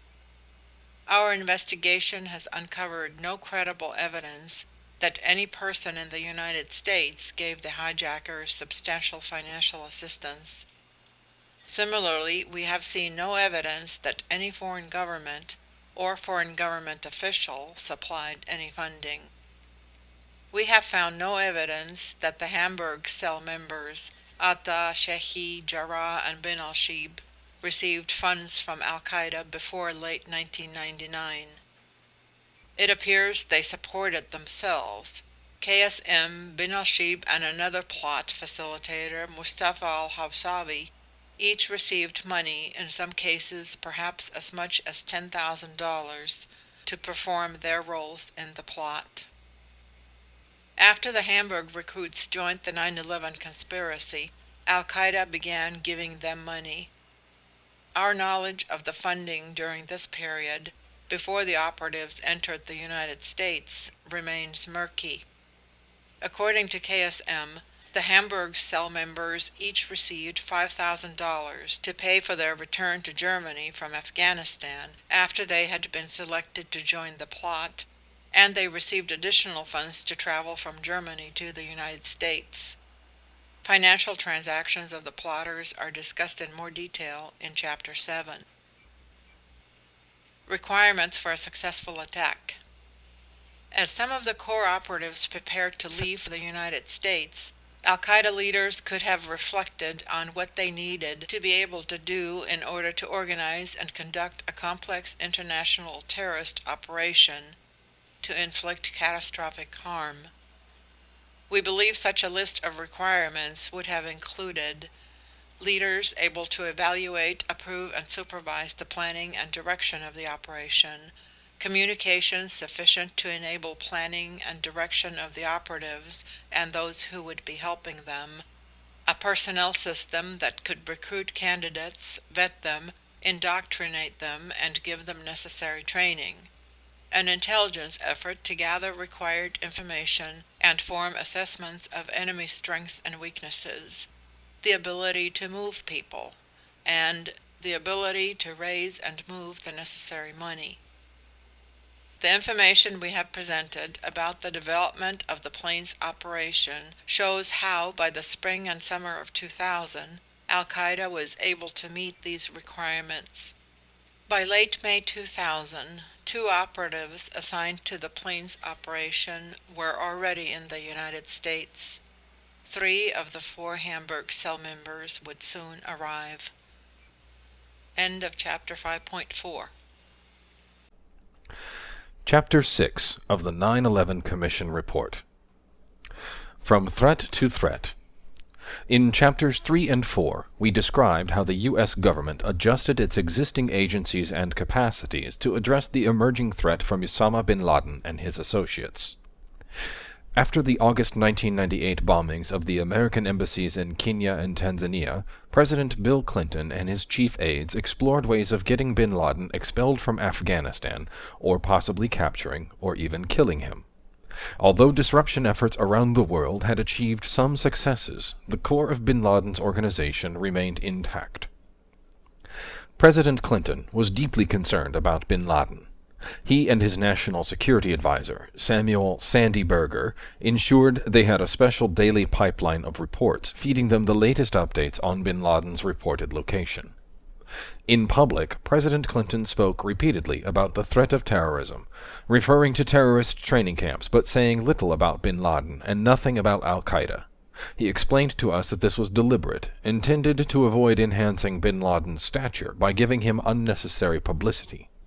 His speeches focused especially on the danger of non-state actors and of chemical and biological weapons. As the millennium approached, the most publicized worries were not about terrorism, but about computer breakdowns, the Y2K scare. Some government officials were concerned that terrorists would take advantage of such breakdowns. 6.1. The Millennium Crisis. Quote, "Bodies will pile up in sacks." End quote. On November 30th, 1999, Jordanian intelligence intercepted a telephone call between Abu Zubaydah, a longtime ally of bin Laden, and Qadir Abu Hashar, a Palestinian extremist. Abu Zubaydah said, quote, "The time for training is over." End quote.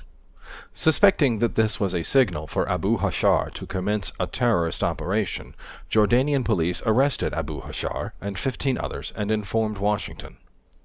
One of the 16, Rayed Hijazi, had been born in California to Palestinian parents.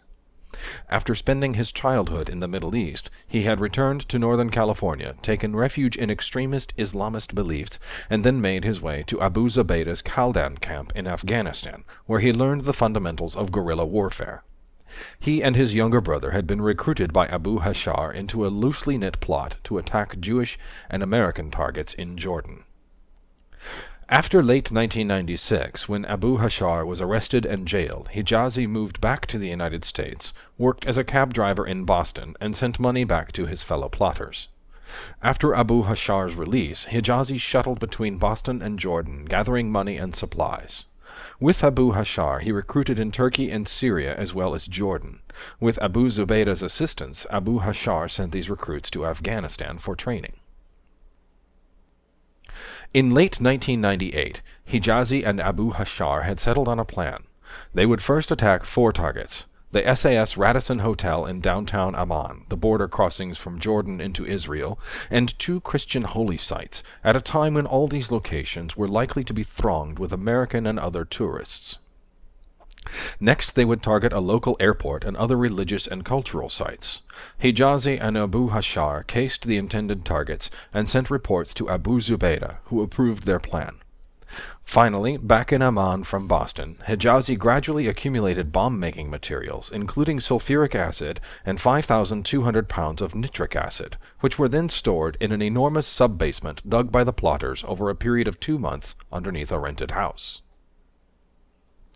In early 1999, Hijazi and Abu Hashar contacted Khalil Deek, an American citizen and an associate of Abu Zubaydah, who lived in Peshawar, Pakistan, and who, with Afghanistan-based extremists, had created an electronic version of a terrorist manual, the Encyclopedia of Jihad. They obtained a CD-ROM of this encyclopedia from Deek. In June, with help from Deek, Abu Hashar arranged with Abu Zubaydah for Hijazi and 3 others to go to Afghanistan for added training in handling explosives.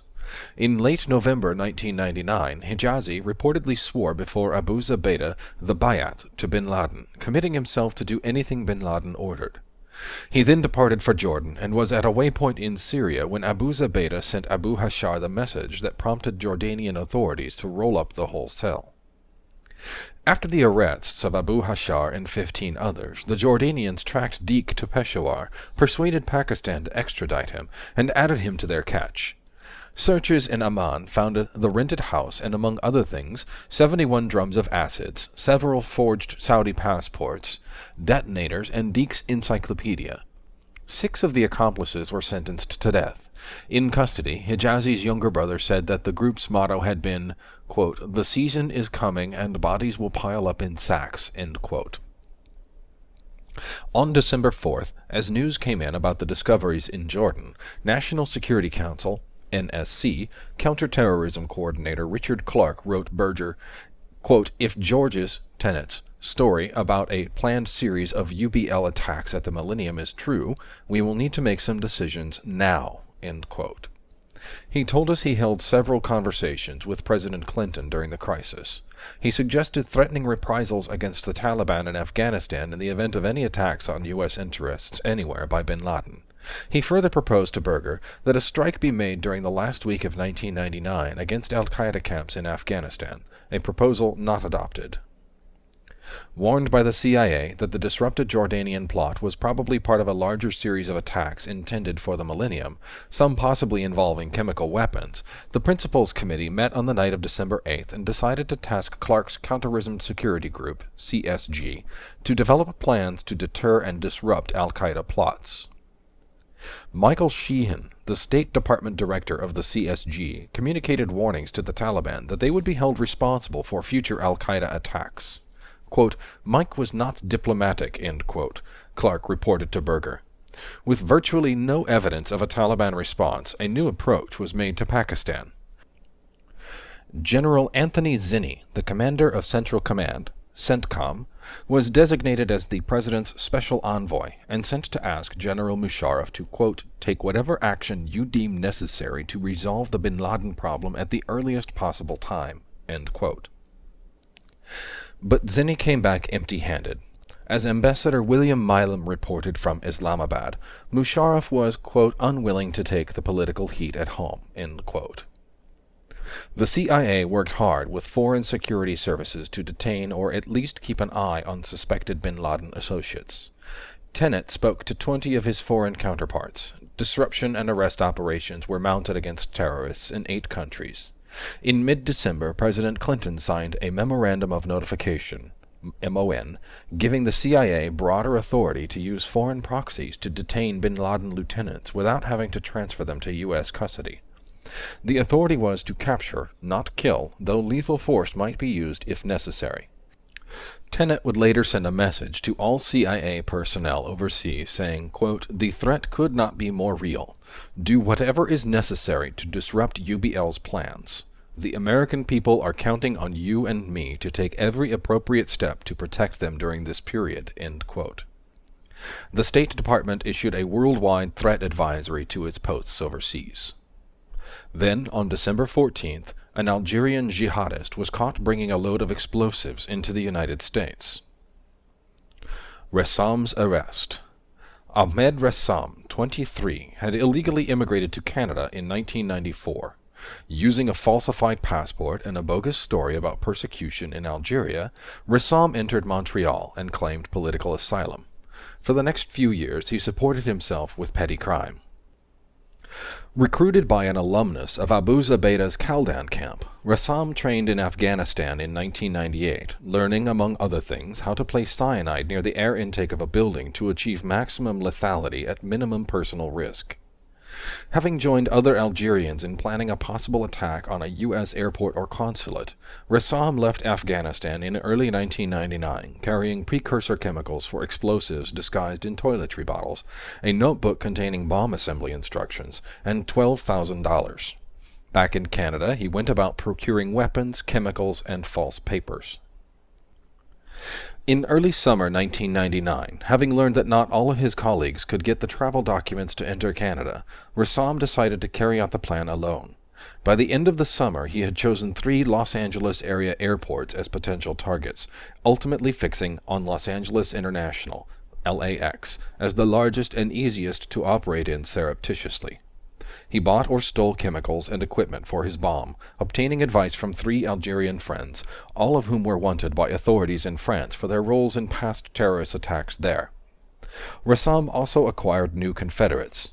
He promised to help a New York-based partner, Abelghani Maskini, get training in Afghanistan if Maskini would help him maneuver in the United States. In December 1999, Ressam began his final preparations. He called an Afghanistan-based facilitator to inquire into whether bin Laden wanted to take credit for the attack, but he did not get a reply. He spent a week in Vancouver preparing the explosive components with a close friend. The chemicals were so caustic that the men kept their windows open despite the freezing temperatures outside, and sucked on cough drops to soothe their irritated throats.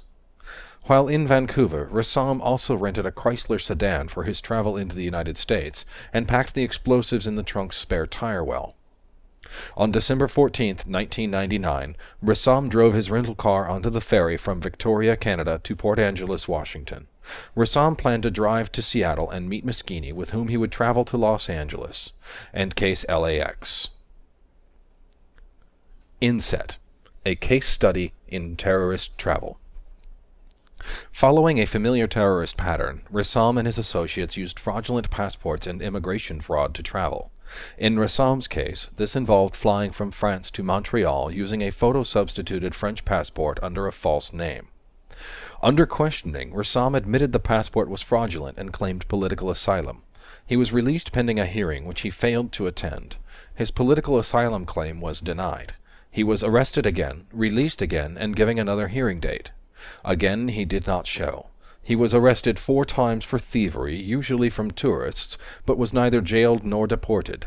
He also supported himself by selling stolen documents to a friend who was a document broker for Islamist terrorists. Ressam eventually obtained a genuine Canadian passport through a document vendor who stole a blank baptismal certificate from a Catholic church. With this document he was able to obtain a Canadian passport under the name of Benny Antoine Norris. This enabled him to travel to Pakistan, and from there to Afghanistan for his training, and then return to Canada. Impressed, Abu Zubaydah asked Ressam to get more genuine Canadian passports and to send them to him for other terrorists to use. Another conspirator, Abulghani Maskini, used a stolen identity to travel to Seattle on December 11, 1999, at the request of Mokhtar Hawari, another conspirator. Hawari provided fraudulent passports and visas to assist Rassam and Maskini's planned getaway from the United States to Algeria, Pakistan, and Afghanistan. One of Maskini's associates, Abdel Hakim Tezega, also filed a claim for political asylum. He was released pending a hearing which was adjourned and rescheduled 5 times. His claim was finally denied 2 years after his initial filing. His attorney appealed the decision, and Tezega was allowed to remain in the country pending the appeal. 9 months later, his attorney notified the court that he could not locate his client. A warrant of deportation was issued. End of inset. They planned to detonate the bomb on or around January 1, 2000. At the Immigration and Naturalization Service, INS, pre-inspection station in Victoria, Rassam presented officials with his genuine but fraudulently obtained Canadian passport, from which he had torn the Afghanistan entry and exit stamps.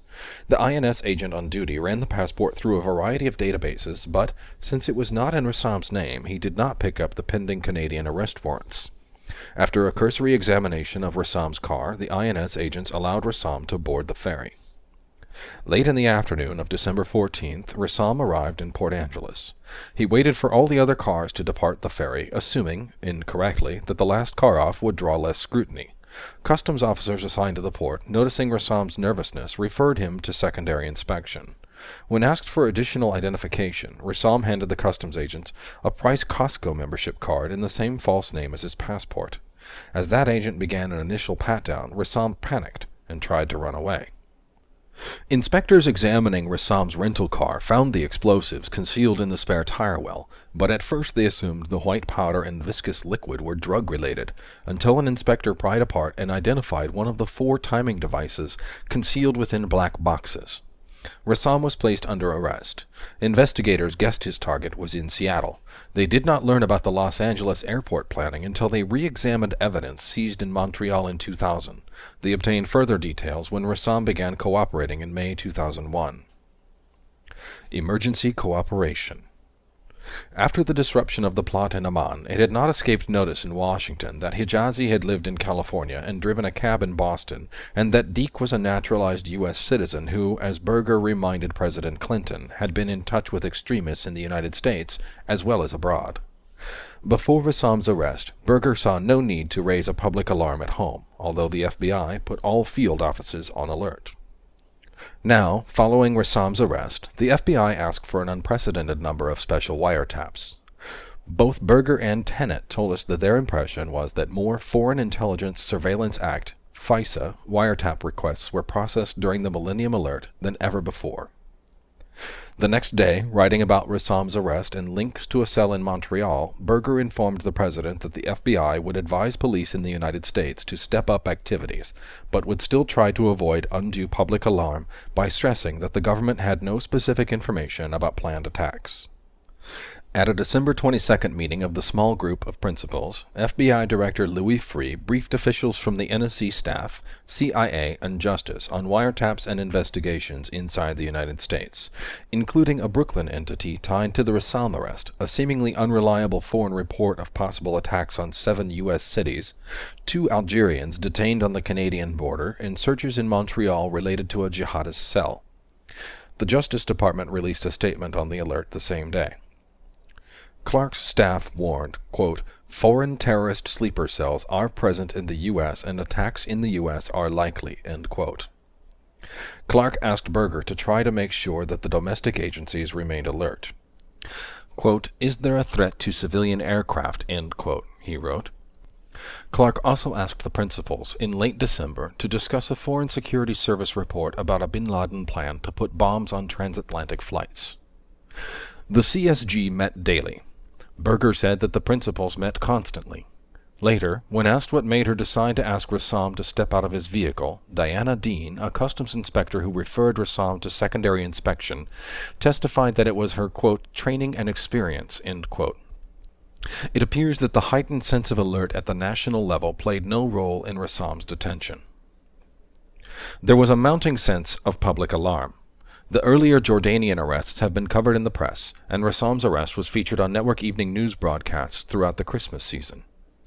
The FBI was more communicative during the Millennium crisis than it had ever been. The senior FBI official for counterterrorism, Dale Watson, was a regular member of the CSG, and Clark had good relations both with him and with some of the FBI agents handling al-Qaeda-related investigations, including John O'Neill in New York. As a rule, however, neither Watson nor these agents brought much information to the group. The FBI simply did not produce the kind of intelligence reports that other agencies routinely wrote and disseminated.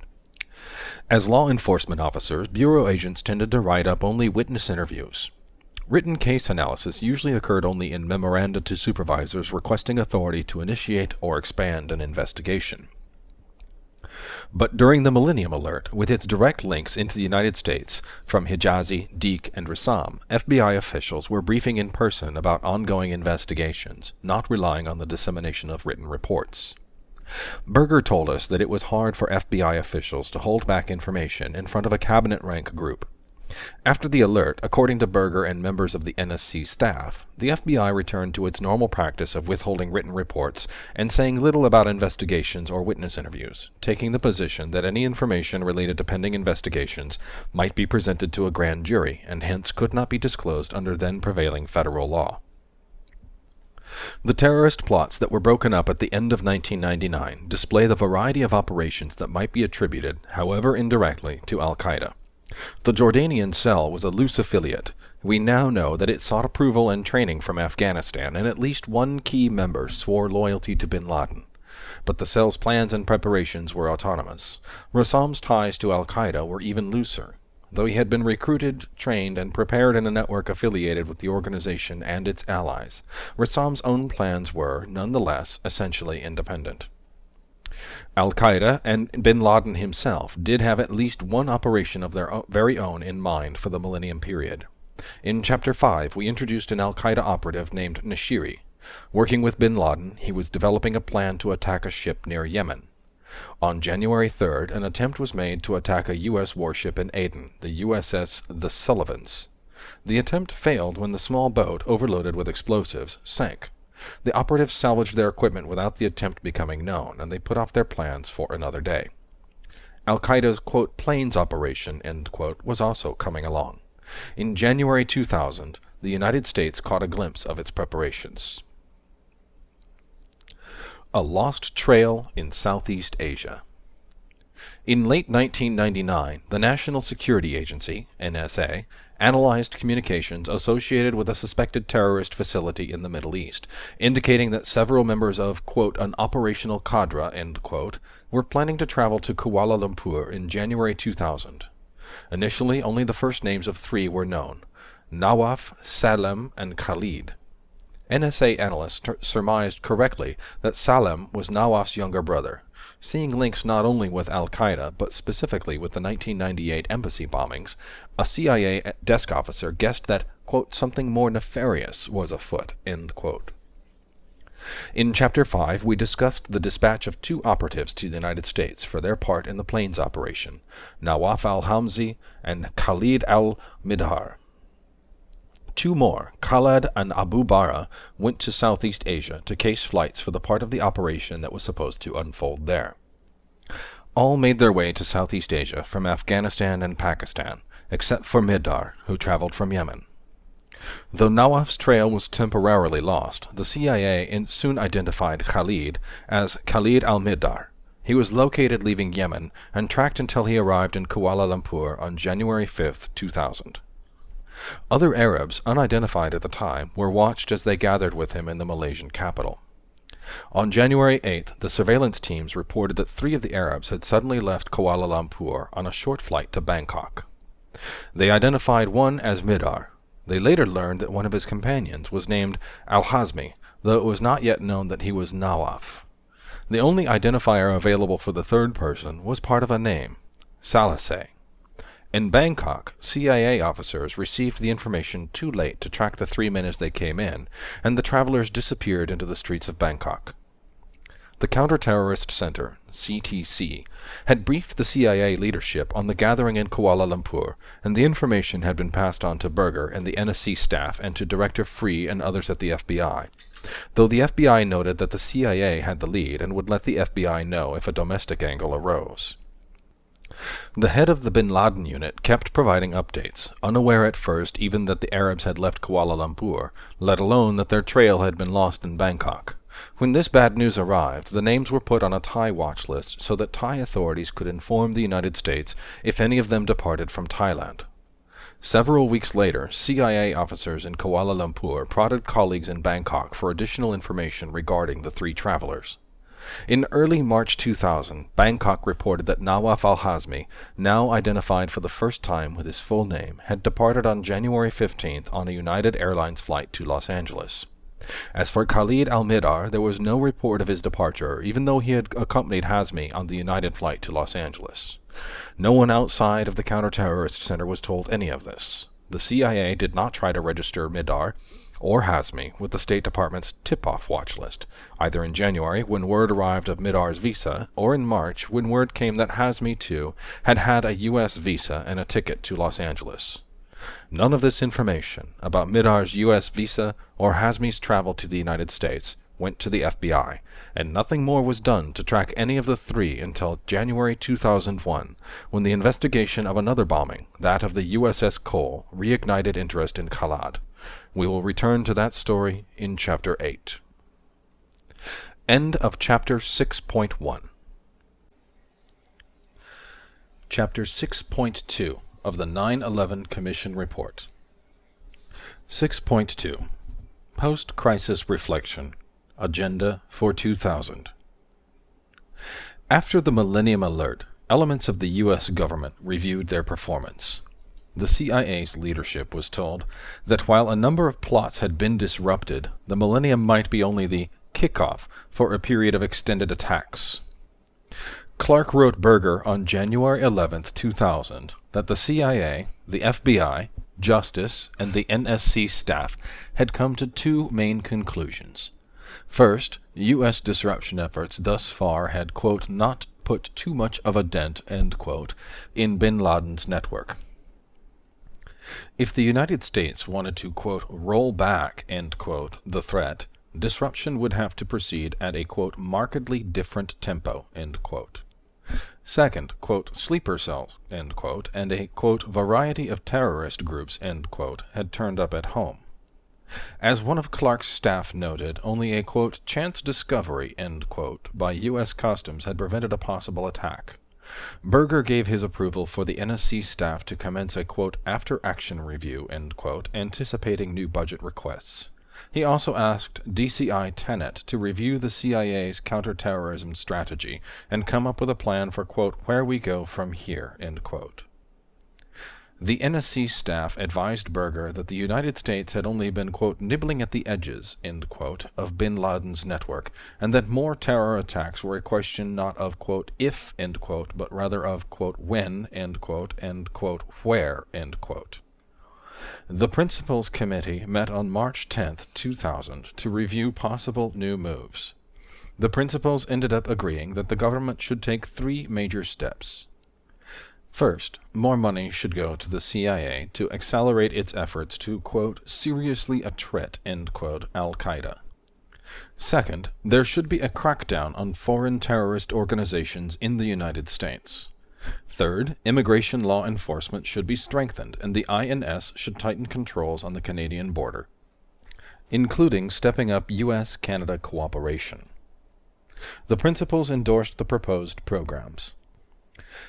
Some, like expanding the number of joint terrorism task forces, moved forward, and others, like creating a centralized translation unit for domestic intelligence intercepts in Arabic and other languages, did not.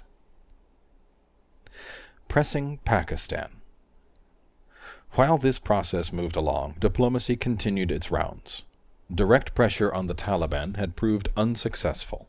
As one NSC staff note put it, quote, under the Taliban, Afghanistan is not so much a state sponsor of terrorism as it is a state sponsored by terrorists, end quote.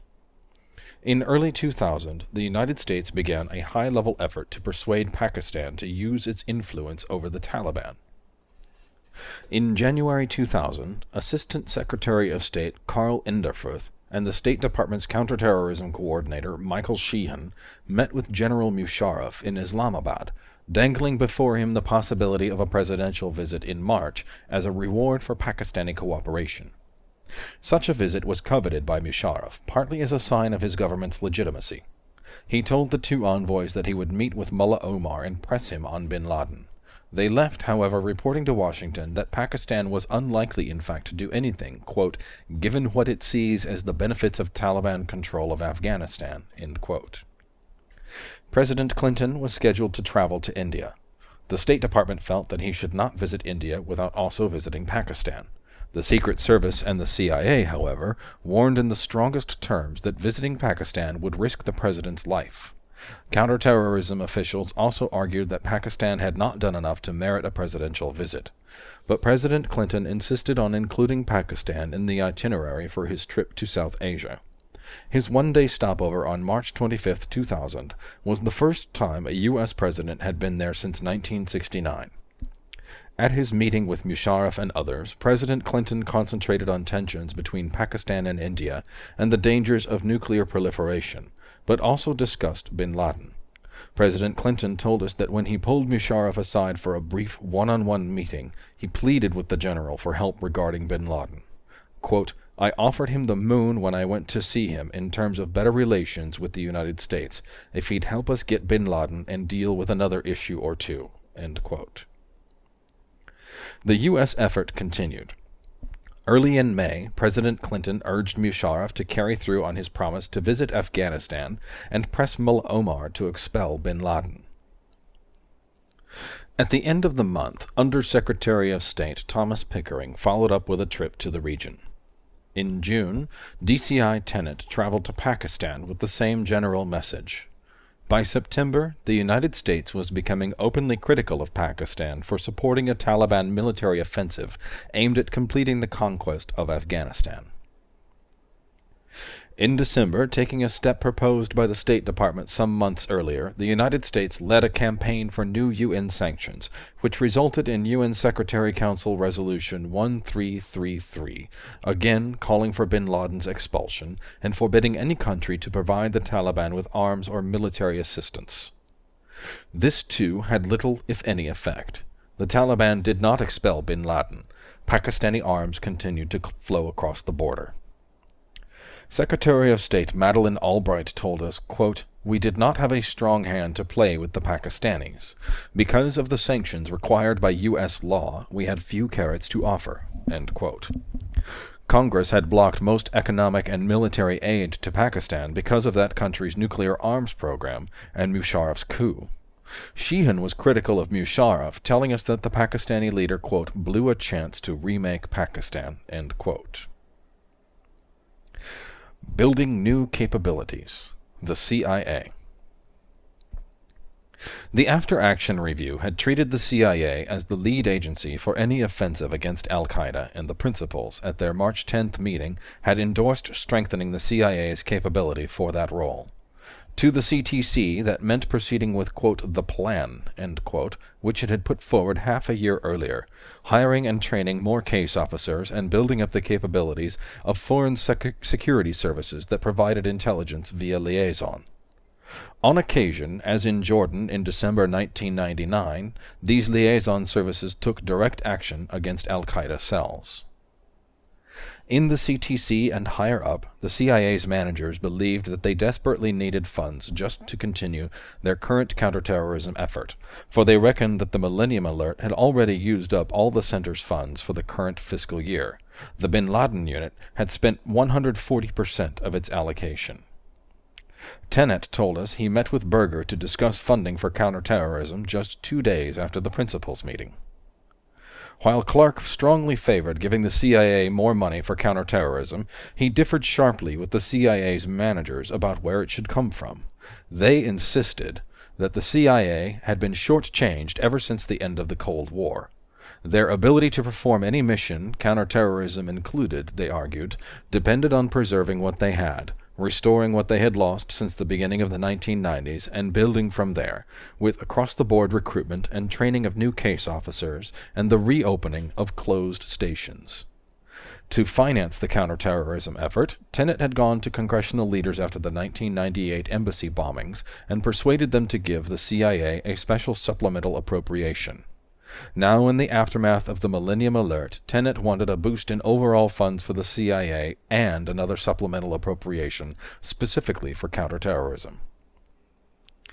To Clark, this seemed evidence that the CIA's leadership did not give sufficient priority to the battle against bin Laden and al-Qaeda. He told us that James Pavitt, the head of the CIA's Directorate of Operations, quote, said if there's going to be money spent on going after bin Laden, it should be given to him. My view was that he had had a lot of money to do it and a long time to do it, and I didn't want to put more good money after bad, end quote. The CIA had a very different attitude. Pavitt told us that while the CIA's bin Laden unit did, quote, extraordinary and commendable work, end quote, his chief station in London was, quote, just as much a part of the al-Qaeda struggle as an officer sitting in the bin Laden unit, end quote. The dispute had large managerial implications, for Clark had found allies in the Office of Management and Budget. They had supplied him with the figures he used to argue that the CIA's spending on counterterrorism from its baseline budget had shown almost no increase. Berger met twice with Tenet in April to try to resolve the dispute.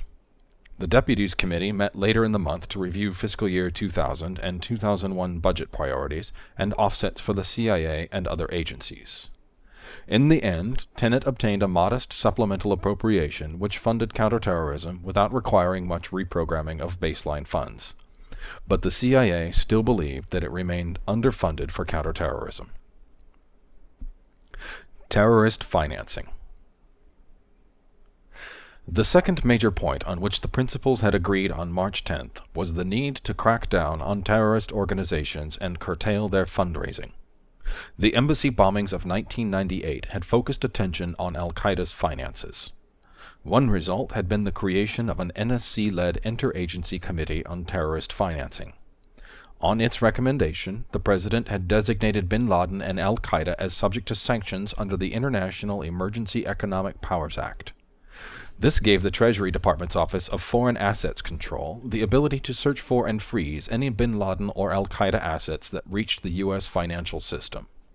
But since OFAC had little information to go on, few funds were frozen. In July 1999, the President applied the same designation to the Taliban for harboring bin Laden. Here, OFAC had more success. It blocked more than $34 million in Taliban assets held in U.S. banks. Another $215 million in gold and $2 million in demand deposits, all belonging to the Afghan Central Bank and held by the Federal Reserve Bank of New York, were also frozen. After October 1999, when the State Department formally designated al-Qaeda a, quote, foreign terrorist organization, end quote, it became the duty of U.S. banks to block its transactions and seize its funds. Neither this designation nor UN sanctions had much additional practical effect. The sanctions were easily circumvented, and there were no multilateral mechanisms to ensure that other countries' financial systems were not used as conduits for terrorist funding. Attacking the funds of an institution, even the Taliban, was easier than finding and seizing the funds of a clandestine worldwide organization like al-Qaeda. Although the CIA's bin Laden unit had originally been inspired by the idea of studying terrorist financial links, few personnel assigned to it had any experience in financial investigations.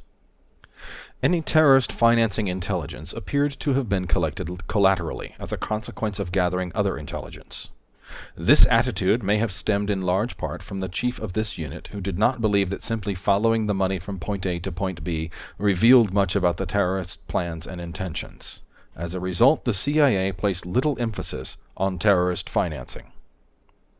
Nevertheless, the CIA obtained a general understanding of how al-Qaeda raised money.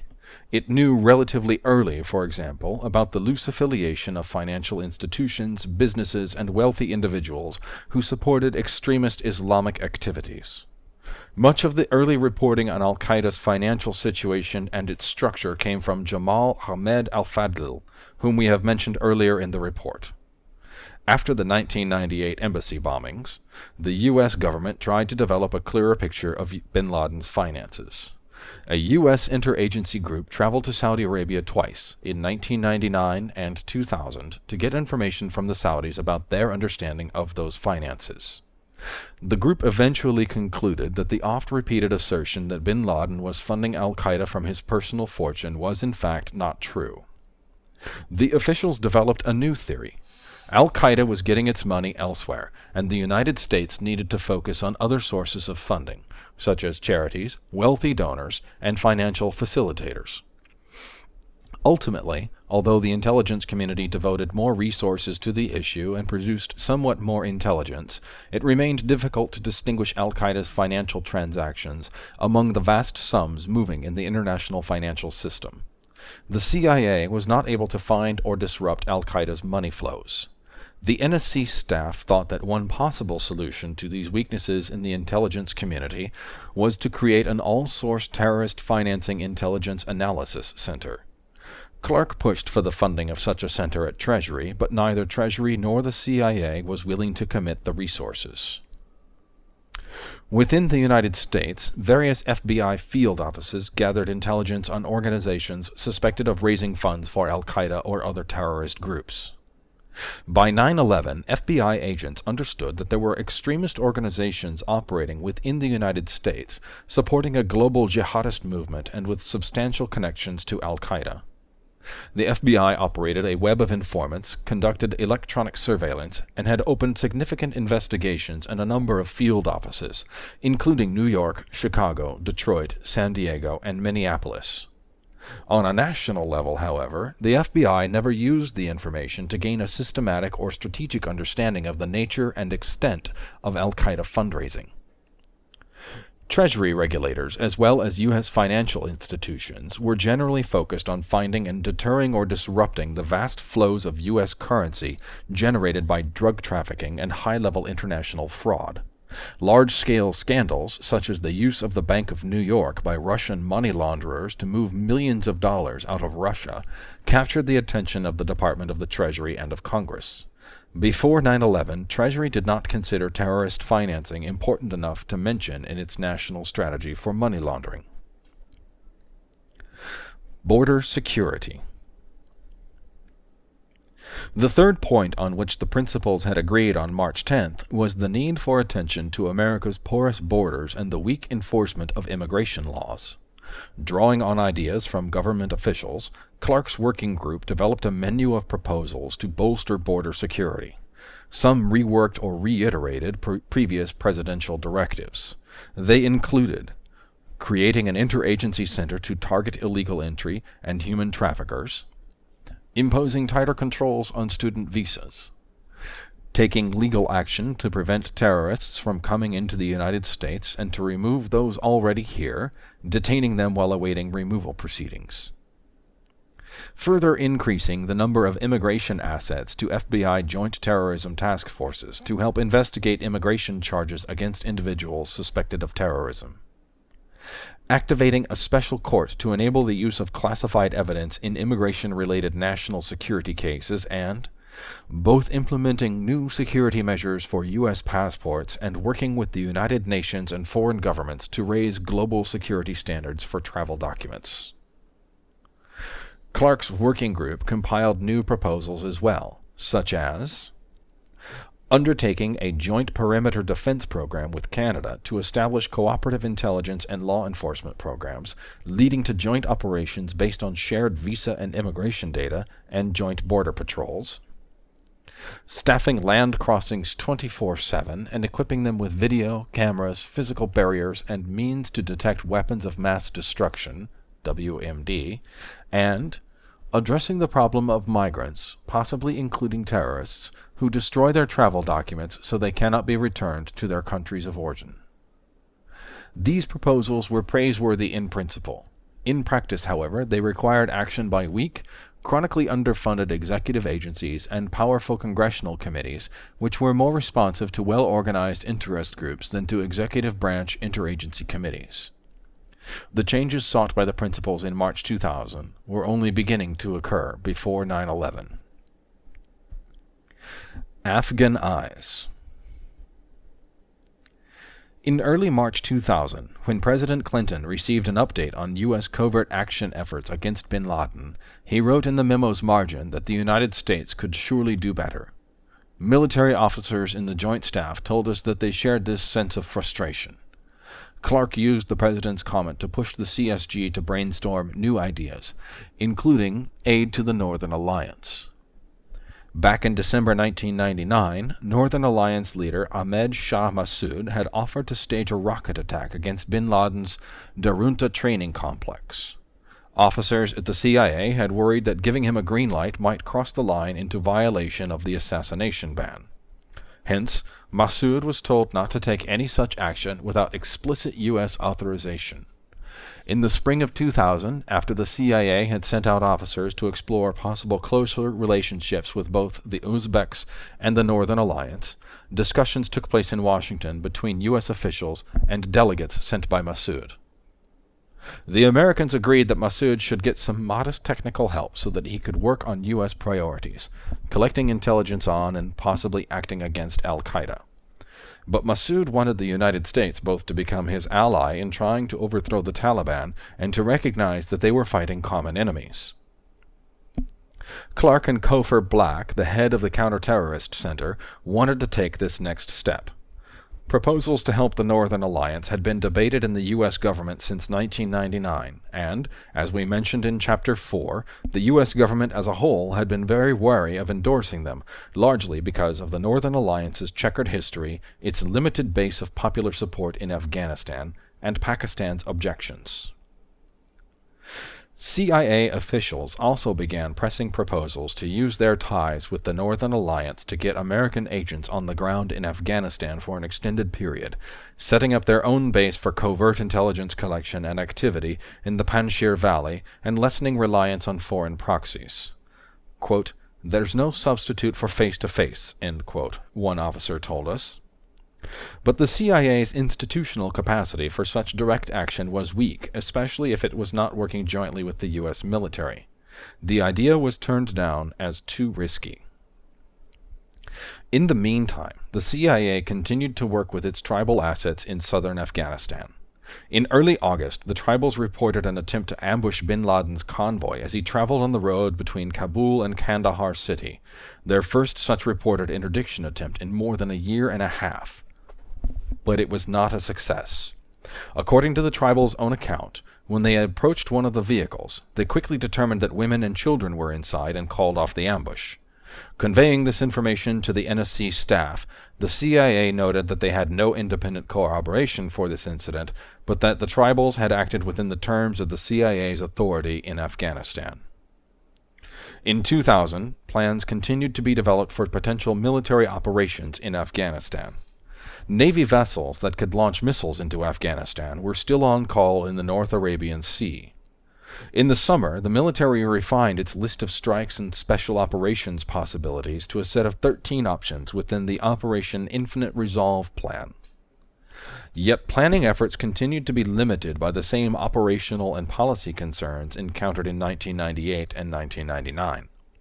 Although the intelligence community sometimes knew where bin Laden was, it had been unable to provide intelligence considered sufficiently reliable to launch a strike. Above all, the United States did not have American eyes on the target.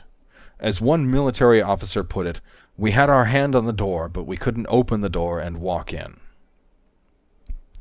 At some point during this period, President Clinton expressed his frustration with the lack of military options to take out bin Laden and the al-Qaeda leadership, remarking to General Hugh Shelton, quote, "You know, it would scare the shit out of al-Qaeda if suddenly a bunch of black ninjas rappelled out of helicopters into the middle of their camp," end quote. Although Shelton told the commission he did not remember the statement, President Clinton recalled this remark as, quote, "one of the many things I said," end quote. The president added, however, that he realized nothing would be accomplished if he lashed out in anger. Secretary of Defense William Cohen thought that the president might have been making a hypothetical statement. Regardless, he said, the question remained how to get the, quote, "ninjas," end quote, into and out of the theater of operations. As discussed in Chapter 4, plans of this kind were never carried out before 9/11. In late 1999 or early 2000, the Joint Staff's Director of Operations, Vice Admiral Scott Fry, directed his Chief Information Operations Officer, Brigadier General Scott Gration, to develop innovative ways to get better intelligence on bin Laden's whereabouts.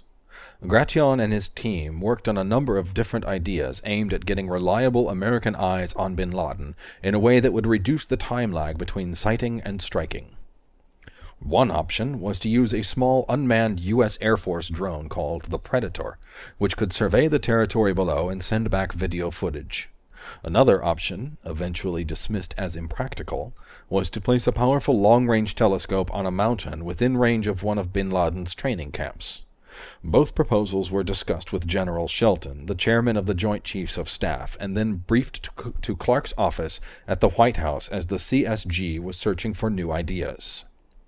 In the spring of 2000, Clark brought in the CIA's Assistant Director for Collection, Charles Allen, to work together with Fry on a joint CIA-Pentagon effort that Clark dubbed, quote, Afghan Eyes, end quote.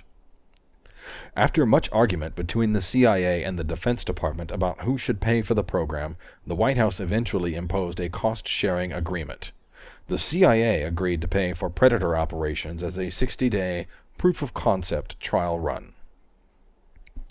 The small group backed Afghan Eyes at the end of June 2000.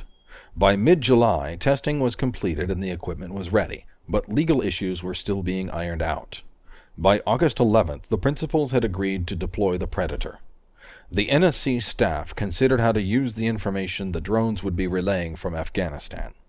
Clark's deputy, Roger Cressy, wrote to Berger that emergency CSG and Principals Committee meetings might be needed to act on video coming in from the Predator if it proved able to lock in bin Laden's location.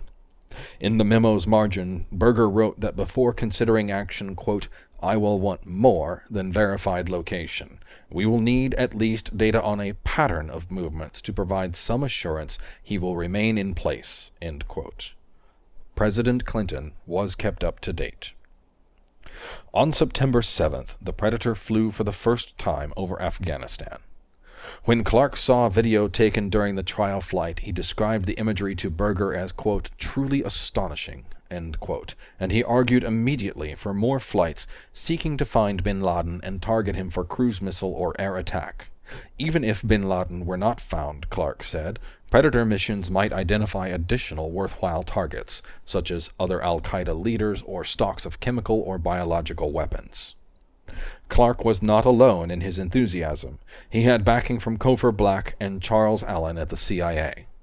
10 out of 15 trial missions of the Predator over Afghanistan were rated successful. On the first flight, a Predator saw a security detail around a tall man in a white robe at bin Laden's Tarnak Farms compound outside Kandahar. After a second sighting of the, quote, man in white, end quote, at the compound on September 28th, intelligence community analysts determined that he was probably bin Laden. During at least one trial mission, the Taliban spotted the Predator and scrambled MiG fighters to try, without success, to intercept it. Berger worried that a Predator might be shot down and warned Clark that a shoot-down would be a, quote, bonanza, end quote, for bin Laden and the Taliban. Still, Clark was optimistic about Predator, as well as progress with disruptions of al-Qaeda cells elsewhere. Berger was more cautious, praising the NSC staff's performance, but observing that this was no time for complacency. Quote, unfortunately, end quote, he wrote, quote, the light at the end of the tunnel is another tunnel, end quote.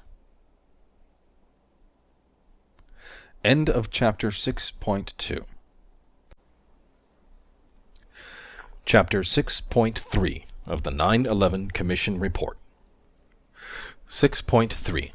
The Attack on the USS Cole.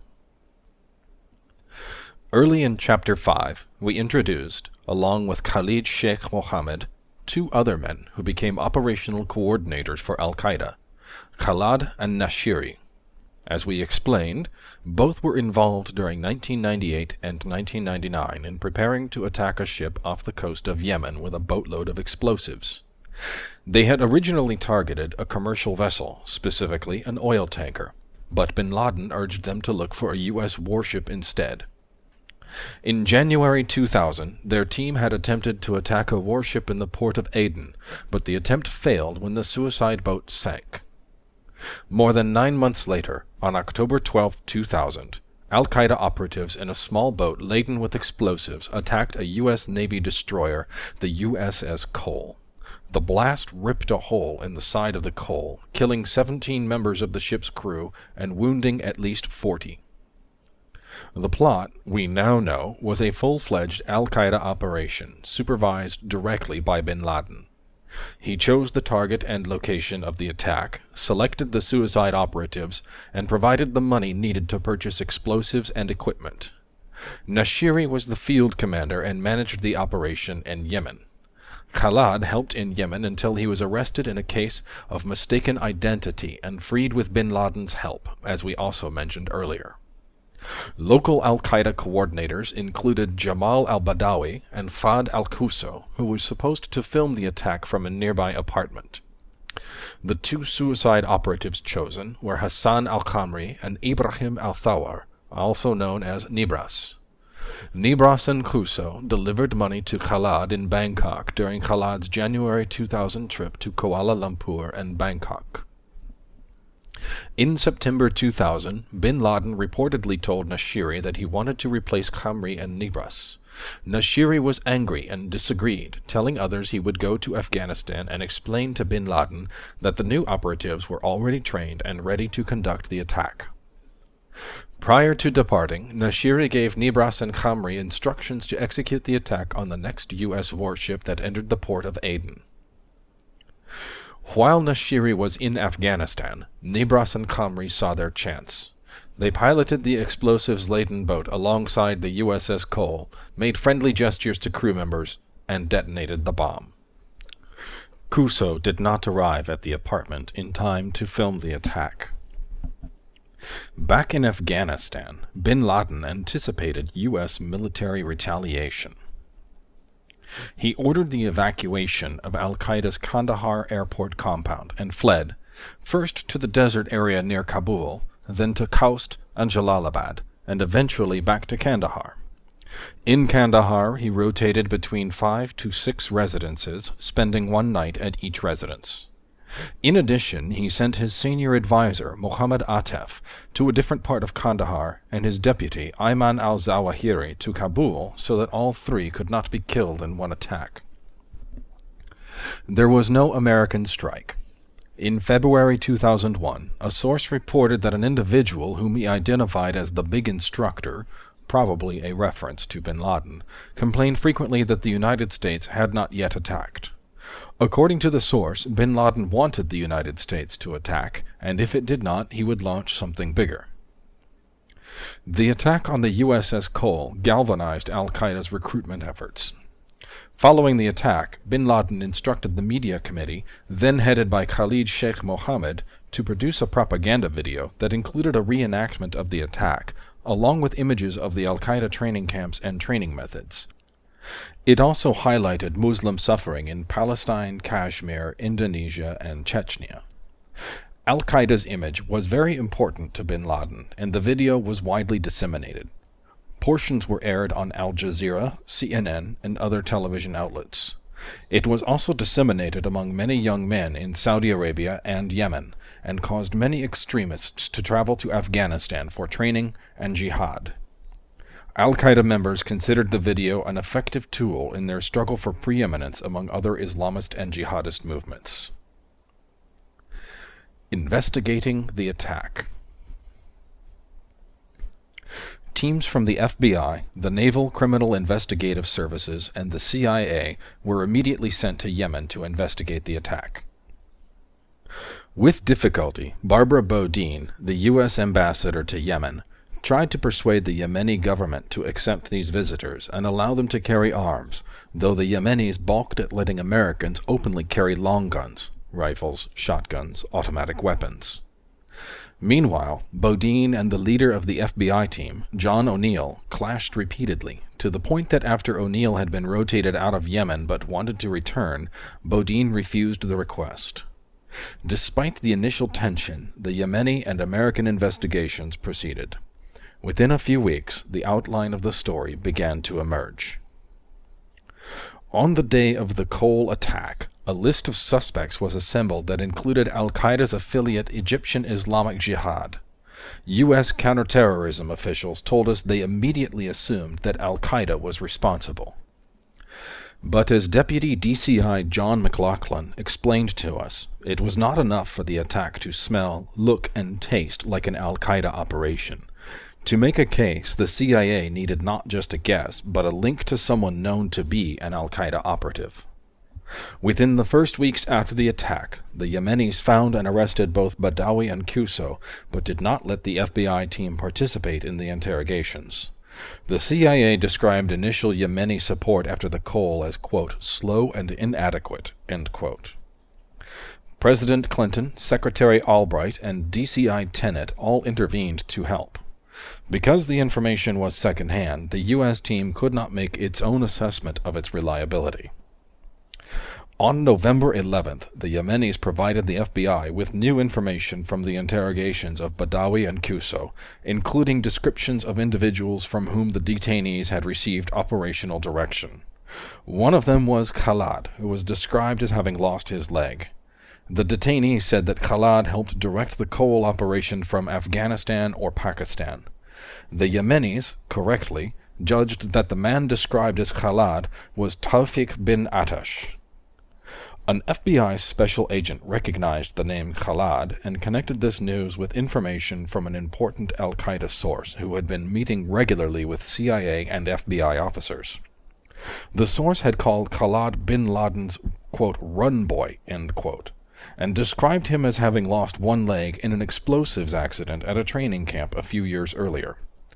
To confirm the identification, the FBI agent asked the Yemenis for their photo of Khalad. The Yemenis provided the photo on November 22nd, reaffirming their view that Khalad had been an intermediary between the plotters and bin Laden. In a meeting with U.S. officials a few weeks later, on December 16th, the source identified Khalad from the Yemeni photograph. U.S. intelligence agencies had already connected Khalad to al-Qaeda terrorist operations, including the 1998 embassy bombings. By this time, the Yemenis had also identified Nashiri, whose links to al-Qaeda and the 1998 embassy bombings were even more well-known. In other words, the Yemenis provided strong evidence connecting the Cole attack to al-Qaeda during the second half of November, identifying individual operatives whom the United States knew were part of al-Qaeda. During December, the United States was able to corroborate this evidence, but the United States did not have evidence about bin Laden's personal involvement in the attacks until Nashiri and Khalad were captured in 2002 and 2003. Considering a response. The Cole attack prompted renewed consideration of what could be done about al-Qaeda. According to Clark, Berger upbraided DCI Tenet so sharply after the Cole attack, repeatedly demanding to know why the United States had to put up with such attacks, that Tenet walked out of a meeting of the principals. The CIA got some additional covert action authorities, adding several other individuals to the coverage of the July 1999 Memorandum of Notification that allowed the United States to develop capture operations against al-Qaeda leaders in a variety of places and circumstances. Tenet developed additional options, such as strengthening relationships with the Northern Alliance and the Uzbeks, and slowing recent al-Qaeda-related activities in Lebanon.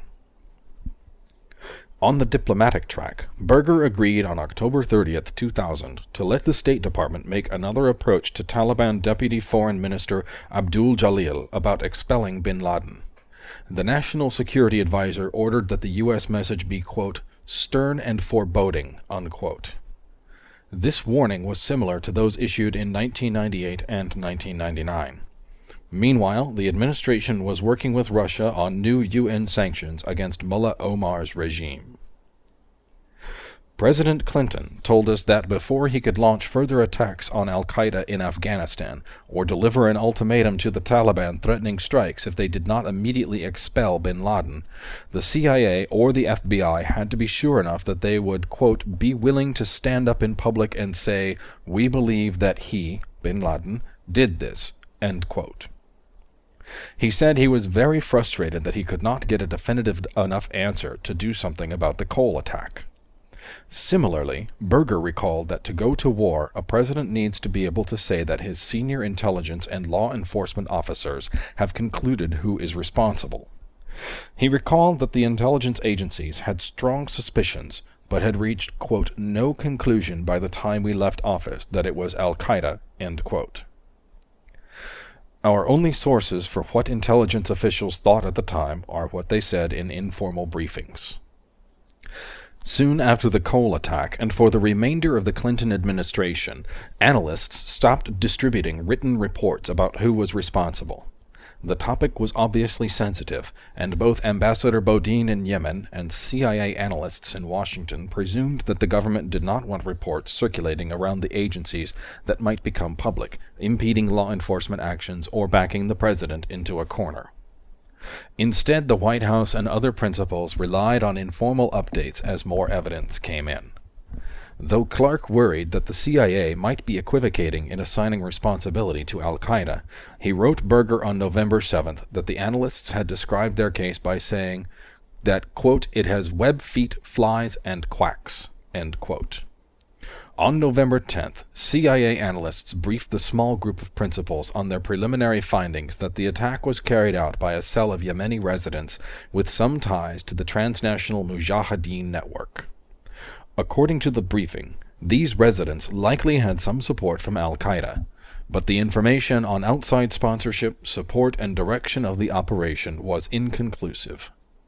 The next day, Berger and Clark told President Clinton that while the investigation was continuing, it was becoming increasingly clear that Al-Qaeda had planned and directed the bombing.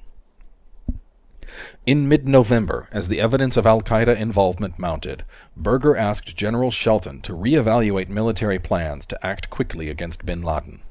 General Shelton tasked General Tommy Franks, the new commander of CENTCOM, to look again at the options.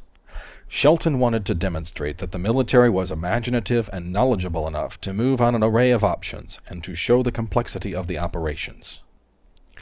He briefed Berger on the, quote, infinite resolve, end quote, strike options developed since 1998, which the Joint Staff and CENTCOM had refined during the summer into a list of 13 possibilities or combinations.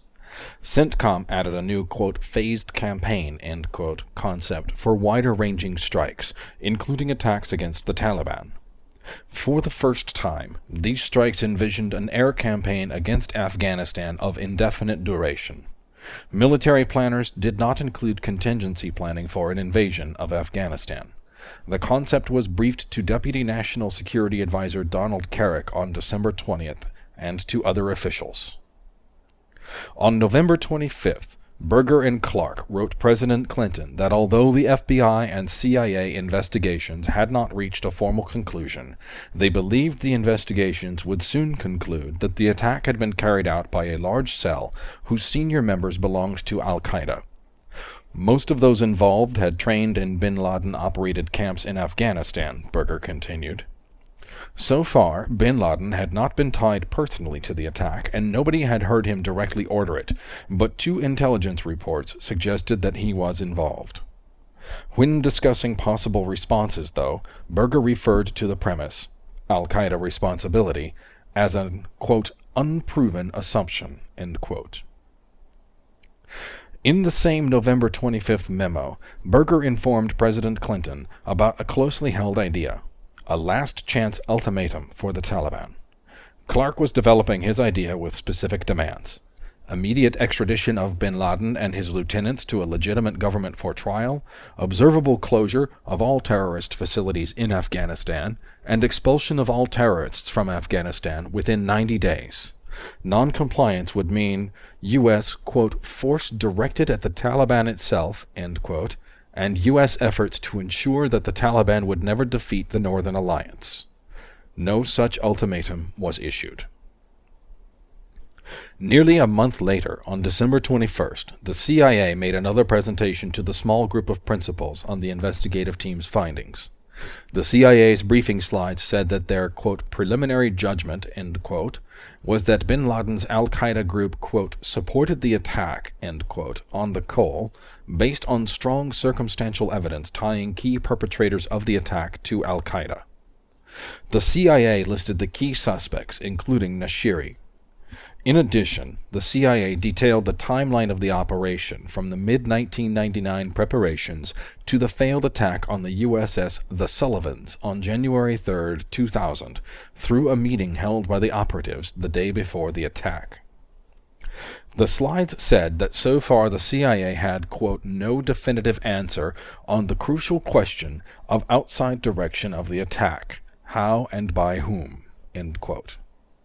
The CIA noted that the Yemenis claimed that Khalad helped direct the operation from Afghanistan or Pakistan, possibly as bin Laden's intermediary, but that it had not seen the Yemeni evidence.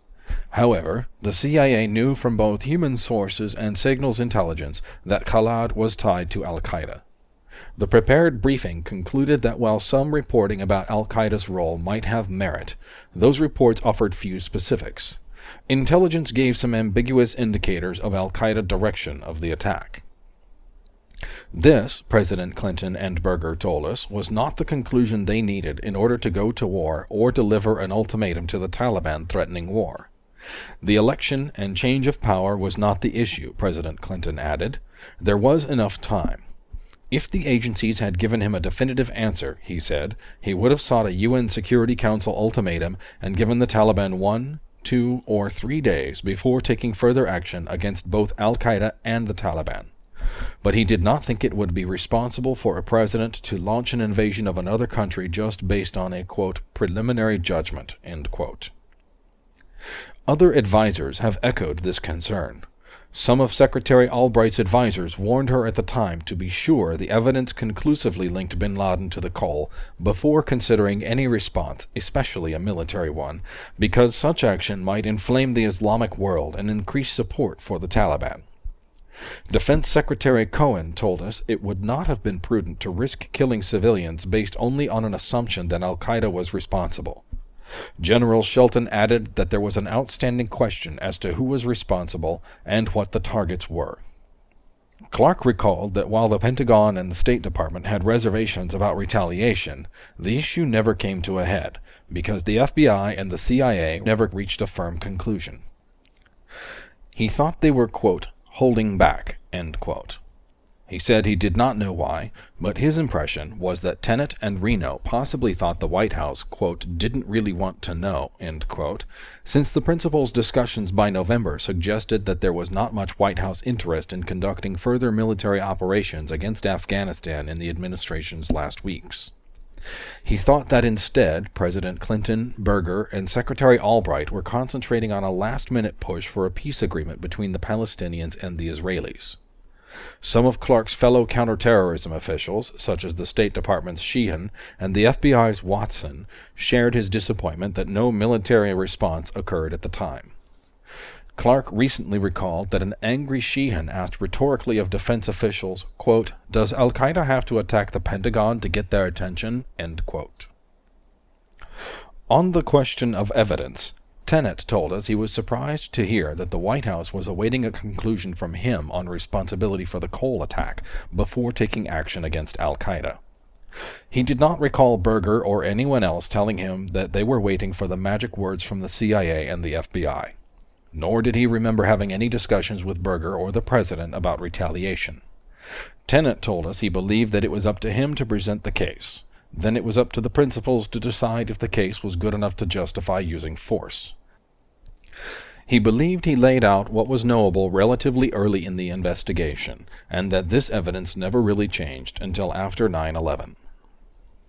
A CIA official told us that the CIA's analysts chose the term, quote, preliminary judgment, end quote, because of their notion of how an intelligence standard of proof differed from a legal standard. Because the attack was the subject of a criminal investigation, they told us, the term preliminary was used to avoid locking the government in with statements that might later be obtained by defense lawyers in a future court case. At the time, Clark was aware of the problem of distinguishing between an intelligence case and a law enforcement case. Asking U.S. law enforcement officials to concur with an intelligence-based case before their investigation had been concluded, quote, could give rise to charges that the administration had acted before final culpability had been determined, end quote. There was no interagency consideration of just what military action might have looked like in practice.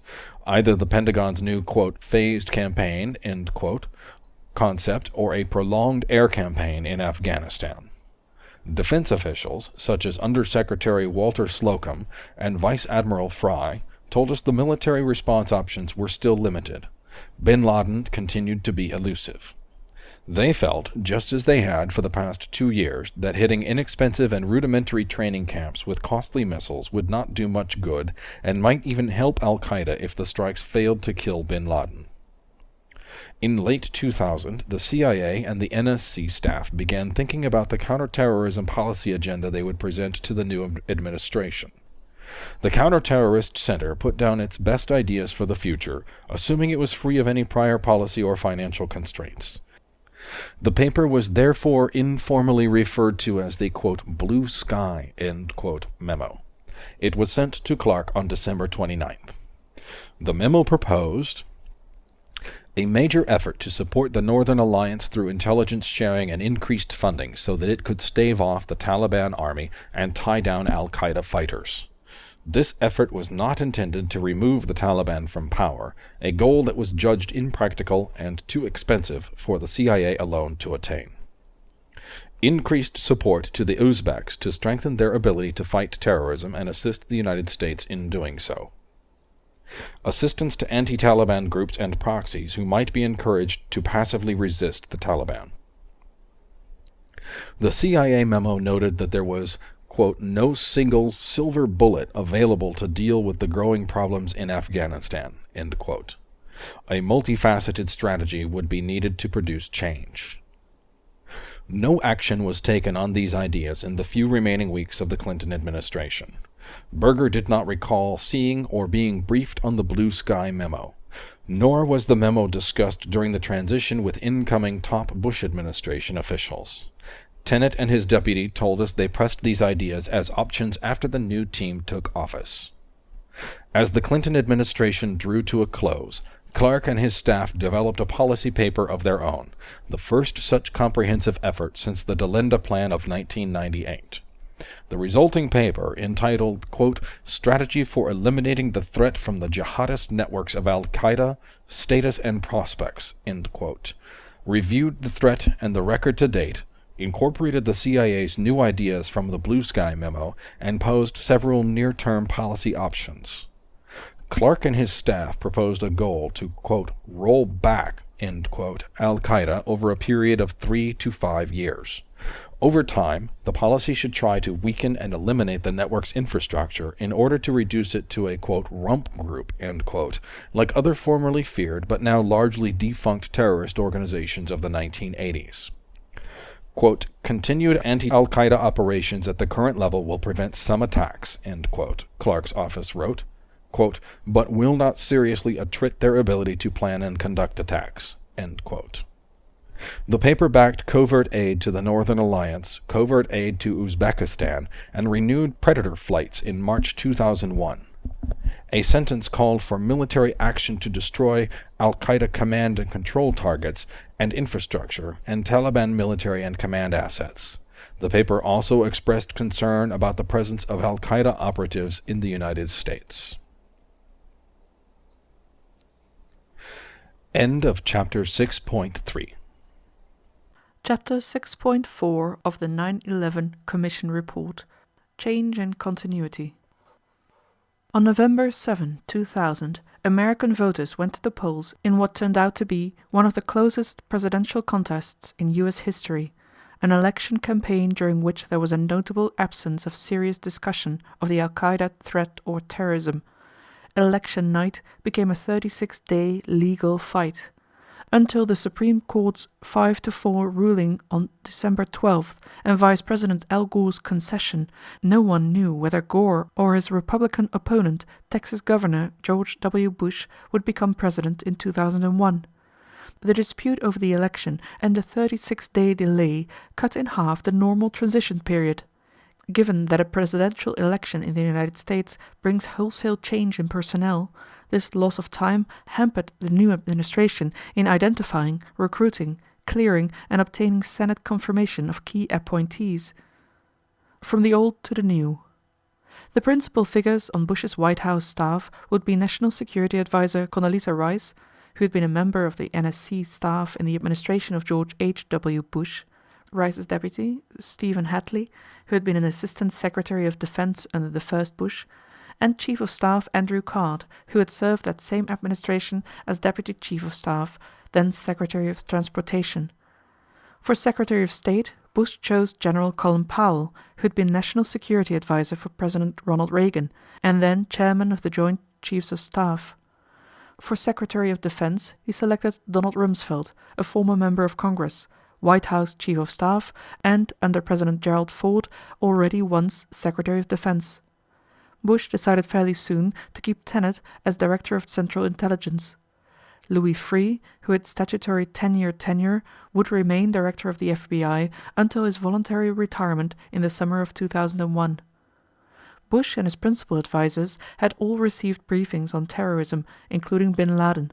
In early September 2000, Acting Deputy Director of Central Intelligence John McLaughlin led a team to Bush's ranch in Crawford, Texas, and gave him a wide-ranging 4-hour review of sensitive information.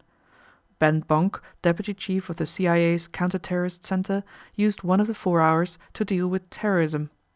To highlight the danger of terrorists obtaining chemical, biological, radiological or nuclear weapons, Bonk brought along a mock-up suitcase to evoke the way the Aum Shinrikyo doomsday cult had spread deadly sarin nerve agent on the Tokyo subway in 1995. Bonk told Bush that Americans would die from terrorism during the next 4 years. During the long contest after Election Day, the CIA set up an office in Crawford to pass intelligence to Bush and some of his key advisors. Tenet, accompanied by his Deputy Director for Operations, James Pavitt, briefed President-elect Bush at Blair House during the transition. President Bush told us he asked Tenet whether the CIA could kill bin Laden, and Tenet replied that killing bin Laden would have an effect but would not end the threat. President Bush told us Tenet said to him that the CIA had all the authority it needed. Footnote: Pavitt also recalls telling the President-elect that killing bin Laden would not end the threat. Vice President-elect Cheney, Rice, Hadley, and White House Chief of Staff designate Andrew Card also attended the briefing, which took place about a week before the inauguration. The President noted that Tenet did not say he did not have authority to kill bin Laden. Tenet told us he recalled a meeting with Bush, but not what he said to the President-elect. He told us, however, that if circumstances changed and he needed more authority, he would have come back to either President Clinton or President Bush and asked for the additional authority. End footnote. In December, Bush met with Clinton for a 2-hour one-on-one discussion of national security and foreign policy challenges. Clinton recalled saying to Bush, "I think you'll find that by far your biggest threat is bin Laden and the Al-Qaeda." Clinton told us that he also said, "One of the great regrets of my presidency is that I didn't get him, bin Laden, for you, because I tried to." End quote. Bush told the commission that he felt sure President Clinton had mentioned terrorism, but did not remember much being said about Al-Qaeda. Bush recalled that Clinton had emphasized other issues, such as North Korea and the Israeli-Palestinian peace process. In early January, Clark briefed Rice on terrorism. He gave similar presentations, describing Al-Qaeda as both an adaptable global network of jihadist organizations and a lethal core terrorist organization, to Vice President-elect Cheney, Hadley, and Secretary of State designate Powell. One line in the briefing slides said that Al-Qaeda had sleeper cells in more than 40 countries, including the United States. Berger told us that he made a point of dropping in on Clark's briefing of Rice to emphasize the importance of the issue. Later the same day, Berger met with Rice. He says that he told her the Bush administration would spend more time on terrorism in general, and Al-Qaeda in particular, than on anything else. Rice's recollection was that Berger told her she would be surprised at how much more time she was going to spend on terrorism than she expected, but that the bulk of their conversation dealt with the faltering Middle East peace process and North Korea. Clarke said that the new team, having been out of government for 8 years, had a steep learning curve to understand Al-Qaeda and the new transnational terrorist threat. Organizing a new administration. During the short transition, Rice and Hadley concentrated on staffing and organizing the NSC. Footnote: Hadley told us that he was able to do less policy development than in a normal 2-month transition. End footnote. Their policy priorities differed from those of the Clinton administration. Those priorities included China, missile defense, the collapse of the Middle East peace process, and the Persian Gulf. Footnote: Public references by candidate and then President Bush about terrorism before 9/11 tended to reflect these priorities, focusing on state-sponsored terrorism and WMD as a reason to mount a missile defense. See, for example, President Bush remarks, Warsaw University, June 15, 2001. End footnote. Generally aware that terrorism had changed since the first Bush administration, they paid particular attention to the question of how counterterrorism policy should be coordinated. Rice had asked University of Virginia history professor Philip Zelikow to advise her on the transition. Footnote: Rice and Zelikow had been colleagues on the NSC staff during the first Bush administration and were co-authors of a book concerning German unification. As the executive director of the commission, Zelikow has recused himself from our work on the Clinton-Bush transition at the National Security Council. End footnote. Hadley and Zelikow asked Clarke and his deputy, Roger Cressy, for a special briefing on the terrorist threat and how Clarke's Transnational Threats Directorate and Counterterrorism Security Group functioned. In the NSC during the first Bush administration, many tough issues were addressed at the level of the Deputies Committee. Issues did not go to the principals unless the deputies had been unable to resolve them. Presidential Decision Directive 62 of the Clinton administration had said specifically that Clarke's Counterterrorism Security Group should report through the Deputies Committee or, at Berger's discretion, directly to the principals. Berger had in practice allowed Clarke's group to function as a parallel Deputies Committee, reporting directly to those members of the Principals Committee who sat on the special small group. There, Clarke himself sat as a de facto principal. Rice decided to change the special structure that had been built to coordinate counterterrorism policy. It was important to sound policy making, she felt, that Clarke's interagency committee, like all others, report to the principals through the deputies. Rice made an initial decision to hold over both Clarke and his entire counterterrorism staff, a decision that she called rare for a new administration. She decided also that Clarke should retain the title of National Counterterrorism Coordinator, although he would no longer be a de facto member of the Principals Committee on his issues. The decision to keep Clarke, Rice said, was not uncontroversial, since he was known as someone who broke China. But she and Hadley wanted an experienced crisis manager. No one else from Berger's staff had Clarke's detailed knowledge of the levers of government. Clarke was disappointed at what he perceived as a demotion.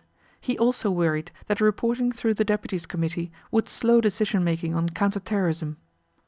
Footnote: As Clarke put it, quote, "There goes our ability to get quick decisions." End quote. However, Paul Kurtz told the Commission that even though Clarke complained about losing his seat on the Principals Committee on terrorism issues, Kurtz saw no functional change in Clarke's status. End footnote. The result, amid all the changes accompanying the transition, was significant continuity in counterterrorism policy. Clarke and his Counterterrorism Security Group would continue to manage coordination. Tenet remained Director of Central Intelligence and kept the same chief subordinates, including Black and his chief at the Counter-Terrorist Center. Shelton remained chairman of the Joint Chiefs, with the joint staff largely the same. At the FBI, Director Free and Assistant Director for Counterterrorism Dill Watson remained. Working-level counterterrorism officials at the State Department and the Pentagon stayed on, as is typically the case.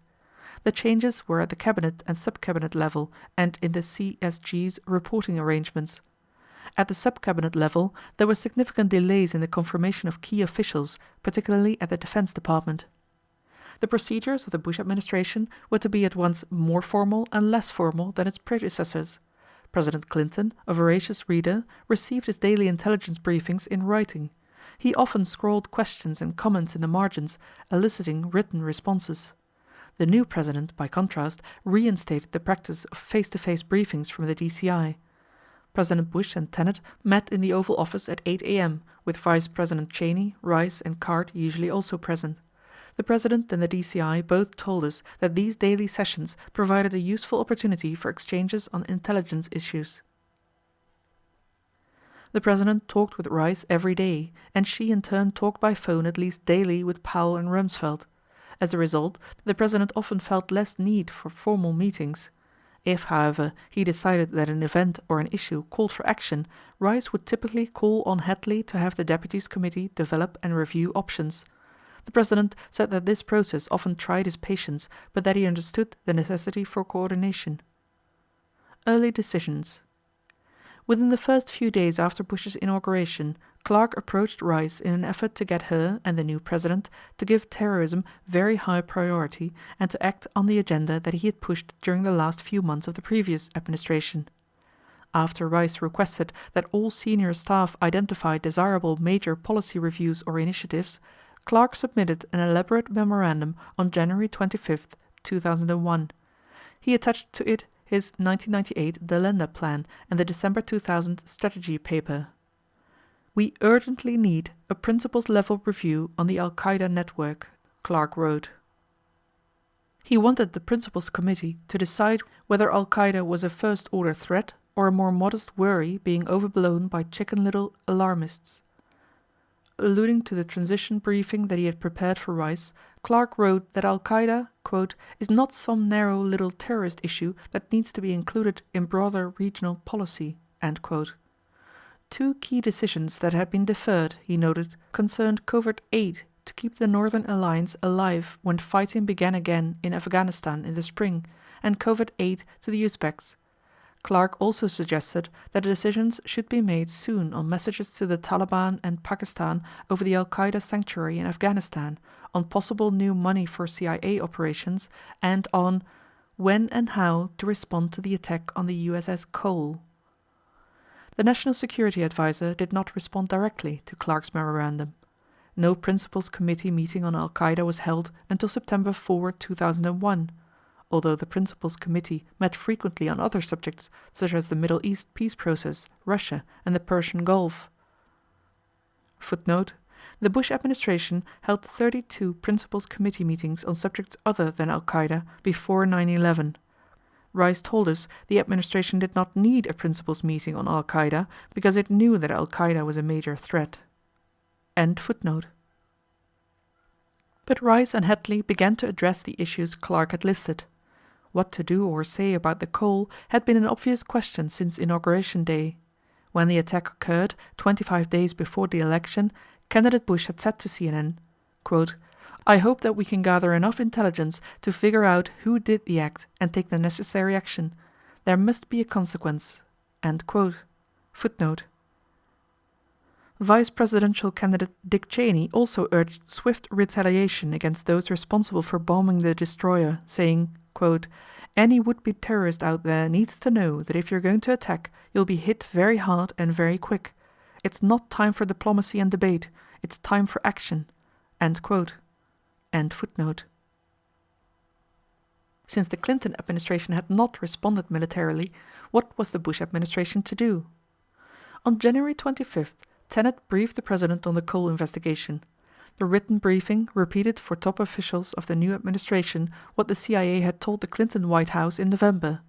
This included the preliminary judgment that Al-Qaeda was responsible, with the caveat that no evidence had yet been found that bin Laden himself ordered the attack. Tenet told us he had no recollection of a conversation with the president about this briefing. In his January 25th memo, Clark had advised Rice that the government should respond to the Cole attack but, quote, "should take advantage of the policy that we will respond at a time, place and manner of our own choosing, and not be forced into knee-jerk responses." End quote. Before Vice President Cheney visited the CIA in mid-February, Clark sent him a memo, outside the usual White House document management system, suggesting that he ask CIA officials, quote, "what additional information is needed before CIA can definitively conclude that Al-Qaeda was responsible," end quote, for the Cole. In March 2001, the CIA's briefing slides for Rice were still describing the CIA's preliminary judgment that a strong circumstantial case could be made against al-Qaeda, but noting that the CIA continued to lack conclusive information on external command and control of the attack. Clark and his aides continued to provide Rice and Hadley with evidence reinforcing the case against al-Qaeda and urging action. Footnote: in early March, Cressy wrote Rice and Hadley that at a belated wedding reception at Tarnock Farms for one of bin Laden's sons, the al-Qaeda leader had read a new poem gloating about the attack on the Cole. A few weeks later, Cressy wrote Hadley that while the law enforcement investigation went on, quote, "we know all we need to about who did the attack to make a policy decision." End quote. Around this time, Clark wrote Rice and Hadley that the Yemeni Prime Minister had told State Department counterterrorism chief Hull that while Yemen was not saying so publicly, Yemen was 99% certain that bin Laden was responsible for the Cole. In June, Clark wrote Rice and Hadley that a new al-Qaeda video claimed responsibility for the Cole. Later that month, 2 Saudi jihadists arrested by Bahraini authorities during the threat spike told their captors that their al-Qaeda training camps in Afghanistan had held celebratory parties over the Cole attack. End footnote. The President explained to us that he had been concerned lest an ineffectual airstrike just served to give bin Laden a propaganda advantage. He said he had not been told about Clinton administration warnings to the Taliban. The President told us that he had concluded that the United States must use ground forces for a job like this. Rice told us that there was never a formal, recorded decision not to retaliate specifically for the Cole attack. Exchanges with the President, between the President and Tenet, and between herself and Powell and Rumsfeld had produced a consensus that tit-for-tat responses were likely to be counterproductive. This had been the case, she thought, with the cruise missile strikes of August 1998. The new team at the Pentagon did not push for action. On the contrary, Rumsfeld thought that too much time had passed, and his deputy, Paul Wolfowitz, thought that the Cole attack was stale. Hadley said that in the end, the administration's real response to the Cole would be a new, more aggressive strategy against al-Qaeda. The administration decided to propose to Congress a substantial increase in counterterrorism funding for national security agencies, including the CIA and the FBI. This included a 27% increase in counterterrorism funding for the CIA. Starting a review. In early March, the administration postponed action on proposals for increasing aid to the Northern Alliance and the Uzbeks. Rice noted at the time that a more wide-ranging examination of policy toward Afghanistan was needed first. She wanted the review very soon. Rice and others recalled the President saying, quote, "I'm tired of swatting at flies." End quote. Footnote. Rice remembered President Bush using this phrase in May 2001, when warnings of terrorist threats began to multiply. However, speaking on background to the press in August 2002, Richard Clarke described a directive from the President in March 2001 to stop swatting at flies and just solve this problem. A reporter then said to Clarke that he understood Bush to have given that direction in May, and Clarke said, "No, it was March." End footnote. The President reportedly also said, quote, "I'm tired of playing defense. I want to play offense. I want to take the fight to the terrorists." End quote. President Bush explained to us that he had become impatient. He apparently had heard proposals for rolling back al-Qaeda, but felt that catching terrorists one by one, or even cell by cell, was not an approach likely to succeed in the long run. At the same time, he said, he understood that policy had to be developed slowly so that diplomacy and financial and military measures could mesh with one another. Hadley convened an informal deputies committee meeting on March 7, when some of the deputies had not yet been confirmed. For the first time, Clarke's various proposals, for aid to the Northern Alliance and the Uzbeks and for Predator missions, went before the group that, in the Bush NSC, would do most of the policy work. Though they made no decisions on these specific proposals, Hadley apparently concluded that there should be a Presidential National Security Policy Directive, NSPD, on terrorism. Clarke would later express irritation about the deputy's insistence that a strategy for coping with al-Qaeda be framed within the context of a regional policy. He doubted that the benefits would compensate for the time lost. The administration had in fact proceeded with principals committee meetings on topics including Iraq and Sudan without prior contextual review, and Clark favored moving ahead similarly with a narrow counter-terrorism agenda. But the president's senior advisers saw the Al-Qaeda problem as part of a puzzle that could not be assembled without filling in the pieces for Afghanistan and Pakistan. Rice deferred a principals committee meeting on Al-Qaeda until the deputies had developed a new policy for their consideration. The full Deputies Committee discussed Al-Qaeda on April 30th. CIA briefing slides describe Al-Qaeda as the most dangerous group we face, citing its leadership, experience, resources, safe haven in Afghanistan, and focus on attacking US. The slides warned, there will be more attacks. At the meeting, the deputies endorsed covert aid to Uzbekistan. Regarding the Northern Alliance, they, quote, agreed to make no major commitment at this time, end quote. Washington would first consider options for aiding other anti-Taliban groups. Meanwhile, the administration would, quote, initiate a comprehensive review of US policy on Pakistan, end quote, and explore policy options on Afghanistan, quote, including the option of supporting regime change, end quote. Working-level officials were also to consider new steps on terrorist financing and America's perennially troubled public diplomacy efforts in the Muslim world, where NSC staff warned that, quote, we have by and large ceded the court of public opinion, end quote, to Al-Qaeda. While Clark remained concerned about the pace of the policy review, he now saw a greater possibility of persuading the deputies to recognize the changed nature of terrorism. The process of fleshing out that strategy was underway. End of chapter 6.4. Chapter 6.5 of the 9/11 Commission Report. The new administration's approach. The Bush administration in its first month faced many problems other than terrorism. They included the collapse of the Middle East peace process and, in April, a crisis over a US so-called spy plane brought down in Chinese territory. The new administration also focused heavily on Russia, a new nuclear strategy that allowed missile defenses, Europe, Mexico, and the Persian Gulf. In the spring, reporting on terrorism surged dramatically. In Chapter 8, we will explore this reporting and the ways agencies responded. These increasingly alarming reports, briefed to the President and top officials, became part of the context in which the new administration weighed its options for policy on Al-Qaeda. Except for a few reports that the CSG considered and apparently judged to be unreliable, none of these pointed specifically to possible Al-Qaeda action inside the United States, although the CSG continued to be concerned about the domestic threat. The mosaic of threat intelligence came from the Counter-Terrorist Center, which collected only abroad. Its reports were not supplemented by reports from the FBI. Clark had expressed concern about an Al-Qaeda presence in the United States, and he worried about an attack on the White House by, quote, Hezbollah, Hamas, Al-Qaeda, and other terrorist organizations, end quote.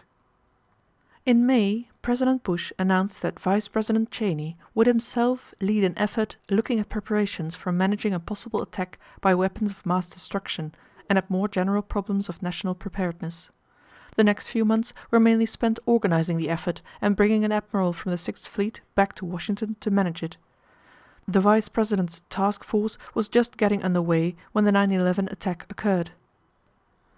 On May 29th, at Tenet's request, Rice and Tenet converted their usual weekly meeting into a broader discussion on Al-Qaeda. Participants included Clark, CTC Chief Kofa Black, and Richard, a group chief with authority over the Bin Laden unit.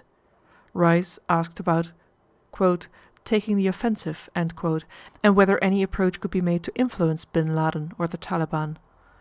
Clark and Black replied that the CIA's ongoing disruption activities were taking the offensive, and that Bin Laden could not be deterred. A wide-ranging discussion then ensued about breaking the back of Bin Laden's organization. Tenet emphasized the ambitious plans for covert action that the CIA had developed in December 2000. In discussing the draft authorities for this program in March, CIA officials had pointed out that the spending level envisioned for these plans was larger than the CIA's entire current budget for counterterrorism covert action. It would be a multi-year program requiring such levels of spending for about 5 years. The CIA official, Richard, told us that Rice got it. He said she agreed with his conclusions about what needed to be done, although he complained to us that the policy process did not follow through quickly enough. Clark and Black were asked to develop a range of options for attacking bin Laden's organization, from the least to most ambitious. Rice and Hadley asked Clark and his staff to draw up the new presidential directive. On June 7th, Hadley circulated the first draft, describing it as an admittedly ambitious program for confronting Al-Qaeda. The draft NSPD's goal was to, quote, eliminate the Al-Qaeda network of terrorist groups as a threat to the United States and to friendly governments, end quote. It called for a multi-year effort involving diplomacy, covert action, economic measures, law enforcement, public diplomacy, and, if necessary, military efforts. The State Department was to work with other governments to end all Al-Qaeda sanctuaries and also to work with the Treasury Department to disrupt terrorist financing. The CIA was to develop an expanded covert action program including significant additional funding and aid to anti-Taliban groups. The draft also tasked OMB with ensuring that sufficient funds to support this program were found in US budgets from fiscal years 2002 to 2006. Rice viewed this draft directive as the embodiment of a comprehensive new strategy employing all instruments of national power to eliminate the Al-Qaeda threat. Clark, however, regarded the new draft as essentially similar to the proposal he had developed in December 2000 and put forward to the new administration in January 2001. In May or June, Clark asked to be moved from his counterterrorism portfolio to a new set of responsibilities for cybersecurity. He told us that he was frustrated with his role and with an administration that he considered not, quote, serious about Al-Qaeda, end quote. If Clark was frustrated, he never expressed it to her, Rice told us. Diplomacy in blind alleys. Afghanistan. The new administration had already begun exploring possible diplomatic options, retracing many of the paths travelled by its predecessors. US envoys again pressed the Taliban to turn bin Laden, quote, over to a country where he could face justice, end quote, and repeated, yet again, the warning that the Taliban would be held responsible for any Al-Qaeda attacks on US interests. The Taliban's representatives repeated their old arguments. Deputy Secretary of State Richard Armitage told us that while US diplomats were becoming more active on Afghanistan through the spring and summer of 2001, quote, it would be wrong for anyone to characterize this as a dramatic shift from the previous administration, end quote. Footnote. In early July 2001, shortly before retiring, Ambassador Millenium met one last time with Taliban Deputy Foreign Minister Jalil in Islamabad. Millenium tried to dispel any confusion about where bin Laden fit into US-Taliban relations. The Saudi terrorist was the issue and he had to be expelled. The State Department's South Asia Bureau called for a less confrontational stance toward the Taliban. It opposed a policy to overthrow the Taliban and was cautious about aiding the Northern Alliance. End footnote. In deputies' meetings at the end of June, Tenet was asked to assess the prospects for Taliban cooperation with the United States on Al-Qaeda. The NSC staff was tasked to flesh out options for dealing with the Taliban. Revisiting these issues tried the patience of some of the officials who felt they had already been down these roads and who found the NSC's procedures slow. Quote, we weren't going fast enough, Armitage told us. Clark kept arguing that moves against the Taliban and Al-Qaeda should not have to wait months for a larger review of US policy in South Asia. For the government, Hadley said to us, we moved it along as fast as we could move it along. As all hope in moving the Taliban faded, debate revived about giving covert assistance to the regime's opponents. Clark and the CIA's Cofer Black renewed the push to aid the Northern Alliance. Clark suggested starting with modest aid, just enough to keep the Northern Alliance in the fight and tie down Al-Qaeda terrorists without aiming to overflow the Taliban. Rice, Hadley and the NSC staff member for Afghanistan, Zalmay Khalilzad, told us they opposed giving aid to the Northern Alliance alone. They argued that the program needed to have a big part for Pashtun opponents of the Taliban. They also thought the program should be conducted on a larger scale than had been suggested. Clark concurred with the idea of a larger program, but he warned that delay risked the Northern Alliance final defeat at the hands of the Taliban. During the spring, the CIA, at the NSC's request, had developed draft legal authorities, a presidential finding, to undertake a large-scale program of covert assistance to the Taliban's foes. The draft authorities expressly stated that the goal of the assistance was not to overthrow the Taliban. But even this program would be very costly. This was the context for earlier conversations, when in March Tenet stressed the need to consider the impact of such a large program on the political situation in the region, and in May Tenet talked to Rice about the need for a multi-year financial commitment. By July, the deputies were moving toward agreement that some last effort should be made to convince the Taliban to shift position, and then, if that failed, the administration would move on the significantly enlarged Covert Action program. As the draft presidential directive was circulated in July, the State Department sent the deputies a lengthy historical review of US efforts to engage the Taliban about bin Laden from 1996 on.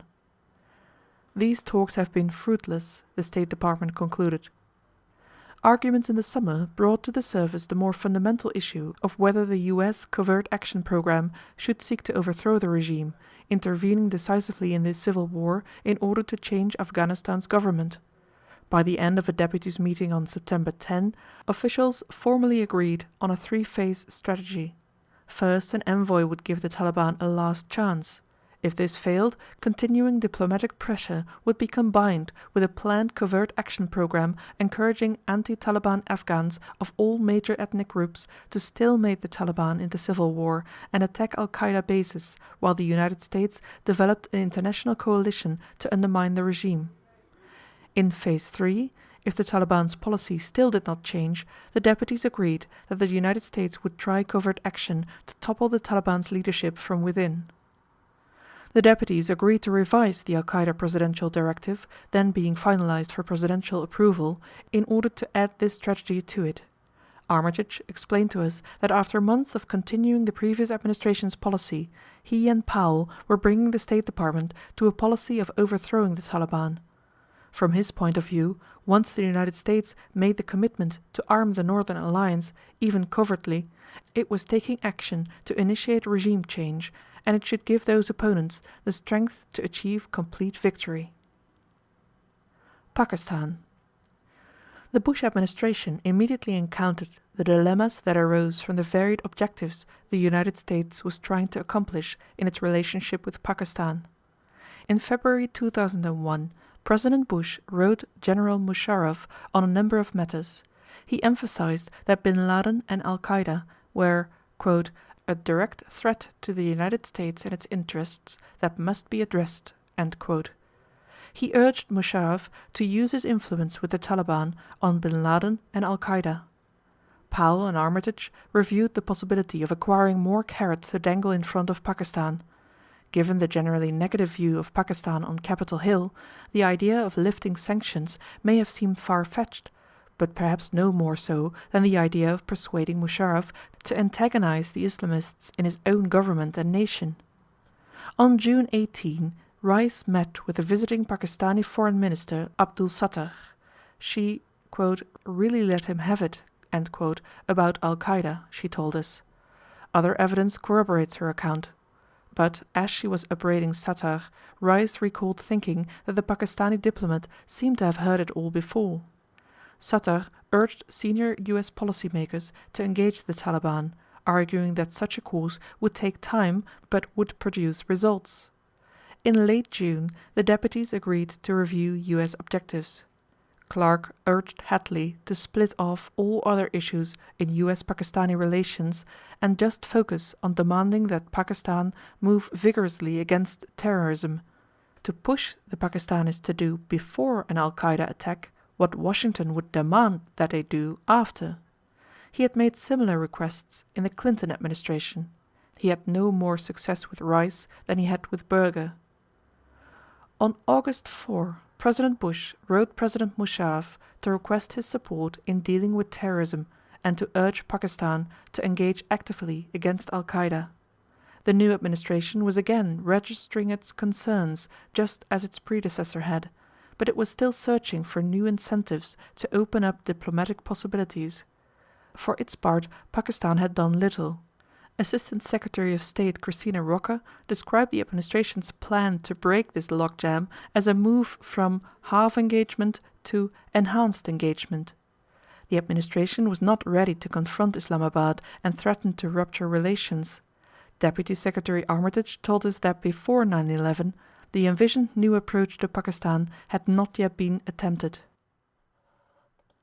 Saudi Arabia. The Bush administration did not develop new diplomatic initiatives on Al-Qaeda with the Saudi government before 9/11. Vice President Cheney called Crown Prince Abdullah on July 5, 2001 to seek Saudi help in preventing threatened attacks on American facilities in the kingdom. Secretary of State Powell met with the Crown Prince twice before 9/11. They discussed topics like Iraq, not Al-Qaeda. US-Saudi relations in the summer of 2001 were marked by sometimes heated disagreements about ongoing Israeli-Palestinian violence, not about bin Laden. Military plans. The confirmation of the Pentagon's new leadership was a lengthy process. Deputy Secretary Wolfowitz was confirmed in March 2001 and Under-Secretary of Defense for Policy Douglas Feith in July. Though the new officials were briefed about terrorism and some of the earlier planning, including that for Operation Infinite Resolve, they were focused, as Secretary Rumsfeld told us, on creating a 21st century military. At the Joint Chiefs of Staff, General Shelton did not recall much interest by the new administration in military options against Al-Qaeda in Afghanistan. He could not recall any specific guidance on the topic from the Secretary. Brian Sheridan, the outgoing Assistant Secretary of Defense for Special Operations and Low-Intensity Conflict, SOLIC, the key counterterrorism policy office in the Pentagon, never briefed Rumsfeld. He departed on January 20th. He had not been replaced by 9/11. Rumsfeld noted to us his own interest in terrorism, which came up often in his regular meetings with Tenet. He thought that the Defense Department before 9/11 was not organized adequately or prepared to deal with new threats like terrorism. But his time was consumed with getting new officials in place and working on the foundation documents of a new defense policy, the Quadrennial Defense Review, the Defense Planning Guidance, and the existing contingency plans. He did not recall any particular counterterrorism issue that engaged his attention before 9/11, other than the development of the Predator unmanned aircraft system. The commander of Central Command, General Franks, told us that he did not regard the existing plans as serious. To him, a real military plan to address Al-Qaeda would need to go all the way, following through the details of a full campaign, including the political military issues of where operations would be based, and securing the rights to fly over neighboring countries. The draft presidential directive circulated in June 2001 began its discussion of the military by reiterating the Defense Department's lead role in protecting its forces abroad. The draft included a section directing Secretary Rumsfeld to develop contingency plans to attack both Al-Qaeda and Taliban targets in Afghanistan. The new section did not specifically order planning for the use of ground troops or clarify how this guidance differed from the existing Infinite Resolve plans. Footnote: the annex said that Pentagon planning was also to include options to eliminate weapons of mass destruction that the Al-Qaeda network might acquire or make. End footnote. Hadley told us that by circulating this section, a draft Annex B to the directive, the White House was putting the Pentagon on notice that it would need to produce new military plans to address this problem. The military didn't particularly want this mission, Rice told us. With this directive still awaiting President Bush's signature, Secretary Rumsfeld did not order his subordinates to begin preparing any new military plans against either Al-Qaeda or the Taliban before 9/11. President Bush told us that before 9/11 he had not seen good options for special military operations against bin Laden. Suitable bases in neighboring countries were not available, and, even if the US forces were sent in, it was not clear where they would go to find bin Laden.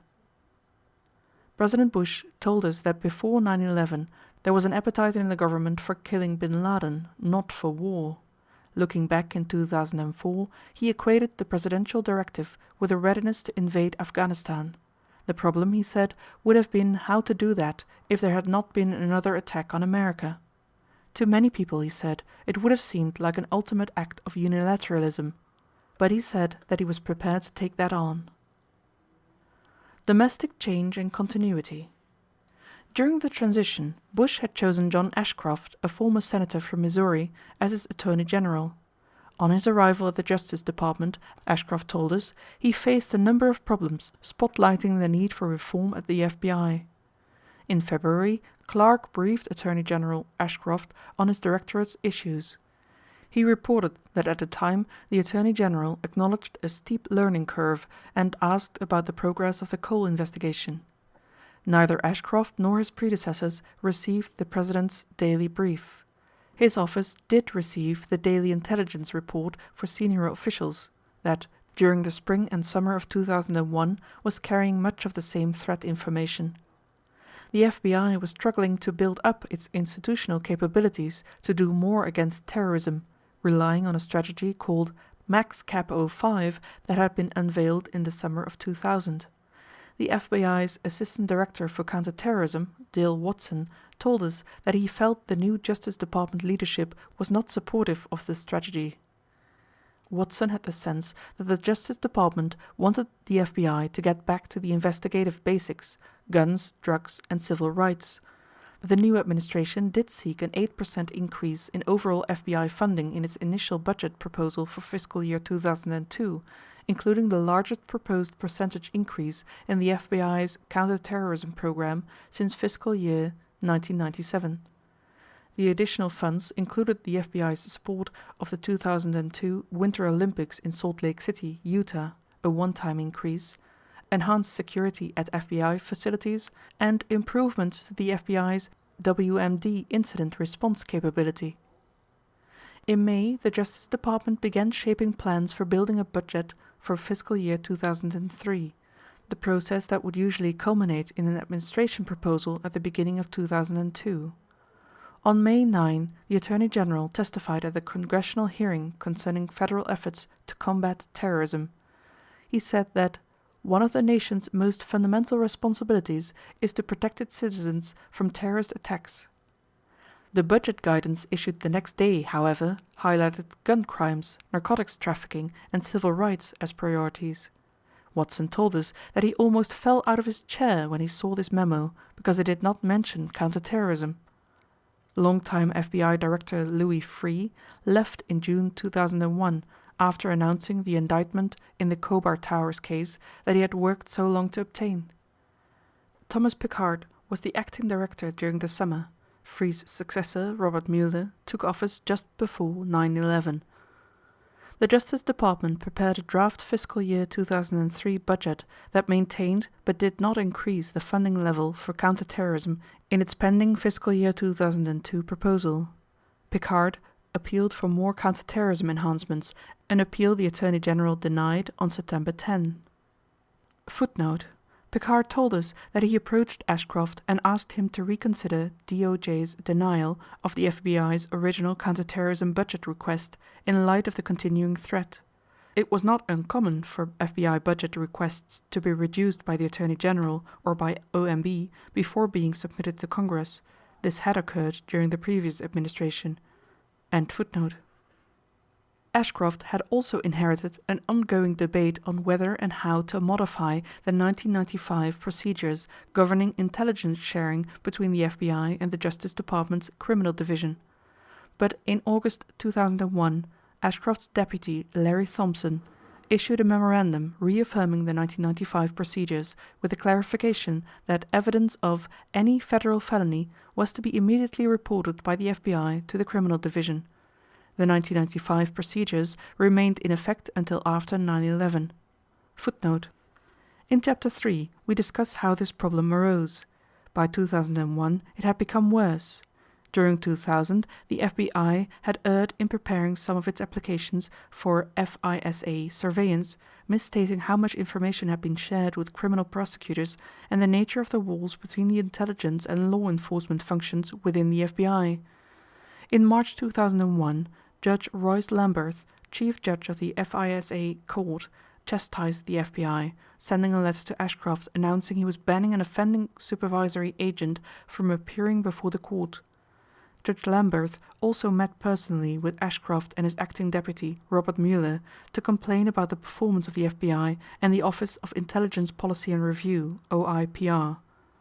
In July 2001, the General Accounting Office criticized the way the 1995 procedures were being applied and criticized OIPR and FBI for not complying with the information sharing requirements of the 1995 procedures.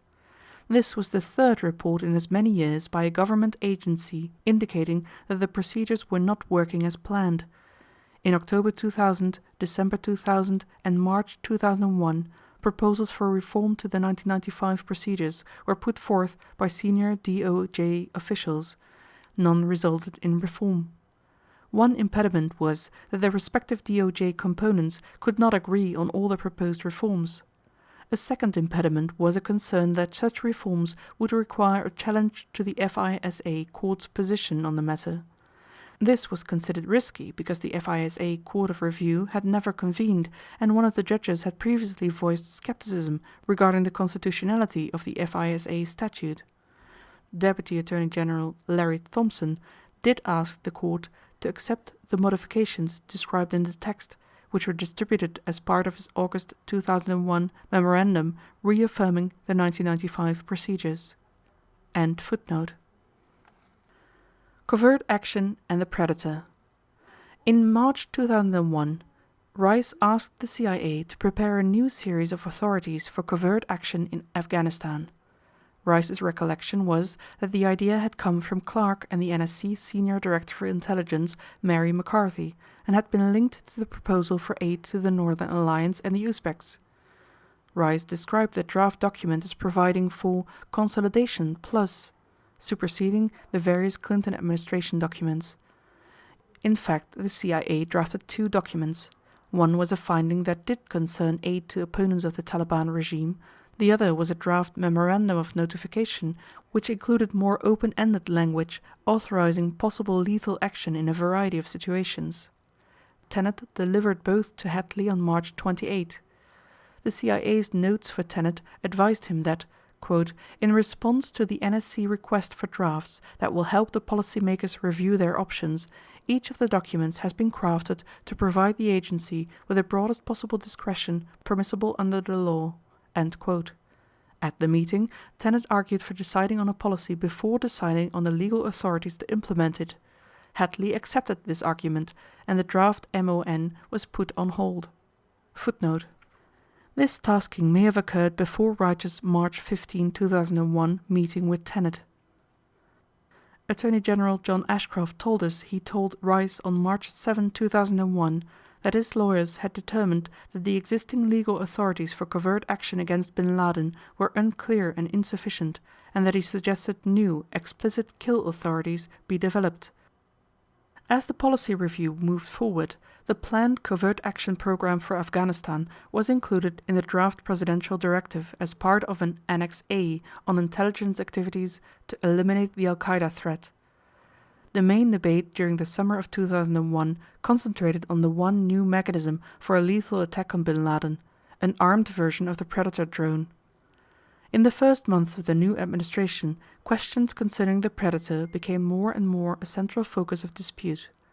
Clark favored resuming Predator flights over Afghanistan as soon as weather permitted, hoping that they still might provide the elusive, actionable intelligence to target bin Laden with cruise missiles. Learning that the Air Force was thinking of equipping Predators with warheads, Clark became even more enthusiastic about redeployment. The CTC chief Kofa Black argued against deploying the Predator for reconnaissance purposes. He recalled that the Taliban had spotted a Predator in the fall of 2000 and scrambled their MiG fighters. Black wanted to wait until the armed version was ready. Quote, I do not believe the possible recon value outweighs the risk of possible program termination when the stakes are raised by the Taliban parading a charred Predator in front of CNN, he wrote. Military officers in the Joint Staff shared his concern. Footnote: the mission commander for the Predator flights, Air Force Major Mark A. Kutte, had registered his opposition to redeploying the aircraft back in December 2000. Quote, "Given the cost-benefit ratio from these continued missions, it seems senseless." End quote. End footnote. There is some dispute as to whether or not the Deputies Committee endorsed resuming reconnaissance flights at its April 30, 2001 meeting. In any event, Rice and Hadley ultimately went along with the CIA and the Pentagon, holding off on reconnaissance flights until the armed Predator was ready. Footnote: see NSC Memo, Summary of Conclusions of Deputies Committee Meeting, April 30th, 2001. This document noted a consensus in favor of reconnaissance missions commencing in July, but DDCI McLaughlin told us that he and Black believed that no such decision had been made at the meeting. Hadley told us he believed that a decision had been made at the meeting to fly such missions. End footnote. The CIA's senior management saw problems with the armed Predator as well, problems that Clark and even Black and Allen were inclined to minimize. One, which also applied to reconnaissance flights, was money. A Predator cost about $3 million. If the CIA flew Predators for its own reconnaissance or covert action purposes, it might be able to borrow them from the Air Force, but it was not clear that the Air Force would bear the cost if a vehicle went down. Deputy Secretary of Defense Wolfowitz took the position that the CIA should have to pay for it. The CIA disagreed. Footnote: Allen described the quibbling over financing the Predator program as ridiculous. End footnote. Second, Tenet in particular questioned whether he, as Director of Central Intelligence, should operate an armed Predator. This was new ground, he told us. Tenet ticked off key questions. What is the chain of command? Who takes the shot? Are America's leaders comfortable with the CIA doing this, going outside of normal military command and control? Charlie Allen told us that when these questions were discussed at the CIA, he and the agency's executive director A.B. Buzzy Krongard had said that either one of them would be happy to pull the trigger. But Tenet was appalled, telling them that they had no authority to do it, nor did he. Third, the Hellfire warhead carried by the Predator needed work. It had been built to hit tanks, not people. It needed to be designed to explode in a different way, and even then had to be targeted with extreme precision. In the configuration planned by the Air Force through mid-2001, the Predator's missile would not be able to hit a moving vehicle. White House officials had seen the Predator video of the man in white. On July 11, Hadley tried to hurry along preparation of the armed system. He directed McLaughlin, Wolfowitz, and Joint Chiefs Vice Chairman Richard Myers to deploy Predators capable of being armed no later than September 1st. He also directed that they have cost-sharing arrangements in place by August 1st. Rice told us that this attempt by Hadley to dictate a solution had failed and that she eventually had to intervene herself. On August 1st, the Deputies Committee met again to discuss the armed Predator. They concluded that it was legal for the CIA to kill bin Laden or one of his deputies with a Predator. Such strikes would be acts of self-defense that would not violate the ban on assassinations in Executive Order 12333. The big issues, who would pay for what, who would authorize strikes, and who would pull the trigger, were left for the principals to settle. The Defense Department representatives did not take positions on these issues. The CIA's McLaughlin had also been reticent. When Hadley circulated a memorandum attempting to prod the deputies to reach agreement, McLaughlin sent it back with a handwritten comment on the cost-sharing. Quote, "We question whether it is advisable to make such an investment before the decision is taken on flying an armed Predator." End quote. For Clark, this came close to being a final straw. He angrily asked Rice to call Tenet. "Either Al-Qaeda is a threat worth acting against, or it is not," Clark wrote. CIA leadership has to decide which it is and seize these bipolar mood swings. These debates, though, had little impact in advancing or delaying efforts to make the Predator ready for combat. Those were in the hands of military officers and engineers. General John Jumper had commanded US air forces in Europe and seen Predators used for reconnaissance in the Balkans. He started the program to develop an armed version and, after returning in 2000 to head the Air Combat Command, took direct charge of it. There were numerous technical problems, especially with the Hellfire missiles. The Air Force tests conducted during the spring were inadequate, so missile testing needed to continue and modifications needed to be made during the summer. Even then, Jumper told us, problems with the equipment persisted. Nevertheless, the Air Force was moving at an extraordinary pace. In the modern era, since the 1980s, Jumper said to us, I would be shocked if you found anything that went faster than this. September 2001. The Principals Committee had its first meeting on Al-Qaeda on September 4. On the day of the meeting, Clark sent Rice an impassioned personal note. He criticized US counter-terrorism efforts past and present. The real question before the principals, he wrote, was, are we serious about dealing with the Al-Qaeda threat? Is Al-Qaeda a big deal? Decision-makers should imagine themselves on a future day when the CSG has not succeeded in stopping Al-Qaeda attacks and hundreds of Americans lay dead in several countries, including the US. Clark wrote, what would those decision-makers wish that they had done earlier? That future day could happen at any time. Clark then turned to the Cole. The fact that the USS Cole was attacked during the last administration does not absolve us of responding for the attack. He wrote, many in Al-Qaeda and the Taliban may have drawn the wrong lesson from the Cole, that they can kill Americans without there being a US response, without there being a prize. One might have thought that with a $250 million hole in the destroyer and 17 dead sailors, the Pentagon might have wanted to respond. Instead, they have often talked about the fact that there is nothing worth hitting in Afghanistan, and said the cruise missiles cost more than the jungle gyms and mud huts at terrorist camps. Clark could not understand why we continue to allow the existence of large-scale Al-Qaeda bases where we know people are being trained to kill Americans. Turning to the CIA, Clark warned that its bureaucracy, which was masterful at passive-aggressive behavior, would resist funding the new National Security Presidential Directive, leaving it a hollow shell of words without deeds. The CIA would insist its other priorities were more important. Invoking President Bush's own language, Clark wrote, "You are left with a modest effort to swat flies, to try to prevent specific Al-Qaeda attacks by using intelligence to detect them and friendly governments' police and intelligence officers to stop them. You are left waiting for the big attack, with lots of casualties, after which some major US retaliation will be in order." Rice told us she took Clark's memo as a warning not to get dragged down by bureaucratic inertia. While his arguments have force, we also take Clark's Jeremiad as something more. After 9 years on the NSC staff and more than 3 years as the President's national coordinator, he had often failed to persuade these agencies to adopt his views, or to persuade his superiors to set an agenda of the sort he wanted, or that the whole government could support.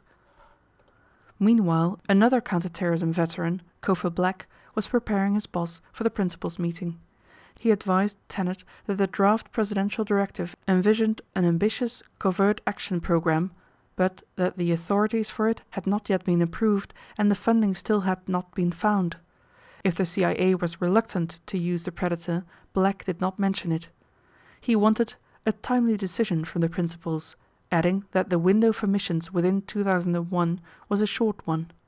The principals would have to decide whether Rice, Tenet, Rumsfeld or someone else would give the order to fire. At the September 4th meeting, the principals approved the draft presidential directive with little discussion. Rice told us that she had at some point told President Bush that she and his other advisers thought it would take 3 years or so for their Al-Qaeda strategy to work. They then discussed the armed Predator. Hadley portrayed the Predator as a useful tool, although perhaps not for immediate use. Rice, who had been advised by his staff that the Armed Predator was not ready for deployment, commented about the potential for using the Armed Predator in the spring of 2002. The State Department supported the Armed Predator, although Secretary Powell was not convinced that bin Laden was as easy to target as had been suggested. Treasury Secretary Paul O'Neill was skittish, cautioning about the implications of trying to kill an individual.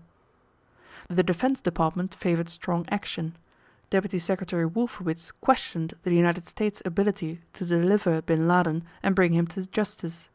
He favored going after bin Laden as part of a larger airstrike, similar to what had been done in the 1986 US strike against Libya.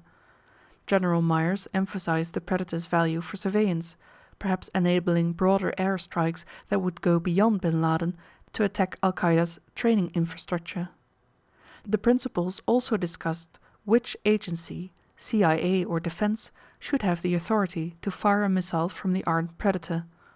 At the end, Rice summarized the meeting's conclusions. The Armed Predator capability was needed but not ready. The Predator would be available for the military to consider along with its other options. The CIA should consider flying reconnaissance-only missions. The principals, including the previously reluctant Tenet, thought that such reconnaissance flights were a good idea, combined with other efforts to get actionable intelligence. Tenet deferred an answer on the additional reconnaissance flights, conferred with his staff after the meeting, and then directed the CIA to press ahead with them. A few days later, a final version of the draft presidential directive was circulated, incorporating 2 minor changes made by the principals. On September 9th, dramatic news arrived from Afghanistan. The leader of the Northern Alliance, Ahmed Shah Massoud, had granted an interview in his bungalow near the Tajikistan border with 2 men whom the Northern Alliance leader had been told were Arab journalists. The supposed reporter and cameraman, actually Al-Qaeda assassins, then set off a bomb, riddling Massoud's chest with shrapnel. He died minutes later. On September 10th, Hadley gathered the deputies to finalize their 3-phase, multi-year plan to pressure and perhaps ultimately topple the Taliban leadership. That same day, Hadley instructed DCI Tenet to have the CIA prepare new draft legal authorities for the broad Covert Action program envisioned by the draft presidential directive.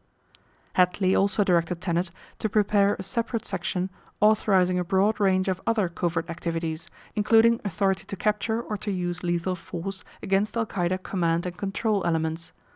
This section would supersede the Clinton-era documents. Hadley wanted the authorities to be flexible and broad enough to cover any additional UBL-related covert actions contemplated. Funding still needed to be located. The military component remained unclear. Pakistan remained uncooperative.